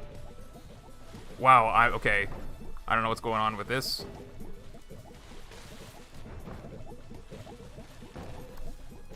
So, like, I think Axolot, you know, kind of got, They just made a lot of assumptions and all the wrong ideas about what mods ever did for their game and why. So, like, when they all of a sudden dive into it and be like, hey, we're adding mod support to the game, oh boy, get excited, they just got it wrong, because they never had the right idea in the first place. And the thing is, if their vanilla game was made correctly, nobody would have a need to make mods in the first place. So, like, the entire point of, like, adding all this support for something that should not be needed in the first place, they just got the wrong idea entirely. It's not just about user-created content. Like, yeah, the concept of making a custom game mode seems like a fun idea. Seems like a good thing to add to a creative game. But, like, they didn't even get their creative mode done. They didn't even get their survival mode to... They just worked against themselves to make survival mode worse than it was before. Why can't they get any of this right? So, like, what makes anyone think that, oh, this time, Chapter 2, all of a sudden it's going to be right. All of a sudden they're going to get it right, right? If they've had, like, a 100% failure rate, why is it this time, all of a sudden, they're going to get it right? It doesn't make any sense. Statistically speaking, it's a... no offense, but it's a stupid thing to think. Why would you place your chips on something that has failed 100% of the time before? You can't do that. Don't place your chips there. Mod just for fun with, like, Minecraft and millions of other games? Well, okay, so, like, now, the situation's a little bit different now. And, like, I've also mentioned this earlier in my stream, where the modding community also tends to be a very toxic place. Like, people seem to be competitive with each other, and they seem to think that it's this idea that they're somehow going to get, like, clout, either in the scrap mechanic community or even on YouTube. Because, like, yes, to be fair, my YouTube channel basically started because I was publishing mods for scrap mechanic. So, like, yes, that's somewhat understandable that someone will make the mistake that, oh, all you need to do is make mods for this game and you get a YouTube channel. But, like, no, because, like, I'm just because I can do two things, right? I can make mods and I can also make entertaining videos. It doesn't have to be the same thing.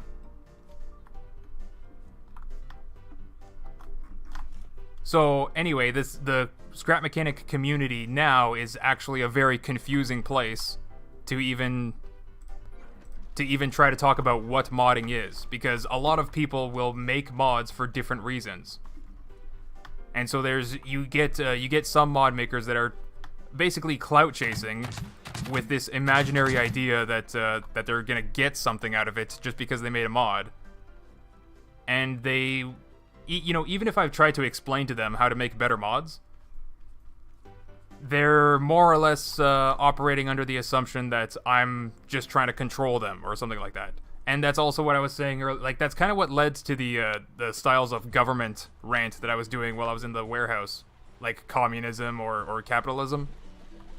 That no matter what it is, no matter what community, even online communities, you're going to have a group of people that try to work together in their best interest to try to control their outcome.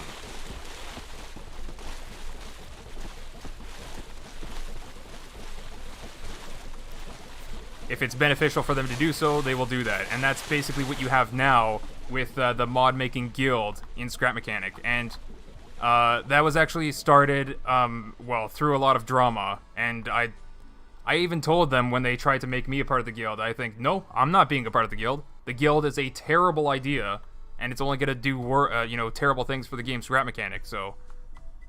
Alright, we got 2 small raids coming for that in 17 minutes.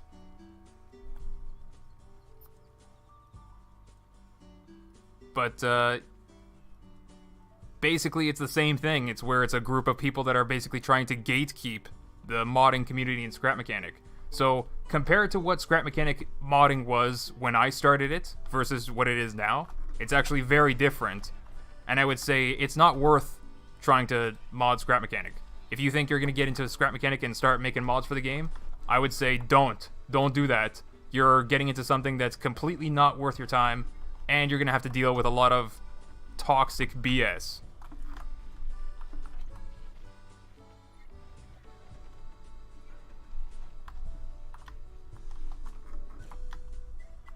It's actually not worthwhile making mods for this game anymore, just because of the modding community being incredibly toxic. And they're only like this because they have such a competitive feeling towards each other. Because like I said, there's some mod makers that they don't make mods for players to have fun. They make mods because they expect they're going to get something out of it. It's a very different motivation. And, you know, to be fair, that's obviously not everyone. I'm not talking about like 100% of the modding community. There's some people that make mods because they personally want to see something in the game, so they just make it themselves, and bada bing, bada boom, it's in the game. That's also just not possible anymore either, because a lot of what a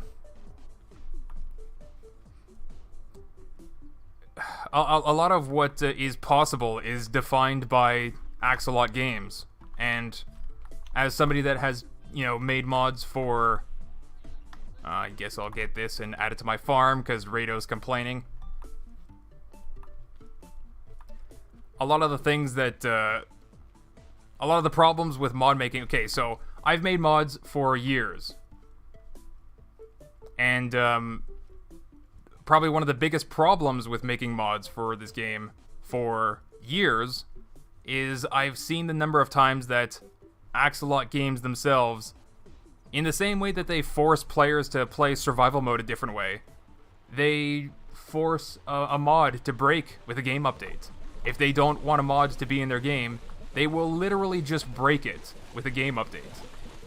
So, you know, just more reasons for making mods in this game not to be worth it, because you have to basically fight against Axolot to even try making any idea. It's just not worth it.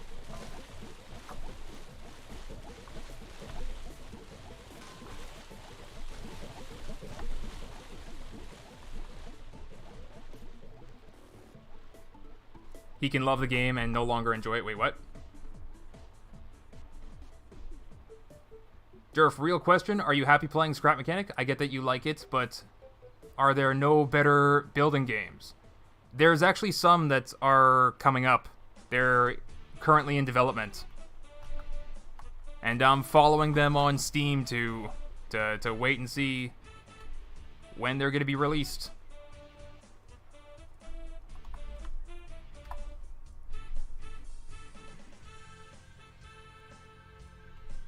But as far as Scrap Mechanic goes, versus another game, another great game is actually Roboco.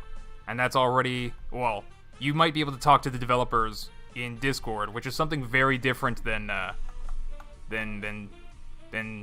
Axolot Games.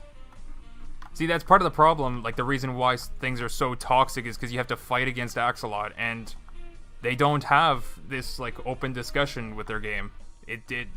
So many other developers have an official Discord for their game, and Discord actually makes it really easy for game developers to get their community started. So it doesn't make sense that Axolot's avoiding a Discord. I can make more chests, right? I can always make some more. I don't know why I need so many chests, though.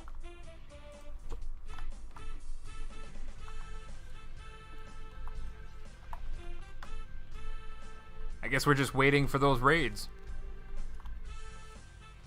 But yeah, my feeling with Scrap Mechanic. Okay, yeah. So if I'm comparing Scrap Mechanic and Roboco, they're different games because, in the same way. Okay, how do I actually say it? Roboco is specifically about building robots, which they recently added scripting to their thing, and a lot of fancy parts that are a lot like number logic. So I actually think, like, you can automate robots and stuff. I think it's actually really amazing.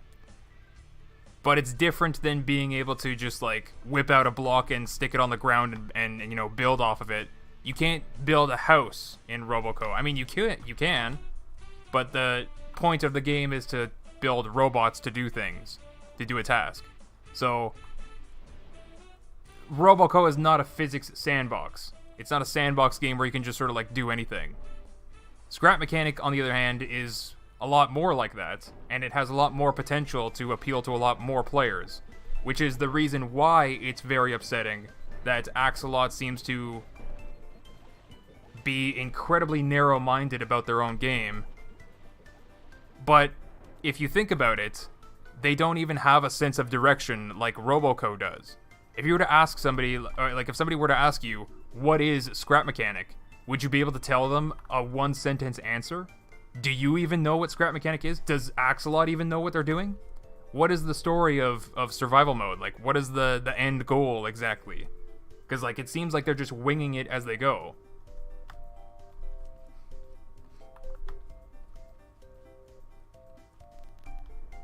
So, I think a lot of the, like, yes, I fell in love with a game called Scrap Mechanic because I see the potential in the game, and that potential includes everything that we know about what Axolot wants for their game.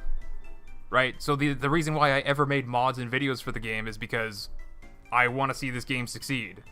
So a lot of the frustration comes from, why the heck is Axolot ever fighting anything that I do for their game?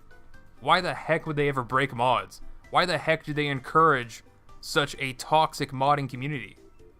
Like, you would it's just not smart to do for their own game. Even if they didn't like me personally and they want me out of their game, having, basically getting a bunch of haters to dogpile on someone is probably the worst thing to do and advertise for your game. Like, hey, everybody join this game community where if we don't like you, we're gonna dogpile a bunch of haters on you.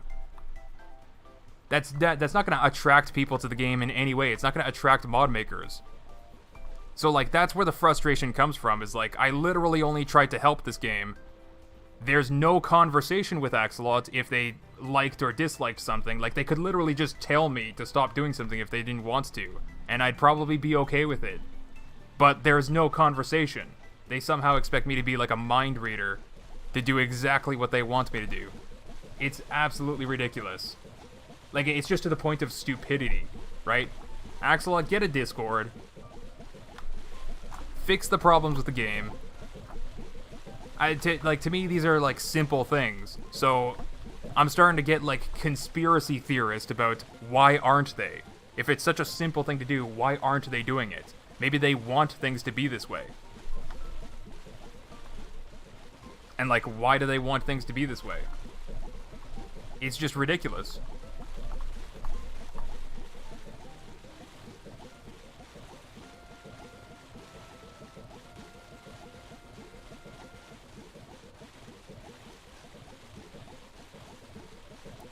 Durf, at some point, I'm actually going to make a game that takes stuff from Minecraft, Scrap Mechanic, and Astroneer. It could be the next big thing. I'd be interested in checking it out. What would be your dream game to develop yourself? It depends. A development project is kind of like a big thing to do. So if I'm doing it literally by myself, that's much less than a lot of indie game teams have to work with. Plus, I'd have to take time out of doing YouTube to develop a game, which I technically can't afford to do.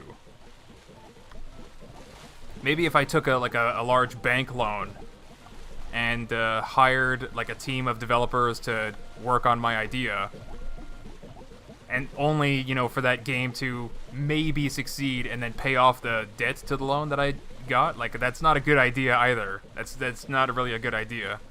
But if I were to play a game, there's actually, because like I was actually considering also maybe just writing a book, because I have a couple of story ideas that I want to write down, fiction novel ideas. But it's technically possible to develop that into a game, a video game, like an interactive storytelling type of game. And that's just it's not necessarily a dream game. It's just something that's sort of like on the to-do list type of thing.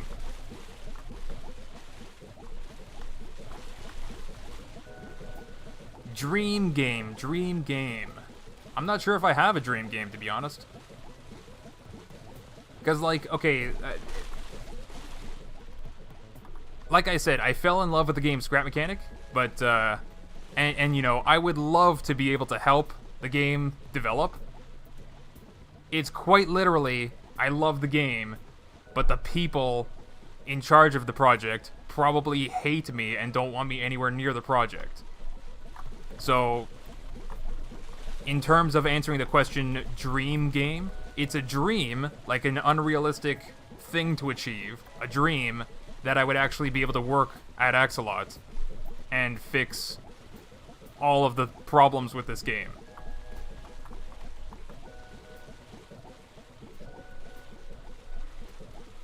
Personal vendetta to take down Durf once mission is complete, Chapter 2 will release. I mean, Axolot already succeeded in a lot. Like I stopped making mods for their game. They got the guild of mod makers in place in a power of position to gatekeep the modding community. I mean, what more like the thing is, it's all stupid. It's all like a terrible thing to do. It's only going to come back to bite them in the butt. In the same way that somebody tries to cancel somebody else on the internet that literally did nothing, but they're a hater or whatever. It's only going to serve as a negative reputation on them. They're like, you know, I know in their imagination they think somehow like, I'm going to cancel this person and it's totally going to work the way that I predicted. They might be able to imagine that in their head, but like realistically speaking, you can't do that without just negatively affecting your own reputation. You're just going to make yourself known as that butthole that tries to cancel people literally over nothing.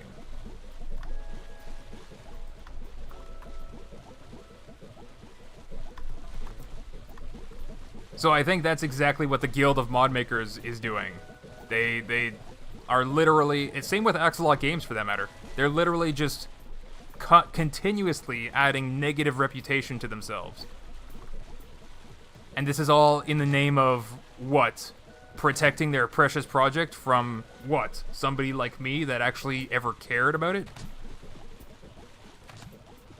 Look, it had look. There's definitely gonna be somebody probably at Axolot that thinks that like I'm an arrogant know-it-all or something like that, right? Especially when I say that like my mods in particular did good things for the game. Except that I know for a fact that they did. And it's not arrogant. It's whatever, man. Because like it's weird that you try to help a game succeed, and then the developer comes in being like, "Who do you think you are? You think you know how to make the game? When we're the developer, blah blah blah." It's just like a childish attitude thing. And I'm like, no, I'm literally just trying to help you. I'm literally trying to help you. You could be like significantly richer than you are right now if you literally just did this, this, this, and this. And like, I was doing that all without asking for payment. Like, literally helping them for free. But again, I think this comes back to the reason why the modding community is very toxic, is because I was doing mod making for Scrap Mechanic and YouTube at the same time. I think that they somehow associated in their brain that the two are equal to each other. So they probably came across the idea that I was somehow getting success by making the mods for their game. Like success on YouTube type of thing, right? And that's also the reason why some mod makers have the completely wrong idea and they get so competitive over what the developers do to you. That's a good question. That's an excellent question, because okay, so first of all, I guess the latest thing that the developers well, it doesn't really matter. Back in the early days, the developers would just update their game to just break the mods that I made. And two famous examples of that, two prominent examples, is the day-night cycle mod, where I actually made an actual working day-night cycle with a sun that rises in the west and sets in the east. It moves across the sky, it changes the color of the light in the environment, it transitions from a daytime sky with clouds to... You can just find the video. You can find the video day-night cycle for Scrap Mechanic and see the preview of it. Now, the day after that video was published, the developers pushed an update to the game that broke that mod specifically. And the updates to that game didn't actually do anything to the game. It didn't add anything, it didn't make any changes to the game. It was literally just to break that mod. And since when did the developers work that quickly on the game where they just push an update randomly, like in the context of in the greater context of how often Scrap Mechanic actually updates, it was just random that it would be exactly the day after I published that mod.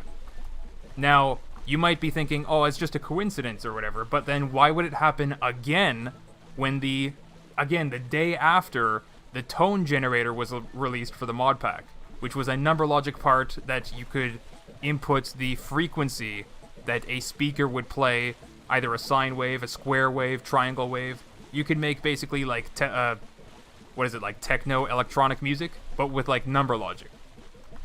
And it was all from a single part that could play an entire range, like an entire piano range, or like what was it, like 20 hertz to 20,000 hertz.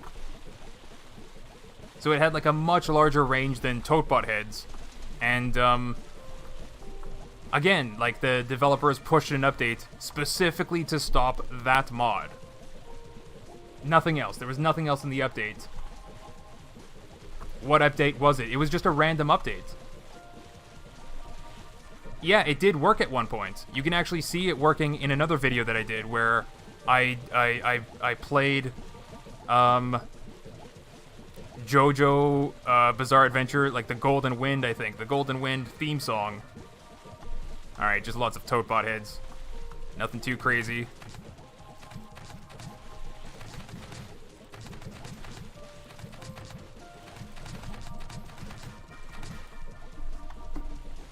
But yeah, I played the entire theme song out of those new blocks.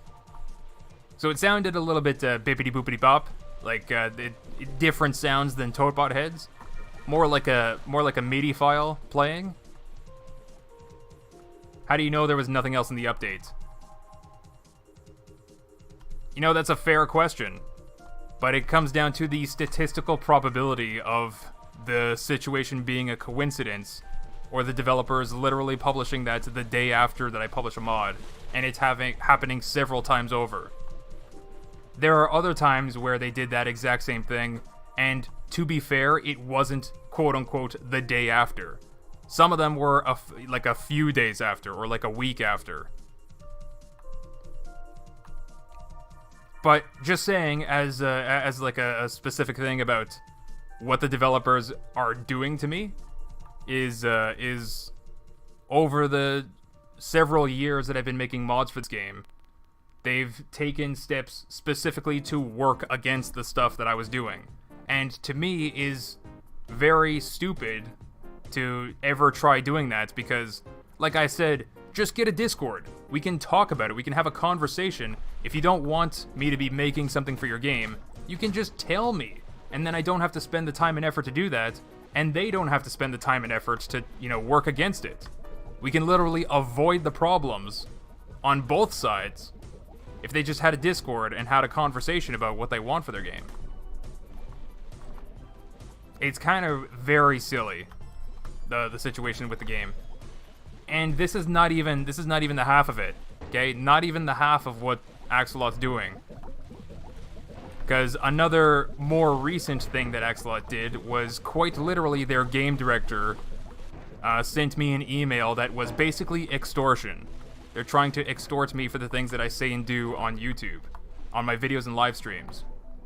And so then this was after there was controversy with the mod pack on the Steam Workshop, where somebody basically took the mod pack and re-uploaded it as the mod pack continuation without permission, violating a lot of Steam agreements and copyright issues. They re-upload it without permission under the guise that, like, oh, now it's open source on GitHub and now anyone can contribute to it. I did a good thing, blah blah blah. Except they ended up just killing the development of the mod pack. The mod pack's not actually continuing because of that. And this is all because of the Guild of Mod Makers, by the way. This is the guild, the people that are like I described earlier, it's you're gonna get this in any community, online or government or whatever. It's a group of people that work in their best interest by sticking together, making sure that they have control on top. So that's why the Guild of Mod Makers is a terrible idea for Scrap Mechanic, because it just discourages anyone from actually doing anything, especially if they have to deal with problems like people stealing their mods, pretending that it's somehow theirs. It's actually stupid. So it's also the reason why, even if I do get back into modding, I'm not going to be using the Steam Workshop. But anyway, I tried to have a conversation with Axolot about what's going on in their Steam Workshop and how this is a, major problem. And Axolot's game director basically said, oh, if you wanted to have a professional relationship with us, you should have thought of that before calling us stupid in your videos. And for the record, I never did. I mean, now I'm definitely more than willing to call them stupid, because they've definitely done a lot of stupid things, including trying to extort me for the things that I say on my YouTube channel in that email, right? So, but they have to, make up things that never happened to try to hold it against me. So, 100%, more than just breaking somebody's mods, 100% they definitely did things to work against me specifically. It's some of the dumbest things, and I'm definitely more than willing to call Axolot stupid at this point, because that's stupid. That Look. Let me put it into perspective, okay? Let me put it into perspective. Let's say that I actually did. Let's say that I actually did call them stupid in my videos, okay? Let's be fair to Axolot. Say that I actually wronged them in some major way. Which, again, for the record, it's just because I'm pointing out the flaws with the game and how things can be programmed differently. Like fixing the ground collision, for example. I know for a fact the ground collision can be fixed. It's a relatively easy thing to program. So, but whatever, saying that in the video is somehow directly insulting them, because I guess they see themselves as gods of, programming or something like that. Maybe all the attention got to their heads or something. I don't know, but you know what? Let's be fair to Axolot and assume that I actually wronged them in some way. Okay? We'll make the assumption that they're actually right about something. This one's not gonna have any fertilizer. Fertilizer.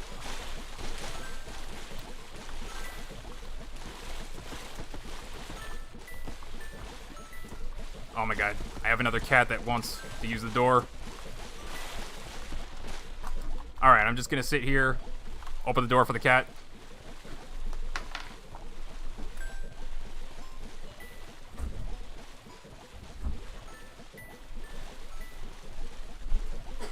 Okay.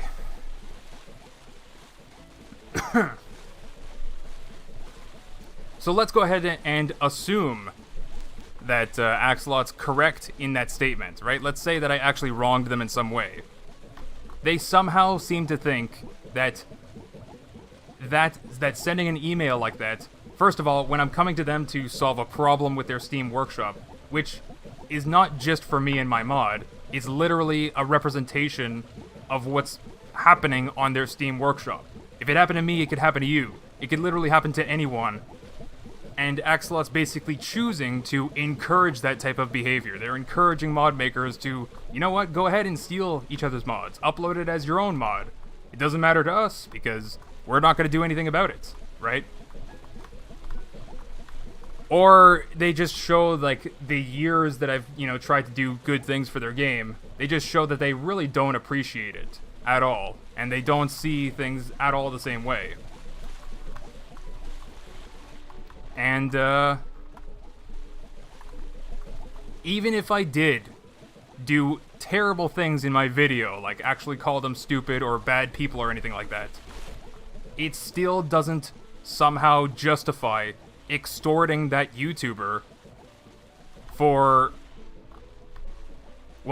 any reason, really. Because, I don't think that they understand. Extortion is still extortion.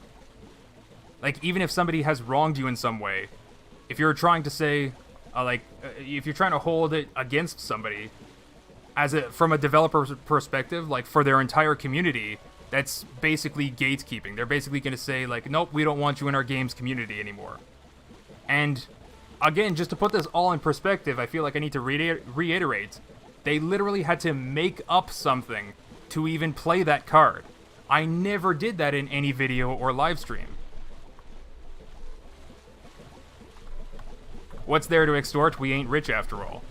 No, see, that's the thing. It's because, like, all they did was end up validating just how much influence my mods personally had over the game. Right? Like, they're seriously doing that just because they're actually worried that my game, not my game, my mods are carrying their game.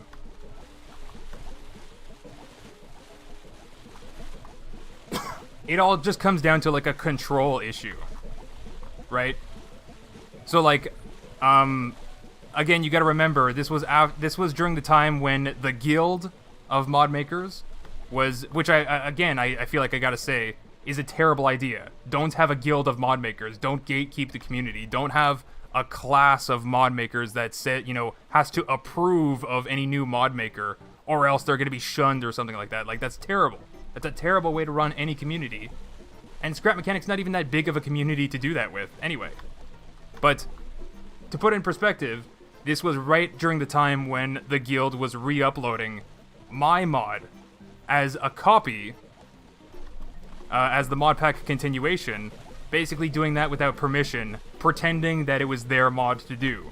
So, of course, I'm trying to talk to Axolot about it to help the situation, because there's violations of the Steam Workshop agreement when that happens.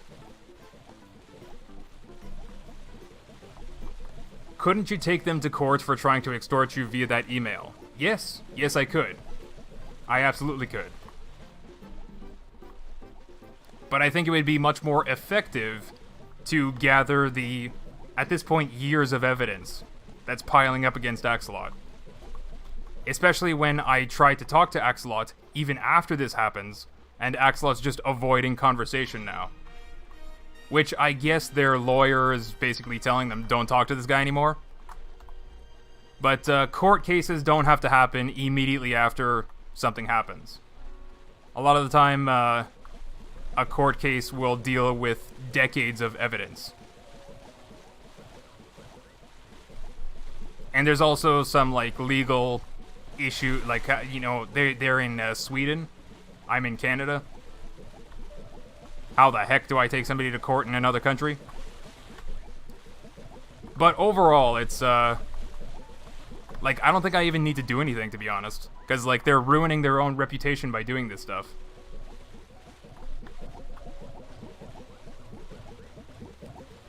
Carrying what? Fant has been carrying for 2 years. Your carrying stopped years ago.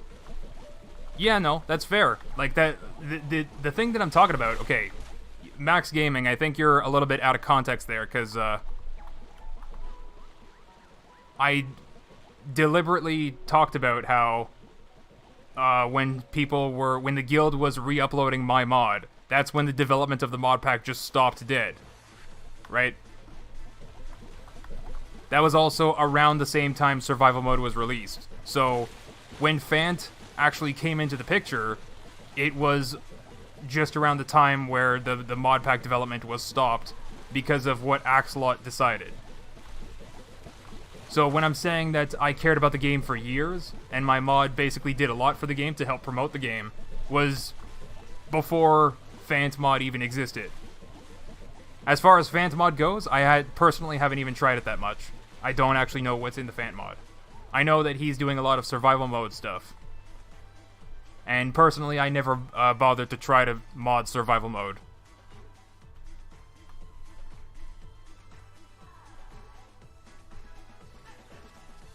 I'm not saying that that Fant ever did bad things. I don't think that Fant's a bad guy. I think, yeah, there's not much for me to say about Fant, really.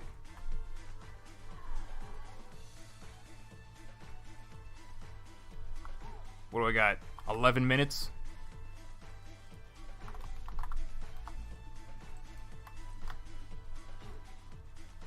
No, he's a little arrogant.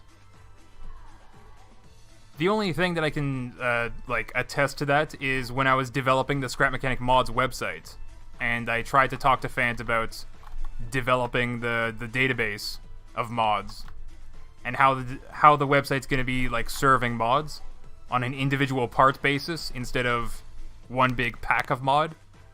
I would have to have the same conversation with the Legend mod, which is like the Chinese mod pack, basically, is another way to put it. Which they also do like a lot of good things too. They also straight up copy a lot of parts too, so that's gosh, why is it such a cliche for Chinese knockoff?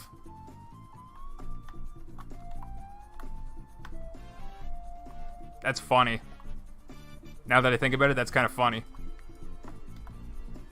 But yeah, I would also have to have the same conversation with the Legend team, because they're specifically going for the strategy of one giant pack that people have to download. And for a lot of reasons, that's kind of convenient. Especially with the way that the Steam Workshop is set up. If players only have to worry about downloading one mod, instead of figuring out which mod packs they have to download, then yeah, just having one big mod is a lot better, especially if it serves all the same purposes. So this is also why I even bothered starting to develop the Scrap Mechanic Mods website, was because the way that Axolot set up their Steam Workshop, they basically set it up for failure. They basically set it up in a way that mod makers have to compete their mod packs against each other. They have to answer to every problem that there is. And if we're talking about which mod actually does that successfully, the Legend mod actually does that the best. Except that they probably never targeted their English audience. And so then that's, you know, they probably kept to their Chinese audience, and then the mod pack ended up just being the best for the English audience. Even though there's actually like a lot of copycat parts in that pack, I think overall, just being a big pack that does it all, technically they played the system of the Steam Workshop to the best of their ability. So the Scrap Mechanic Mods website that I'm personally developing was meant to take all of the problems that are there for mod makers and players alike and just automating it. And the way to do that is to have a central database of all of the parts where, in the same way that there's like a big old mod pack for everybody to download, that would just be like the website database. So it's a lot more usage based. So I think one example that I like to give is, like, let's say you get a random blueprint off the Steam Workshop and they didn't list which mods are needed. You wouldn't have to worry about that, since the website has a database of literally every part that ever existed, and the blueprint file has the IDs for which parts it's using in the blueprint. So just the website itself, it would literally provide you with the parts that you need to load that blueprint. As a matter of fact, it would even it could automatically generate a custom mod pack. How would custom games work with it? That's okay. That's a good question, because there's a lot. It's a large project. It's actually a massive project. Durf, thank you for your honesty. It means so much to your fans. It's not a rant. It's the truth, and we love you for it. Oh, thank you so much, None Ya Business. I'm glad that you actually see, because like a lot of the haters or Axolot fanboys will definitely like see what I'm saying and just be like, oh, he's on a rant again. He's just hating on Axolot again. Oh my god. And so, like, you can probably see the bigger picture that, like, it's political at this point, right? It's the politics of the Scrap Mechanic community. It's really silly. Really silly. But anyway, Programmer Alex, you stop that. You stop that. Oh my gosh. But the point of developing that website, I don't know if you guys know about it. You probably wouldn't even notice. When you download a mod off the Scrap Mechanic Mods website, you are actually just calling up a URL that is actually very... So, let's say, what is it? The the mod pack is like mod number 42 or something like that. So if you just go to scrapmechanicmods.com/m equals 42, you're literally going to be taken to the mod pack page, which is outdated, by the way. It's outdated. There's no point in downloading that. But the point that I'm trying to make is that the way that I developed the website is that you can go to fmdl equals 42, and that's the download URL for the same mod pack. So literally whatever the number is, instead of m equals, you can just go to fmdl equals and call up that URL, and it's automatically going to start the download. And so I developed it that way on purpose, because eventually part of the plan was to have a client, like a program that you can actually install on your computer, which a lot of people are going to be sketched out about or whatever, like, I don't want to download a virus on my computer, spyware, adware, whatever, blah. But like, you could have like a client to help you manage all of these mods, and, or, you know, that's also not the point, because Scrap Mechanic itself, the scrapmechanic.exe, can also reference these URLs for free and just download the mods. There's nothing, like, that's the entire reason why I developed the website in this way. It's not to tell Axolot how to run their game or whatever, but, like, any program can call up these URLs and just automatically download the files. So having a client do it for you means you don't have to actually visit the website and manually copy the like, you have to extract the zip file and put it in the exact spot for the game to read your blueprints or mods or anything like that. That's the job of the client, like the program on your computer. So the program would call up the URL, extract the zip in exactly your install location that you already configured it to install, right? So the entire point of the project is to reduce the amount of problems that both players and mod makers ever have to deal with, and just sort of automate the entire process.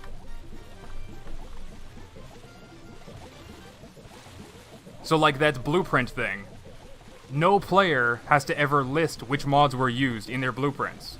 The website will just tell you, except you don't even have to know that information, because you can just play with the blueprint. The thing can just download the parts that are used instantly, bippity-boppy-boop, and that's that. Uptime? I don't think I have a bot for that, but I can just check my OBS has been running for 5 hours exactly.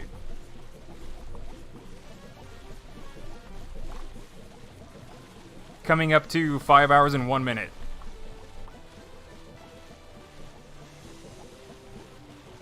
But I think we're finally gonna get enough not blueberries. We're finally gonna get enough broccoli from this harvest, as soon as it's done, to go finally get that Spud shotgun.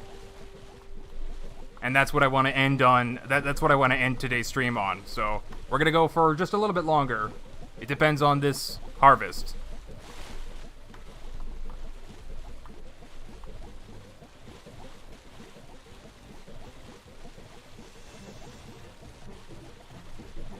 Durf finally finishes Chapter 2. Wait, what?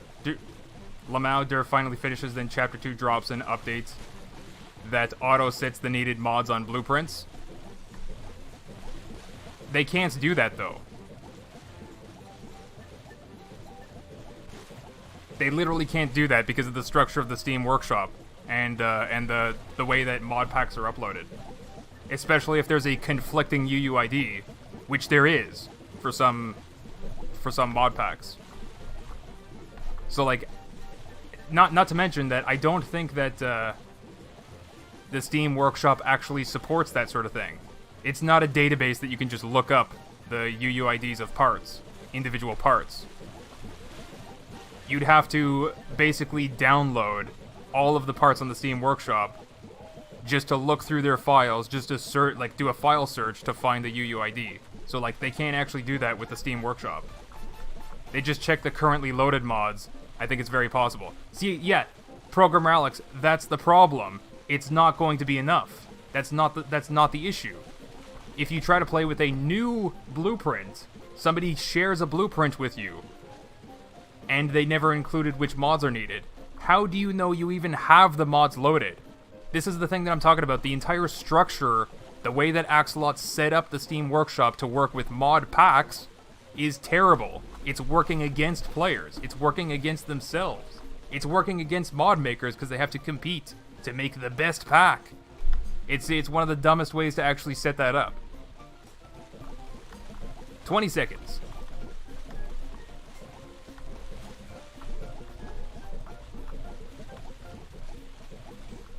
Not to mention, programmer Alex, you're literally just verifying that a lot of the things that I'm saying is defining the development of the game. So if I say, oh, Axolot should do this or whatever, or that, I'm personally going to do this, is Axolot going to rush to do it? That doesn't make any sense. And, why can't Axolot get a Discord to at least do it properly? I think you're missing I get that that's a joke, or maybe it's not a joke, maybe Axolot's actually planning to do that. But I think then that they would be missing the point of having a central database of every single part that exists. It's a reason for mod makers to actually upload their mods to that website. It's a reason for blueprints to exist on that website. Actually automating things like that on a properly structured database for that purpose is the way to do it. Trying to do a hack job for the Steam I'm going to tell you right now, Valve doesn't support those functions, okay? The Steam Workshop can never do that. And it's not the same thing as somebody, using some library to toss together a website to I made a lookup database as well. I'm custom developing the website. I'm developing it myself. I'm writing the code for it on the front end and the back end. Web development is another passion of mine that I also do. So when you're just making it for the right purpose, it's going to do the thing that it actually does, that it's actually meant for. If Axolot tries to implement it in their game, it's not going to be the same. And it's going to be even more obvious that Axolot's absolutely terrified of somebody having influence over their game or their community. Why is Axolot that terrified anyway? Just focus on making their vanilla game. My goodness. Why can't they just focus on that? Because oh god, Durf is gonna make a new thing, we gotta compete with it. Ah! That's so stupid. And we can't just have a conversation about it? You can't just hop on Discord and have a conversation about it, Axolot? Programmer Alex, I think, what you said, if Axolot's actually doing that, my goodness, it's gonna hurt a lot more than it helps. And I get that I said some very cool ideas. I get that they might be very attracted to the concept of making that themselves. But it just comes back to the thing, historically, 100% of the time, Axolot messes it up. Why would they all of a sudden think, oh, but this time we're gonna get it right because we're doing the thing that you said? Except that they misunderstand the thing that I said 100% of the time. 100% of the time, they get it wrong. Just have a proper conversation about it, and maybe you'll get it right. But instead of a maybe, why don't you just let me make it? What's the big deal? I even develop it in a way that scrapmechanic.exe can just work off of. For free, by the way. I'm not, telling Axolot to pay me for it. They can literally use the website if they really wanted to. They can just look up the database. That's the thing that I'm saying that the Steam Workshop will never be able to do, is perform that lookup. If they have a blueprint with unknown parts in it, they don't have to question what it is. They can just look it up.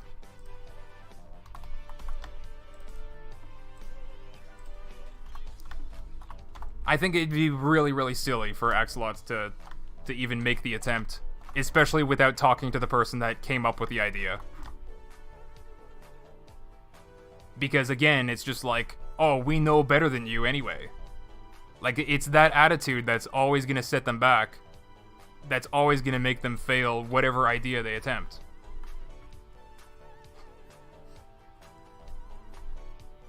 So Axelot actually cares about what 27 folks think enough to resort to extortion. Shame. Wait, what? 20? Oh, you mean like the current viewers on this live stream? I think if you compare that number to the number on the Steam Workshop, which is nearly 500,000 people downloading the mod pack, there's a surprising number of people that even left a Steam review of Scrap Mechanic that straight up just say the only reason why I'm playing this game is because of the mod pack.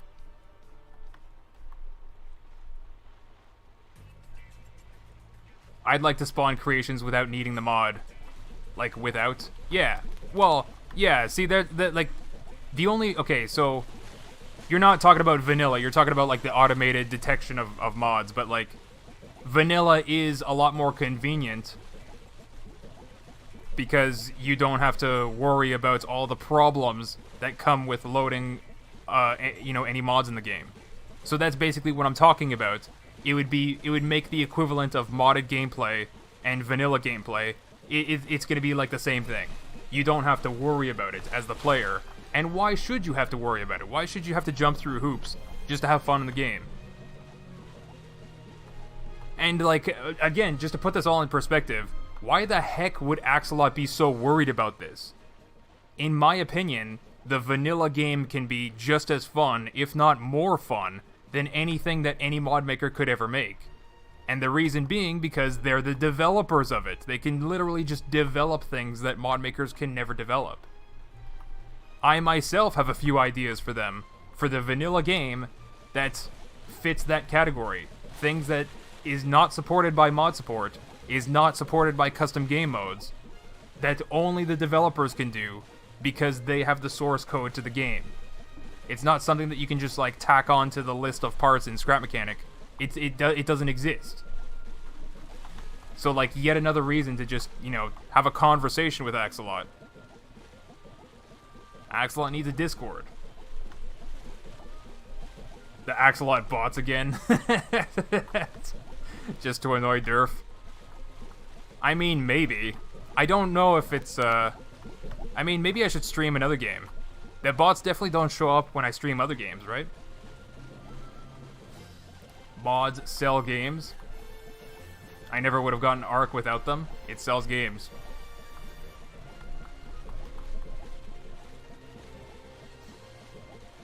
I'm saying there could be, like, that there could be one block, like the Glitch Welder, that they saved and uploaded it, but I can't spawn it in vanilla. Yeah.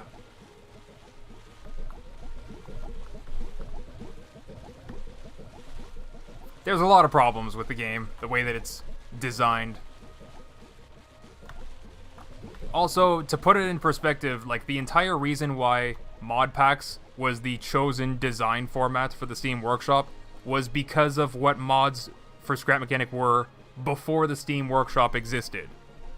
Before there was mod support in the game, you just had to manually add new parts to the list of parts that were in creative mode. So that means every mod maker, no matter what you wanted to do, no matter what you wanted to add to the game, no matter which parts you had, you just had to add to that one list. So the problem was that mods weren't compatible with each other. And so then if everybody was making their own mod, you would have to overwrite the list of parts that another mod had already written in there. So that basically meant that players could only load in one mod at a time. And so then that's the reason why it was useful to have a big pack of all the parts. That was the reason why the mod pack was a thing. That was the reason why the mod pack had a lot of success in the beginning, was just because of that opportunity that no other mod maker actually took in packing together all the parts to not overwrite another mod, or to not ask players to do a special compatibility hack, or anything like that. So then, you know, again, it all comes back down to the same thing. Why couldn't Axelot have a conversation then with mod makers before putting so much time and effort into the Steam Workshop mod support? because now the Steam Workshop mod support is based on that old mod pack idea, where things need to be a pack of parts. When instead, it could be like I'm designing the website, where it's individual parts. Then, programmer Alex, what you said earlier, where the scrap mechanic as a vanilla component, like Chapter 2, could just look up which mods are used in a blueprint automatically, then that would be very, very easy to do, since the mods are individually stored. Right? You could even reference the Valve servers by the part's UUID. Like, it would actually be very easy to do then. This all just comes back to why the heck Axolot's, trying so hard to prove themselves and getting it wrong every time, when they can just have a conversation with the people that they're trying to copy anyway. It's so ridiculous. Like, what do they think I'm gonna say? No? What do they think I'm gonna say? Pay me? Like, even if I did demand payment for ideas on how to actually do it properly, it's still worthwhile for them. By scrap mechanic auto requiring, they could just check what mod a block is under during uploading. That's still not gonna work, Alex.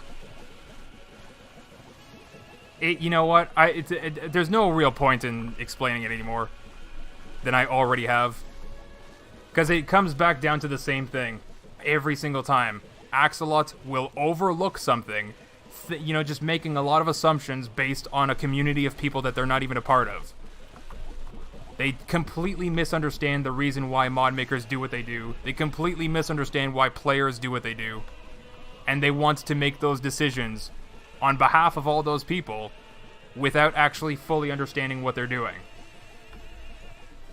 They just need to check loaded mods. No, they don't. No, they don't, Alex. That's not going to include every part. They can't do that with the Steam Workshop. As much as you think, like, oh, they just need to do this. Like, no. They actually need... It's not the same thing. It's definitely not the same thing as what I'm actually developing. I mean, if Axolot wants to get frustrated at me again because I actually did something that players prefer to use instead of the Steam Workshop, then fine. Well, we'll play that game. We'll do that tango. We'll dance that dance.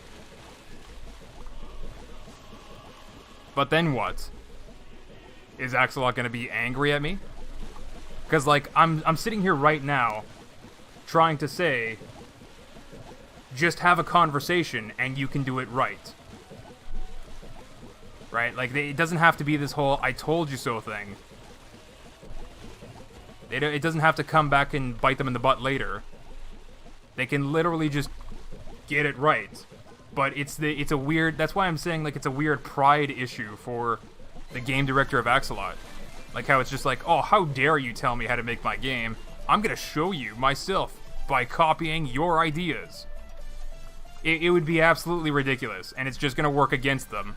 Especially because they don't even understand where the ideas even came from in the first place. And I know this for a fact because I've had several ideas for Scrap Mechanic.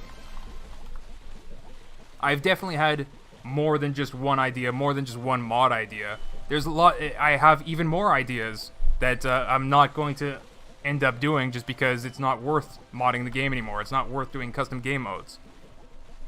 But the point is, if anything, I'm an idea guy. I can endlessly come up with ideas. That was actually part of the issue with Multiplayer Monday and, like, dealing with other YouTubers, for that matter. I definitely said that, like, I have more YouTube video ideas for Scrap Mechanic than I could ever do myself.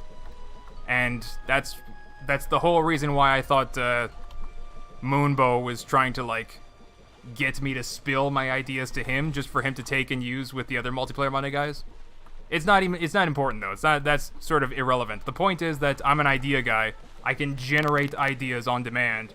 And it's sort of like the thing, like, maybe you have a good idea, 1 in 1,000, 1 in a million ideas that you come up with, there's going to be one good idea in them. So if you just generate ideas at the rate of 1 million per day, then you're going to have one good idea per day. Right? Toss all the bad ones out, you're going to have a good idea. My point is, I'm an idea guy. I can come up with lots and lots and lots of ideas. So some of them are going to be good. What I'm saying is, why the heck does Axolot think they also have this skill when they've not once even showed it? Why the heck can't they come up with any of their own ideas and they have to try to steal somebody else's idea? Just because I say something, that's the thing that Axolot's going to all of a sudden work on to implement into their game? That doesn't make any sense. Just come up with, just focus on your vanilla game, the game that you set out to make. Play to your strengths and not someone else's imaginary strengths. Like, you don't have to pretend that you can do it all. Ugh. That, like, and the frustrating part is that, like, I only ever tried to help these guys, right? Like, they can make use of my talent by just working together. It doesn't make any sense. Devs punishing players for thinking for themselves is stupid. Well, yeah, that's, like, it all comes back down to the same thing. Like, the reason why they changed how the gameplay in survival mode is. They ended up ruining survival mode. They ended up ruining the reason why people play the game. So that's why I just say, like, it ends up looking like a very childish kind of prideful thing. Like, they're, you know, you're gonna play the game the way we tell you to play, and like that's somehow gonna end up being successful on Steam. You know, or make a good reputation for themselves as developers. It doesn't make any sense. Yo, Durf, how's it going, my friend? Hello, Loof. Just hopped on the stream. What's going on? Well, we're just coming up to the end of, I think, this survival series. I'm not sure what else there is to do. I just want to farm these broccoli and then pack them in the packing station and trade them with a trader so that I can finally get a Spud shotgun. And I think that might just be the last thing to do that's worth doing in Scrap Mechanic Survival. Funny enough, once I get the shotgun, I just never use it, because, like, what's the point? I might do another Scrap Mechanic live stream, survival stream, but I also need to get to work making some videos for some other games as well. I've got a few other games to check out, and then maybe we'll get back into maybe some Scrap Mechanic challenge mode. But we've done 9. Maybe we'll just round it off to a nice 10 and do another live stream tomorrow. So 10 Scrap Mechanic survival streams.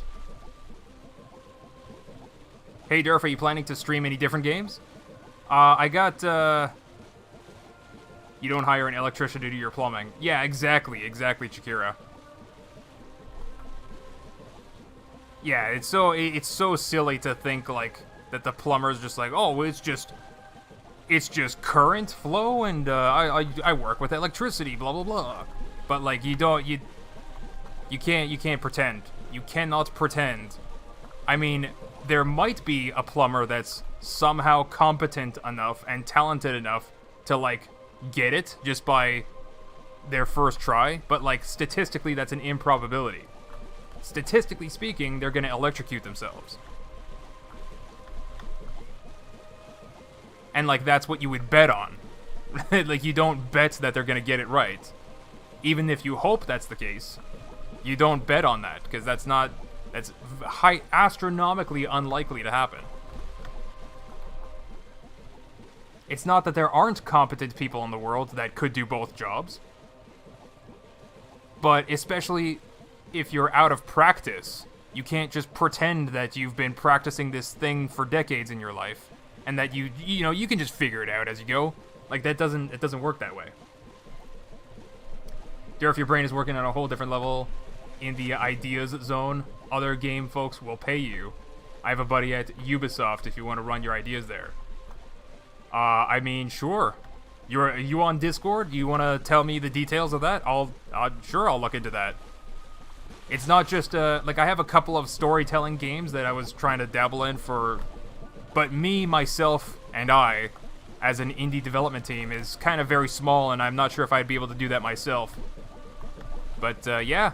Did you send me a DM on Discord, Because it's not just my ideas for games either. Like, I have, you see with Scrap Mechanic, I have ideas on how to, there's, how do I even describe this? Mod ideas for Scrap Mechanic, vanilla ideas for Scrap Mechanic, gameplay design ideas for Scrap Mechanic. There's all different, like, subcategories just within Scrap Mechanic. So I'm pretty confident that I can do that with any game. Also, I don't want to take credit for it, but I was also the person that suggested programming to be added in Roboco. And now it is in Roboco. I'm pretty sure they might have been planning it from the get-go. Maybe not. I don't know for sure. But I do that with other games too, actually. I send the developer with Pogo Champ, for example. Pogo Champ was another game that I played on live stream. I also made mods for Pogo Champ. I never released those mods because they were kind of cheats, but I also spoke with the developer to send them suggestions, so.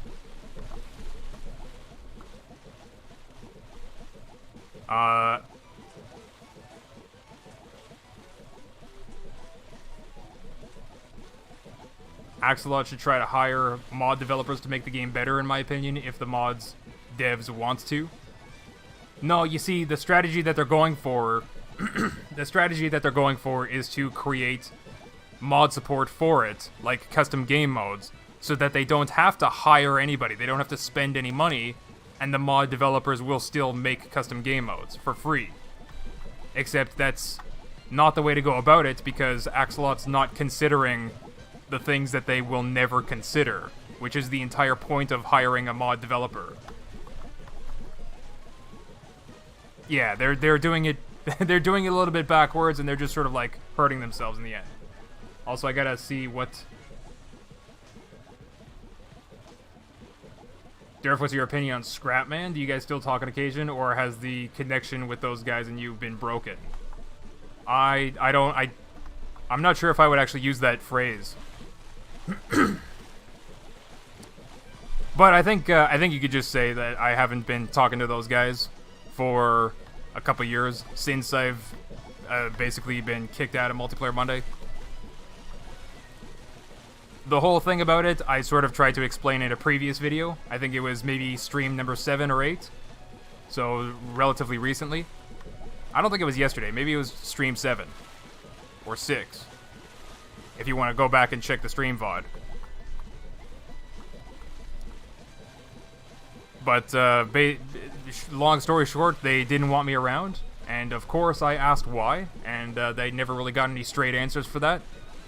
If anything, I only got some very weird conversations. Like the only answers that I ever got didn't make sense. And I also got, like, Cosmo, for example, straight up called me a bad person. And so, like, which I don't mind. Like, you can have your opinion about anyone, but, like, I also did ask him, like, why are you even saying this? I literally did nothing to you. Like, what's making you say that I'm a bad person or whatever? And I never got any straight answers for that either. So, they obviously have some opinion about me and don't want to work with me. Couldn't tell you why. Couldn't tell you why. The only person out of the entire group, Scrapman, is the only one that actually seemed relatively chill. But the other guys, I would say, no chill. You know what? Maybe I just didn't pass the vibe check. Whatever the heck that means, right? If anything, I'm the type of person that will fail a vibe check even on purpose. Just because, like... if you're vibing with somebody, I guess that makes sense. But, like, if you're a psychotic person that's running a test in your head to see how somebody's behaving, you're just a psychopath. You're not actually doing any sort of vibe check, even if you tell yourself you're doing that. Right, so I'm pretty, that... Maybe that's what happened. I don't know. I'm pure vibe. I'm vibing. You are still alive and still ranting. Well, welcome back to the rant. That's funny. Oh no, do I meet vibe check? Programmer Alex, a lot of the time I don't know if you're joking about what you say. I don't know if you're secretly an Axolot fanboy. Like with the thing that you said about Chapter 2. Not that I think that you're a fanboy for something like that, you know, Axolot might be doing. I don't even know if Axolot's doing that. Where would you get that idea? That's why I'm saying, like, that sounds like a joke. Like you're just trying to rile somebody up. As far as vibe, though, I don't think that really matters. There's no reason why I wouldn't be able to vibe with you, even if you're making a joke that triggers a rant or something like that. Even if those comments are serious, I don't think that has anything to do with you, and more to do with Axolot. I don't even know where I'm going with that. In terms of like vibe check, I have no idea. Tell you what. Everybody that hit the like button passes the vibe check.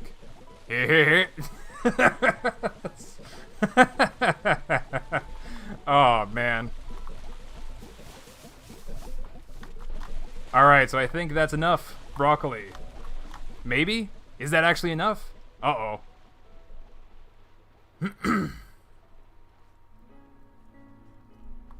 The place where you're growing broccoli could have 2 5x5 broccoli farm for metal?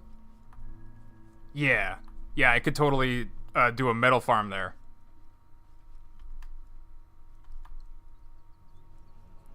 Phew, good thing I forgot about the like button.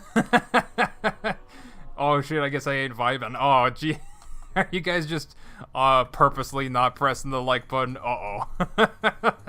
Yeah, I should have known better to say something stupid like that.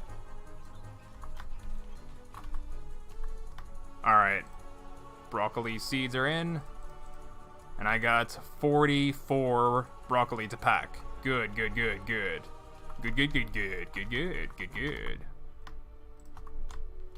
What's the time? Just after midnight. Okay. Okay. Now we gotta get that packing thing back in place. Where is it? Was it not here? No, I have it in my farming chest.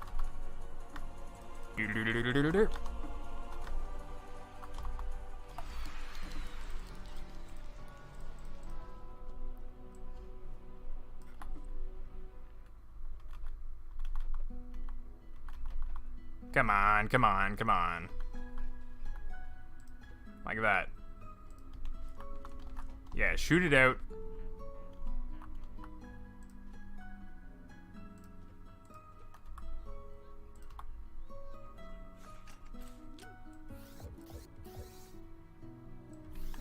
Put that in there.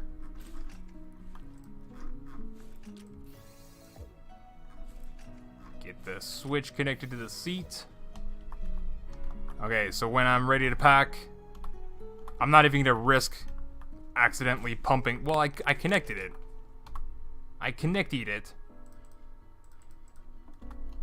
So when I go to the packing station, I just pump the broccoli, get the 4 crates, go to the trader, bada bing, bada boom.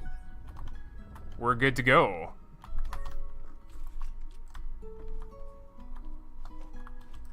Should not be a 6-hour live stream.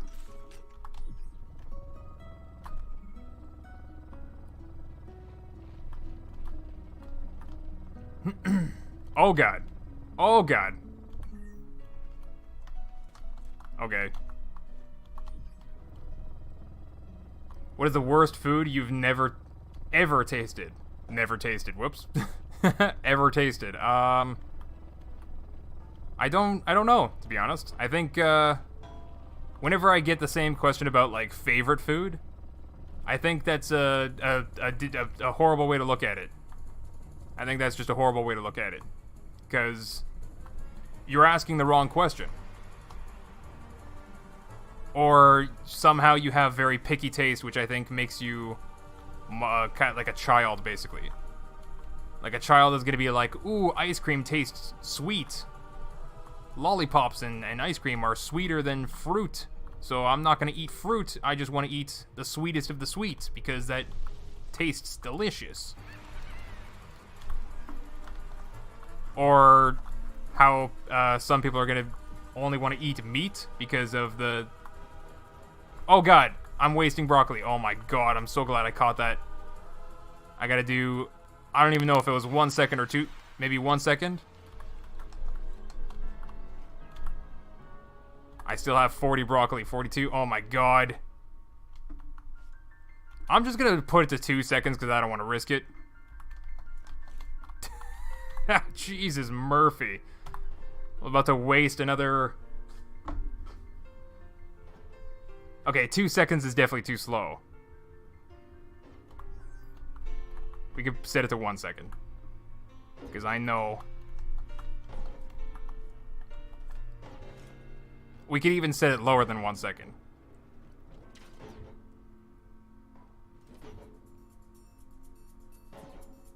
I'm just not going to bother, to be honest.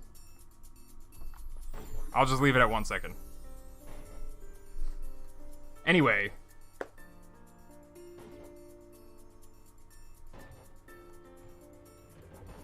Oh. I'm also getting pretty tired and hungry myself. But, if you're, yeah, I think the question is just saying that you're basically picky and you want to ask somebody what they're picky for.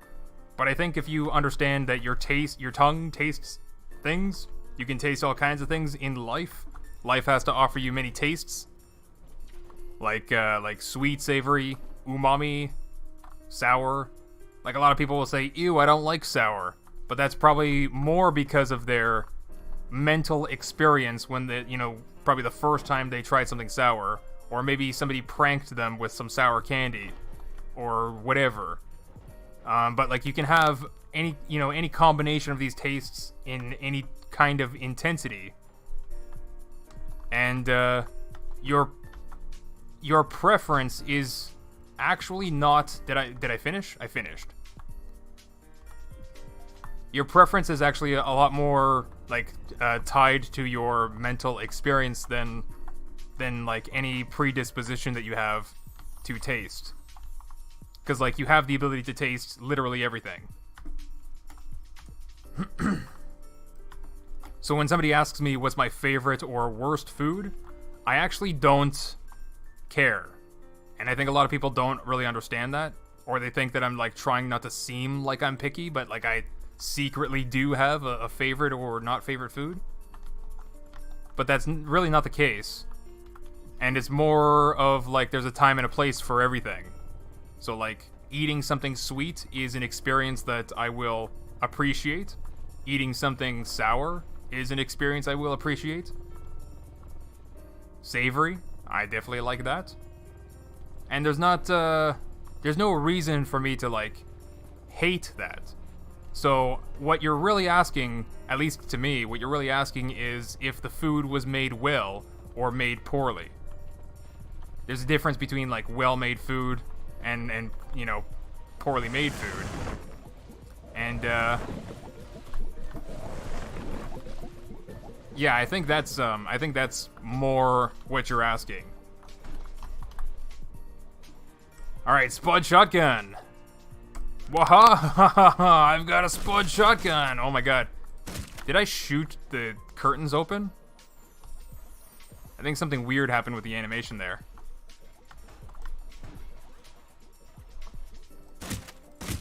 I don't know. But the firing rate on this, it doesn't use 2 spuds per shot, does it? It does! I don't know if it used to do that. So then how many... Like 4 or 5 collisions? Okay. So if you're fighting a big red, you can technically make a profit on damage per second. I don't know if it used to be that way or if that was changed. But, it has always used 2? Okay. Either way, it's still a higher damage per second than the regular... Whoa! Than the regular Spud gun, and even the Spudling gun. Because the Spudling gun is the same firing rates. Like the same that you see, 1-for-1 ratio. Even though it's a... Technically, you can shoot the vanilla Spud gun, like the regular Spud gun, at the rate that the Spudling gun shoots. I think they're the same damage per second. except one of them's just easier to operate. But the Spud shotgun can also theoretically be shot just as fast, except you don't have to. You only need half the firing rate to match the Spudling gun. Because even then you're shooting 2 Spuds at the same time instead of 1. And that's assuming that you have 2 hits instead of the like 4 to 5 that you see. Right? Like I'm gonna hit that back wall. I think that was like 4 dots that hit the wall. 4 to 5 dots, something like that. So assuming that all of those hit the big red farm bot, you can just take what is it, 5 shots to take it down? No, 6 or 7. Assuming they all hit. Well, anyway, that's today's mission complete. And it definitely took almost 6 hours when it was supposed to take maybe just 2 or 3. So, and that's all because I had to, darn me, I wasted my broccoli crops and had to go into a warehouse. But I did much better this time in the warehouse. Shotgun is 64 damage, 16 per 4 fries. I'm not sure about the specifics.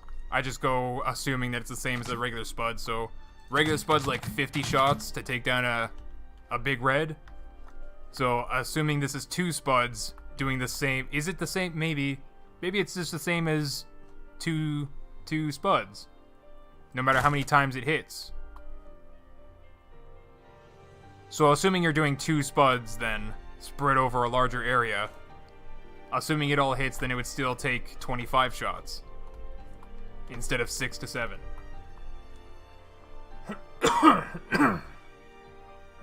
Oh, my throat is saying stop streaming, stop ranting. But yeah, that's it for today, folks. We did our mission. My throat is saying you have to stop. So that's it for today, folks. Thanks for hanging out. Thanks for all the encouraging votes saying that I was gonna die more than 3 times in a warehouse. I showed you by only dying twice. What are you gonna do for the 10th stream? We'll see. Tomorrow, it's probably just gonna be kill a big red farm bot. But I think tomorrow's gonna be the last of these survival streams before I move on to just probably making videos of other games. As a matter of fact, tomorrow or the day after, I'll probably just put like clipped out sections of that snake game that I put as a video, because the live stream audience is different than people that just watch a video. So I'll probably just put that snake game as a few different videos cut out from the live stream for people to watch as a video, while I'm also working on other videos of other games as well. So we're going to see some other games until I get back into Scrap Mechanic live streams, which I'll probably do a challenge mode again. See, now that I'm on 0.6, I can play all those challenges that I wasn't able to load before. So, anyway. Oh, we love you too. I mean, I love you too, none your business. What site should you use to get Scrap Mechanic free, Durf? I don't recommend you try doing that. There's probably going to be some kind of adware or freeware or whatever virus to download it to get Scrap Mechanic cracked. Yeah.